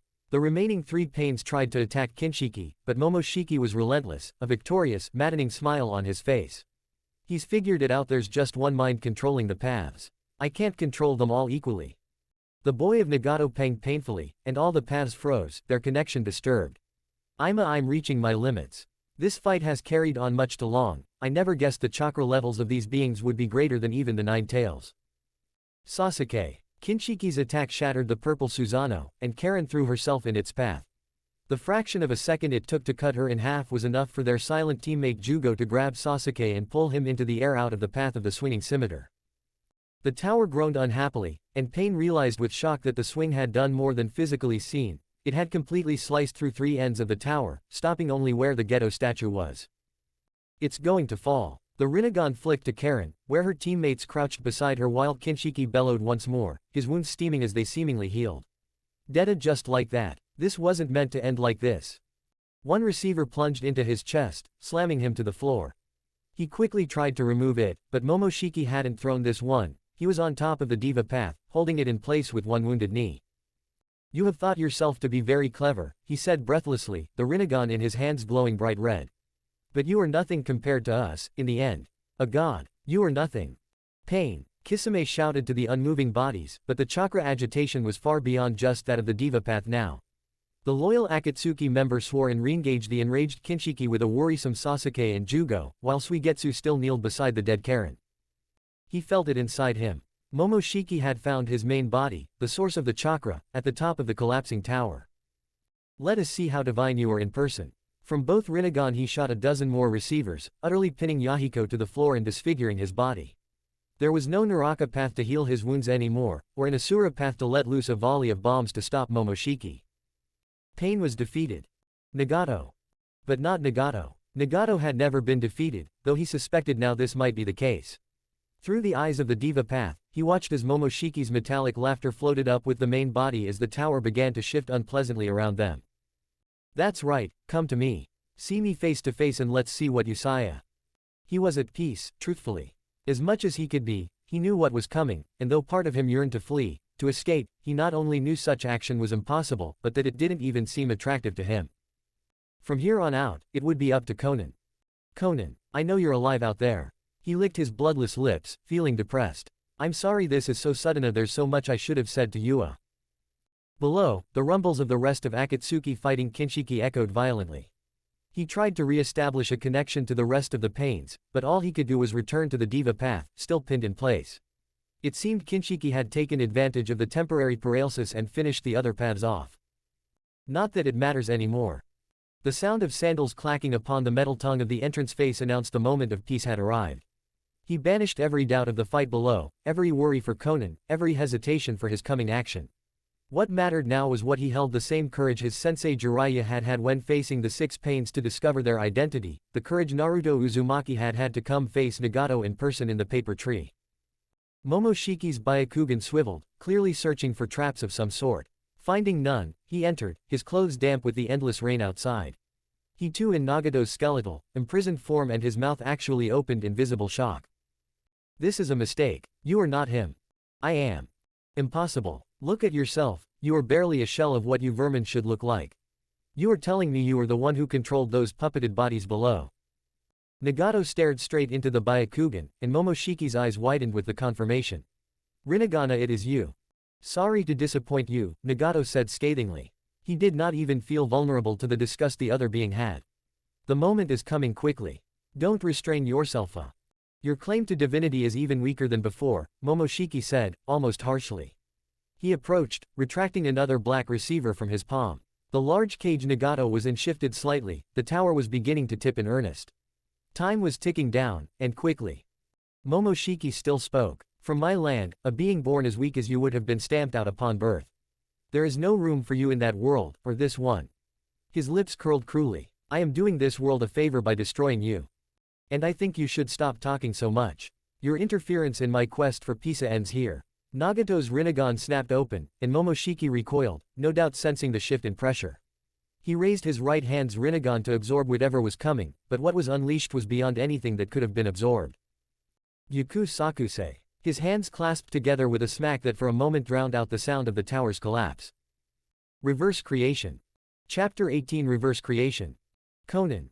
They emerged in the thick of a battle that, while not as large as when Pain had fought the Nine Tails, seemed to convey even more of a power struggle as then. She stumbled to her feet from the nausea building in her. Konan. Kisame snarled, holding a whining Samahata against the sharp red replica in the hands of the larger being. Konan. Sasuke Uchiha and Jugo, from behind Kinshiki, released their own attacks, a blizzard of lightning Senbon and a gust of yellow particle light. Kinshiki raised his other hand, which drew a double-sided axe from his back and blocked the attacks without any trouble. They're struggling, Toby intoned. Are you going to help them? Konan asked, trying to put venom into her voice but sounding almost breathless instead. The bodies of the six paths were strewn across the metal ground. The diva path Yahiko, dear Yahiko, was pinned into the ground by perhaps a dozen rods. She ran over to him, leaving her sentence unspoken while Toby looked at the continuing battle silently. Pain. She grabbed the face, feeling the cold lifelessness of it. But the Rinnegan did not move to acknowledge her. It stared forward, oblivious, the mouth slack. His attention isn't here, but the Rinnegan is still reflected in the eyes. He's alive, but struggling. She looked up. The top of the tower. Don't tell me the smaller being went after him. Chidori. Konan looked about. Kinshiki, both his arms occupied in a deadlock of blades with Kisame and Suigetsu, wasn't able to move in time. Sasuke's attack ran through his stomach, the entire hand going into the body and out the other, shoulder deep in Kisame's guts. He roared in agony, and the wound seemed too much for him at last. They've been wearing him down, Konan thought, and she felt a rush of appreciation for their abilities. She ran over to them, Toby still standing where they had come from, his eye trained not on Kinshiki but the ceiling above them. Nice of you to finally come, Kisame growled. A sharp tooth had been knocked from his upper teeth, and blood ran from a cut on the left side of his head down his neck and beneath his head. She raised her arm to his head and a few pieces of paper crawled up to seal the wound. They grew red, but the bleeding stopped. Thank you, she whispered to him. Did you do what you needed to? Kisame asked tiredly. What had she even done back there? She wanted to banish the memory, pretend it had never happened, that she had almost not forfeited their lives for personal revenge. To continue a hatred that had no place of existing. Lord Momoshiki. Kinshiki shook, suddenly animated. Sasuke looked up, confused, until Kisame's empty hand struck him with enough force to force him out of the former's body. The wound tore open more, but Kinshiki didn't seem to care. I'm coming. You're going nowhere. Sasuke shouted. For Karen. His hatred is gone. She looked over at Karen's body, strewn across the floor in its own puddle of blood. Not mindless vengeance, genuine agony. His choices led them all here. Kinshiki, however, dodged all the attacks. Suigetsu's water pistol, Jugo's energy blast, Sasuke's Chidori sharp spear swing as he moved incredibly fast across the floor, going for a hole that fed into the outside. Kamui. Kinshiki's left leg tore off with Toba's attack, but the rest of his body was too fast to be caught in it. Toby swore then shouted to the others, after him. We can't let them escape. But they were exhausted, wounded. Sasuke gave Toby a scathing look before going over to Karen, looking for all the world regretful. Kisame sat down, a small smile on his face. What's so funny? Toby demanded. Kisame chuckled. I'm starting to think you thought you brought her here only to look pretty. Toby turned to the hole to see the paper wings ascend out of sight with only one flap. Save pain. Nagato. To an outside viewer, nothing extraordinary was happening. Nagato, in his medal holder, stared intently at his opponent with his hands clasped before him as if deep in prayer. Momoshiki in turn stood stock still, one arm holding his chest while the other was hanging loosely at his side, the Byakugan widened with mixed fury and shock. With a deeper look, it was a fiercer battle than what was happening before. Yaku Sakusei, Nagato thought as his chakra swam through the space between them. Reverse creation, the antithesis to the creation of all things said to be used by the Sage of Six Paths. His Rinnegan no longer saw the normal colors of sight. It all seemed darkened. The only colors he could see were his blue-colored chakra, and the purple haze that was Momoshiki's. His blue chakra had stuck itself into the purple like swords piercing the skin, slowly turning the purple into blue. But the other was resisting, and resisting harshly. The potency of Nagato's own chakra was excessively powerful, he knew, but Momoshiki's. This technicaea, Momoshiki breathed, his voice sounding as distorted as their surroundings. It is from our ancient scriptures, banished from Uzia but you still use Ida. Looks like it's the only thing that could kill something like you, Nagato said strangely. His chakra tensed, his soul ached. The strain of the technique was more than anything he could have ever dreamed of. Every cell in his body seemed to feel icy cold and depressed. Whereas he had always imagined giving life would make someone would feel warm, the extermination of it seemed personified in the most chilling way possible. Momoshiki gurgled, the purple, hazy chakra glowing. You don't have the strength to finish this. But Idoa, you should have known the risks of this jutsu. The hazy purple chakra began to push Nagato's pure blue out, the color overtaking the other. Nagato felt the strain grow and felt his nose bleeding in his body as he fought for control. Reverse creation, the absolute undoing and reversal of life. And if I don't do anything to stop him, he's going to do what I'm trying to do back to me. The purple progress slowed, and he felt Momoshiki's frustration and fear. He was afraid of Nagato winning this. And his fear gave Nagato hope that he could win the battle of wills. Both were exhausted, they were riding on sheer desperation to win. A sadistic glimmer of joy rippled from Momoshiki's chakra. Come, Kinshiki. Yes, the time has come. Give me your chakra so that I can destroy this worm. Nagato forged himself forward. I have to end this now. Konan. Save pain. That was what he shouted after her. But pain was below, broken and forgotten. I'm saving Nagato.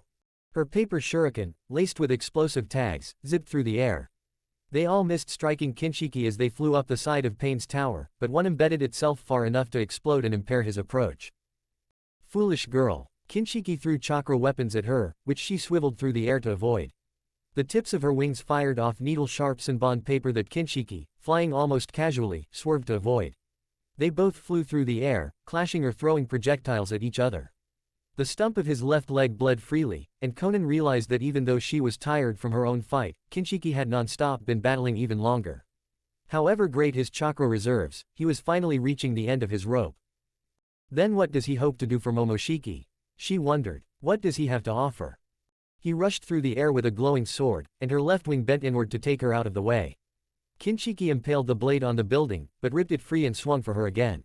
She released a flurry of paper birds that pecked at Kinshiki. He grunted and waved them away, but his movements were slow, sloppy. The birds opened up bits of his flesh and blood ran from dozens of minor wounds. The tower was slowly moving away from them, falling into the other direction. It only increased her urgency. What do you hope to accomplish? Konan demanded. You're dying, you have nothing left to offer your partner. The other chuckled. He is not my partner, Kinshiki said throatily, finally swatting the birds away. He is my lord, my master, just as the one called Pain is yours. He isn't my master, she said, feeling hollow by the accusation. Is that how we really seem to the others?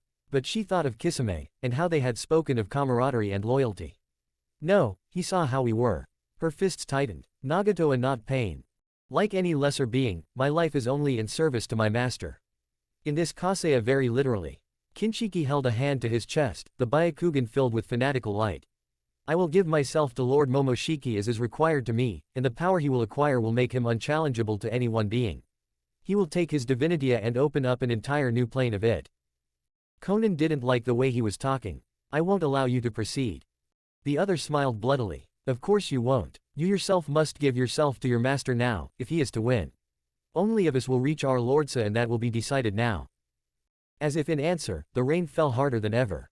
Kinshiki's details formed, leaving only the outline of his large form, and the ominous glow of the red sword in his hand. Only one of us will reach our lords. If she had arrived, this wouldn't have happened. She could have been there with Nagato already, helping him. Tobi could have killed off Kinshiki, but instead she was the one fighting him. She almost felt as if the fake Madara was purposefully testing the two of them. Why, she couldn't begin to guess. It doesn't matter. What I've done. Her amber eyes settled on the hazy outline of the other. It's what I do next that matters. Yahiko, the old Akatsuki, the Jinchuriki, the people of the Leaf Village, Sasori, Deidara, Kakuzu, Hidan, Itachi, the Zetsus, Danzo. Too many had died, all for this cause. Danzo himself had made that clear. Could they really continue the tailed beast plan? All these lives spent, and peace was still not achievable. She heard the flurry of air, and knew Kinshiki was making his move. She hovered, empty-handed, her body soaked and her wings flapping gently. Was it worth it? Pain is not the solution, she realized. For all he's ever Sahida, he has only continued the cycle of hatred. He is the result of what Danzo started, and through that I am a result. This has to end. She bent horizontally and zoomed forward. No one else will die because of our planning. I won't work with pain, I'll work with Nagato. Kinshiki gasped, choked, hovering in midair as they collided and went past each other. Konan winced, feeling the cut of the sword where it had scraped her cheek. My lord. He fell away in two distinct halves, bisected by the sharp, angular cut of the paper wing. His outline faded from view, swallowed up by the rain. And from her eyes, tears flew as well. The moments with Nagato were what she treasured, defending him against Naruto, watching him as he recovered during the sealing, the silent communication of knowing what the other felt as they sat talking to Kisame. The past. I've spent so long trying to forget that day and what I lost that I could never understand that I hadn't lost everything after all. I'm coming, Nagato. Nagato. When his consciousness was beginning to fade, the purple chakra overtaking him once more, death creeping behind him with its cold hands, an angel appeared. Her chakra glowed white through his eyes, spread out in the shape of one. He could not recall who it could be, only what it could mean. This is it. But his opponent seemed gripped with fear. No. Try as he might to break the connection, the jutsu was unstoppable. Just like the creation of life could not be stopped, so could the ability to not take it away. The chill vanished as the white chakra melded with unknown blue, creating a lively aqua color. It can't be. I am God, I am the eater of worlds. The aqua chakra pushed the purple into its core, and try as it struggled, like an animal beaten into a corner, there were no avenues for escape. With a last, death-defying scream, the color of purple disappeared. His vision returned to normal, and his breath caught in his throat. His whole body was aflame but wasn't, it was a dull pain, like 1,000 swords piercing him but not really touching him. His eyes, the Rinnegan, hurt the worst, and he almost couldn't open them for the pain of it. But he did so. He saw Momoshiki turn to an absolute white, his body divided down the middle perfectly. His face was frozen in absolute shocked hatred, but that was the last expression it would ever make. He watched, aware of a warm hand holding his hands, as the white form cracked and disintegrated into nothingness, not even leaving the presence of a dust pile behind. A husky purple glow remained there, writhing in what could have been agony, before it dissipated and was as gone as the physical body. At last he breathed. His body felt like it was falling. No, the tower is, he thought calmly and relaxed in his prison. And yet, he felt freedom was around the corner. Nagato. The angel, whose name he still couldn't place, kneeled beside him. Her wings were folded behind her, her blue hair falling before her face messily. Tears streaked down the eye visible to him, a powerful orange that felt as warm as the hand touching his own. His mind was gone, the Gyuku Sakusei was not a forgiving technique. To take away life was the ultimate crime, the payment would be one's own. Nagato was going to die. You shouldn't have done that technique. She screamed at him. What were you thinking? I've done God's work, he breathed. I've saved our world, but still I could not seem to give it peace. You shouldn't have done it, she said, hopeless now. She kneeled helplessly before him. We were going to give it peace, Nagato. What is there for me now? Painfully, he turned his head to her. There is always more, he whispered. Yua Konana, there is always more Aya. Not anymore, she said, sounding distant. I failed us both, Nagato. I gave into hatred. I killed Danzo out of hate. I came too late to help you, to save Yua, to save Warselvessa. She tightened her grip on his hand. I'll die here with you, as the tower falls. Konan. No. No, she demanded of him. You'll rob me of my last wish, as you yourself die here next to me. Her heart was tearing itself apart, just as it had that day. Could he not see that? It did not seem he was all there. No, he said, stronger. Konana, you did nothing wronga. No, I. Listen. He swallowed, and he seemed to have trouble doing so. She quickly took him out of the mobile roller, held him in her own arms. The furniture of the sanctum was all leaning against the far wall. The direction the tower tilted, the roller followed. But she kept them there, to hear him. Listen, I see now I am no god, and I never was. These Isa cannot cover up that I remain human. He smiled weakly. And humans make mistakes. It's what we make of these mistakes that shape who we become. And we cannot become monsters like they were. She thought of Danzo, dead and forgotten on a distant bridge, far from his home. Momoshiki and Kinshiki, dead and gone. All three lusting for power and yet permanently detached from it because of their ambitions. They were blinded, as I was blinded when I fought Jiraiya Sensei, when I fought the Nine Tails. I thought myself all powerful, who knows what I might have become after we sealed the Eight Tails and we were not stopped. To show us our future. What are you saying? He chuckled. It's almost like a real god sent those two to stop me. I was wrong, we've been wrong. His breaths were growing shorter, but even as the tower reached its full tilt and began to fall in earnest, she bent her head close enough that her hair covered his lips, hiding his Rinnegan from the views of their crumbling world. Only as he whispered to her of a new one. Chapter 19, The End of Pain. The citizens of Amegakure watched in stupefied silence as the great tower of the village leader fell, flattening blocks of structure and life. Some said it signified his fall from grace, just as Hanzo had fallen before. Others said it was impossible for him to fall, and simply said a great battle was being waged. Whatever rumors flew, nobody approached, save for six-figured soaked and grumbling in the rain. They found in the ground floor of the collapsed tower a strange sight. The members of Akatsuki were grouped there, the man who had attempted to assassinate them, Kisame Hoshikage of the Mizukage's land. Sasuke Uchiha and his subordinates rested there. A masked man in orange neither of them recognized also stood there, watching their approach. Well, we came here to finish wiping you out. The Tsuchikage grumbled, holding his aching back as he sat upon the shoulders of his larger bodyguard. But it seems we've only come to watch you die ourselves. What has happened here? The Kazekage asked of Sasuke. The young Uchiha, however, seemed beyond words. He only gave a blank stare before turning back to the body of his young redhead teammate. A shadow fell over them, and the cages, their bodyguards, and the man called Toby all gazed up as they watched a woman, with long white wings descend in their midst, holding the body of a man with hair shot white, his skeletal frame held gently in her dirty, bloodied hands. The silence was louder than the rain, and it was surprisingly Toby who spoke first. They are defeated, then. She nodded. She gave the cages an almost disinterested look before standing up, letting the dead man's body rest upon the metal floor. The Tsuchikage was too irritated by the silence. I did not come all this way to be ignored. What happened to this tower? This village, even? And what is that grotesque statue staring down at us? Toby glided forward. Allow me to express. No, I will, Obito. The other froze, slowly turned to face her. What did you say? She brushed past them, to stand directly before the cage. Either one of them could make a move to strike her down, but even the Tsuchikage was hesitant to do so. Something about the way she held herself, the weariness in her eyes, subdued them all to listen. I'm going to tell you the story of a man called Nagato. A man you've never heard of, but have believed to know very well. The other members of Akatsuki looked up to listen, Kisame looking especially interested. The one called Obito stared. I will tell you what you know first. To all of you, he has had a persona known as Pain. Through Pain, he has led the organization called Akatsuki, whom you used to hire for missions you were unwilling to trust your own shinobi with. Those same criminals have also been tracking down your Jinchuriki and capturing them. I knew it, the Tsuchikage snarled, but the Kazekage stayed him with an open palm. Wait. The woman continued as if there had been no interruption. Outwardly, you have known him as Pain. And until a few days ago, only 2 other people alive knew that Pain was not all he was. That number has slowly grown and before I felt apprehensive about it, now I feel it should be known. Pain was a monster. But Nagato was a good man. A good man who deserves the respect of a world that will never understand him. Konan, Obito said warningly, threat veiled in his voice. Don't say more than must be said. All of it must be said, she replied. For them to understand and so that we may work together. Work together. The Mizukage and Obito said at the same time. You're out of your mind. The cage, so young and yet full of calm maturity, held up another hand. I would hear her words.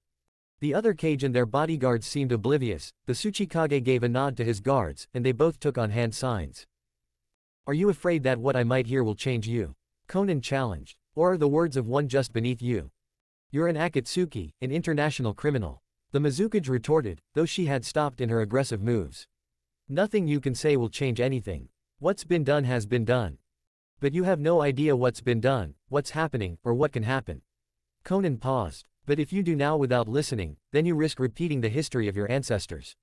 Let this be a moment to decide change. She gestured to the dead man behind her. His sacrifice should not be in vain. Sacrifice. The Tsuchikage spluttered. Fine. Obito observed her through the eye hole of the mask. She did not care to what lied beneath it, but could sense the intention, burning beneath it. To fulfill his own plan but something, was staying him, just like the cages. This man Nagato was Pain, but he was much more than that, Konan said slowly. He was a man who suffered, and suffered tremendously. He lived through the civil war of Amegakure, where he watched his best friend die. He watched as his other best friend was threatened with death as well, all in the midst of a betrayal by the other side. And in that moment, hatred overtook him. He killed almost every member of the other side, and by the end of it, Pain was born, and Nagato was buried far beneath the surface.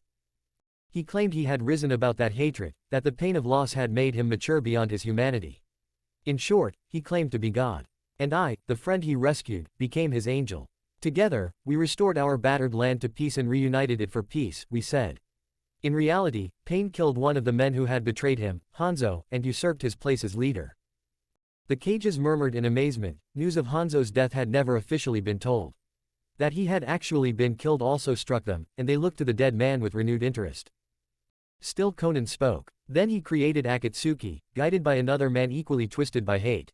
Here, Obito twitched almost invisibly, none of them noticed. The goal of Akatsuki, as told by Pain, was to capture the tailed beasts by storing them in a statue called the Gedo, where their chakra would be used to create devastating new kinjutsu, to which, when completed, they would use to destroy a ninja village to inspire fear into all of the others. From there, each village would then be given a kinjutsu to use against each other, with the idea they would be too hesitant to use such devastating weapons against each other. She looked at each of their stunned expressions, and smiled wistfully. A world ruled by terror. But that plan did not work. To capture the 9 tails, Pain destroyed the entire village hidden in the leaves to draw him out.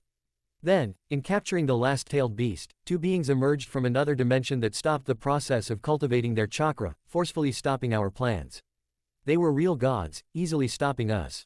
They then destroyed the village hidden in the clouds. By the Sage of 6 Paths, the Mizukage breathed. Are you telling me there are only 3 great shinobi villages left? And that those entire 2 lands are now devoid of armed forces? The Tsuchikage asked with a falsely innocent look. Konan's calm voice broke into harshness. You are the oldest here, yet you are all the more thirsty to throw more people into violence. She demanded, actually walking up to him and making the cage's guards tense. You have witnessed more than any of us, but you still want to retread the cycle of hatred. Have you no honor? Stupefied into silence, the Tsuchikage only glowered at her. Age does not breed wisdom, Konan said quietly. Nagato, so young, is the wisest man I will ever know. Yet you have not told us why, the cage said calmly. Not as a challenge, but simply with a tone of desiring more information. She was certain, wanted to know it all. She took a deep breath, lifting her face and letting the rain wash over her. Nagato realized a number of things, during his battle with the 2 greater beings.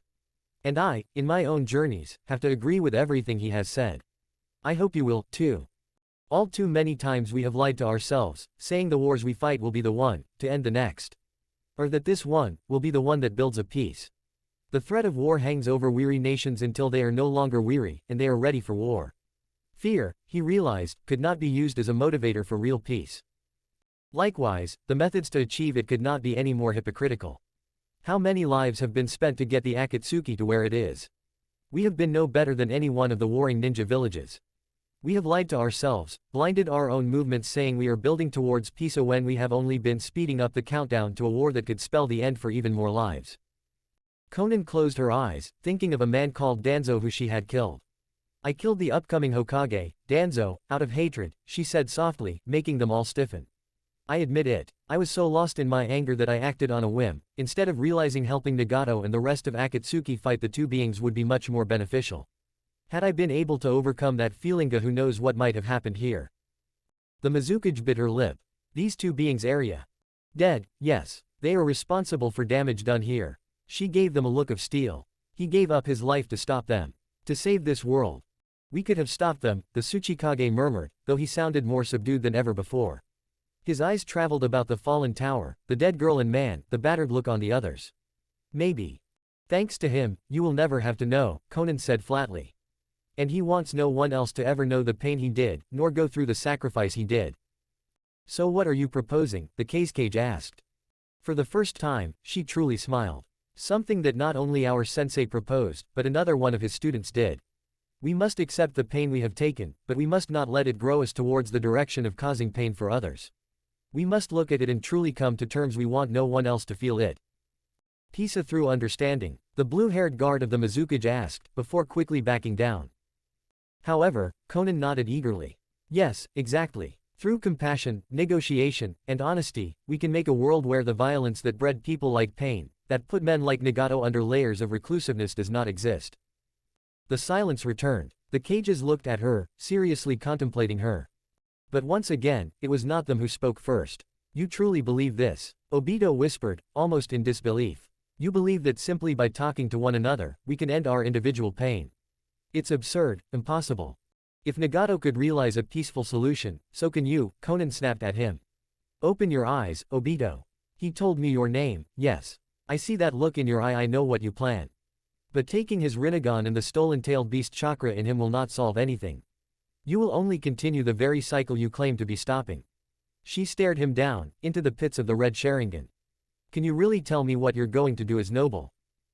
Obito gave no reply, simply standing there mystified. She turned away from him, back to the cage. The past is the past, and what's been done has been done, she said to them.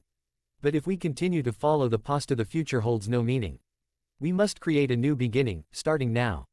I am willing to follow Nagato's word, the Kazekage announced. A new peace must be established. His words move me as well, the Mizukage intoned. I would be interested in hearing them, Konan. The Tsuchikage sighed. You two are too easily swayed, but I suppose there isn't any harm in listening to what this woman can say to us. He nodded to her, and waved a hand carelessly at the rest of the Akatsuki. We will hear more of this, Nagato's word, as the Kazekage called it, and see how we can begin making new policies to fit a climate of understanding. Konan sighed, this time in relief. She looked back and saw Kisame with his sharp-toothed smile, but this time it gave only a friendly, encouraging vibe. Stay true to your comradessa. And in this moment, she came to understand one more thing. Nagato's word and I his messenger. Your words became that of a gods after all, and I will help spread it to the end. Chapter 20, Conclusion. Konan. For the first time since that day, she looked into Yahiko's real eyes. Not the Rinnegan that had reflected off them, designating him as pain. Lifeless and empty as they were, she gained some solace in seeing his face, also removed of all the metal receiver piercings, looked back at her almost peacefully. Beside it, Nagato rested with hands folded over his chests. His Rinnegan still stared out, but there was nothing intimidating about them now. Where before they had been weapons of great power, their last act had been to use that power to save more lives than to take away. The rain fell on them all, but it was so natural now there was no complaints. Are you going to say anything for them? Kisame grunted. He stood beside her, wearing the Akatsuki cloak like she was, although they had all agreed Akatsuki was now defunct. Without Nagato, what more was there for it? Obito had been nothing but a manipulator trying to steer them. And with their great goal now over, there seemed no more point. Nothing more needs to be said, she said quietly, then turned to her left. A third grave contained Karen, to which Sasuke, Suigetsu, and Jugo stood over. They had said it would be fine if they had their own place for her, but Konan wanted no such thing. She died fighting for the same peace both of these men did, she had told them. And she died sacrificing herself for the people she cared about. Sasuke's face had fallen at that. The pure, homicidal hatred he had had at the summit for Danzo was utterly gone. When Konan had told him that the Leaf Village elder, he had only marginally stirred. That doesn't matter anymore, he said. What does is that we never have another Danzoa, he gave her a sidelong glance. Or Akatsuki. His transformation still stunned her, but at the same time it filled her with hope. If someone like Sasuke could be turned away from a violent path like that, then perhaps there was hope for many more. Already the cages had agreed to cease any hostilities with one another, and extend hands of aid to Konoha and Kumo. A path for rehabilitation had been laid out, they needed only to follow it. We said our words earlier, Suigetsu said, his voice shaking. It's a time. Right. She held out her new arm that she had finally made days prior, made entirely of paper. The hand extended out and in it, a bouquet of flowers formed, pure white. She bent down and placed it in Yahiko's grave, then made another and put it on Karen. She hesitated on Nagato. She didn't remember his lips turned into a smile when he had died. But now, the pale lips were curved, the eyes staring godly ahead. Konan placed the flowers down. The dirt outside the old cottage where they had trained with Jiraiya had retained its soft earth, and the filling of each grave took no time at all. She watched as their bodies were hidden from view, and finally she released a breath she had not known she was holding. Sasuke and his teammates turned to her in Kisame, and they did back. Konohagakure has offered us admittance, he said slowly. But I have no interest in returning yet. What do you plan to do? She asked. Like I told you before, no people like Danzo or Pain can ever emerge again. She felt no insult at the way he referenced Pain, it was so clear to her now the two had never really been the same. Part of her felt like she'd always known. We will travel, and will stop anything like them from ever emerging again. Vigilantes, Kisame commented. Somehow, it seems almost fitting for you. Working from the shadows, doing justice out of sight. Your brother would be proud of you. Sasuke gave the faintest signs of a real smile, then gestured for his teammates to follow him as they left the graves. They did not look back. Their past they would not forget, but their future was what demanded their full attention now. And what will you do, Kisame? She asked of him. He looked around, his tiny pupils looking about him. Samahata remained strapped to his back. I believe in Nagato's word and his messenger. I have done evils that can never be forgiven, however. He looked down at her with as much warmth was possible of a man of his natural viciousness. I cannot follow you into working with the cages, they would never allow it and I would only hurt your reputation. But if you ever need help Konan held out a hand for him, and he took it only after a second's hesitation. I know you will never abandon a comrade or the truth, she said. He dipped his blue head with a smile of his own, then dashed away, leaving her alone with the freshly dug graves. The rain continued to fall, but she did not yet relax in it. Come out. He came from behind the ruin of her childhood home, his mask off. His scarred face did not faze her at all. You had quite an interesting childhood, he said simply. His Sharingan were deactivated, though his hands were held tensely at his side. Konan did not move. Are you still going to take his eyes? Are you going to stop me? I would, but I don't think you're going to. He gave a fake smile. Why do you think that? Think I'm afraid to violate his grave? Still she did not move away from standing in front of Nagato's grave. She continued to look at him, daring him to make a move. He held the gaze for a few moments that made her actually question if he would truly act. But then, the arms fell loosely, and his head leaned back as he sighed. I won't lie, when you both went to confront the Nine Tails, I was not sure you would succeed. At the very least, I expected a change in you. But this was the last direction I had expected. He paused. In the end, it seems, he died anyways. The so-called god. Not very divine now, is he? He never was, she agreed. But I have a tough time believing Momoshiki and Kinshiki were either. You're joking. They were extraordinarily powerful. There'll never been any comparison for them, except maybe the Sage of Six Paths himself. She shrugged. In the end, they were just as capable of dying as Nagato. Just because one is powerful or has gifts of divinity doesn't really mean that they are so. She gestured at Nagato's grave with her artificial arm. At any rate, his words will leave a much longer impact on this world than theirs. Obito stepped forward, but this time it seemed more out of curiosity than anything. What did he say, really? There's no way he could have told you to say all that when the tower was in full tilt. What did he actually say? Why does it matter? He gave a crooked grin. I'm not fully convinced by his word, yet. Konan raised her hands, let the rainwater flow over her as if she were in a river. Refreshing, lively. I trust you. Obito stared. That's it. That's it. Then it's not his word at all. That was all you're doing, back there with the cages. He looked almost surprised. You lied. Thunder boomed from the rain, and Obito flinched. She sighed. The tailed beasts are remaining in the Gedo statue, she said, looking up into the clouds. Danzo's death is being publicly declared as an assassination attempt by rogues. To create this piece as quickly as it needed to be, some things had to be sacrificed. Like the truth. Some of it. What I Sahida I believe is the truth to him. Obito pondered that, and in the silence Konan noticed to her shock the rain had stopped. A ray of sunlight peeked down on her, growing larger and striking more and more places. Obito raised a hand to shield his eyes as he, too, was bathed in it. Almost as if, up above, some greater power was agreeing with her. The fallen Uchiha lowered his hand. It's too good to be sure, he said, sounding for the first time uncertain. Buddha, I will see how this progresses. If his word can really bring peace. And if it Desaiya, I will gladly work towards it. It was as much as she could have hoped, and she gave a small nod, still lost in the wonder. He teleported away, once again leaving her by her lonesome. But the sunlight filled her with a warmth much like that of being in someone's embrace. Yahiko and Nagato, hugging her from either end in support. Or yet some other, different power, congratulating her on her endeavor and change of heart. Could it, with the lies she'd perpetuated? Konan shook her head. The road ahead was difficult enough without these doubts. Like Sasuke did, she finally walked away from the graves, aware of the daunting past behind her but ready to make a future all three AIM orphans had striven for in their childhood finally feel the same sunlight she did now.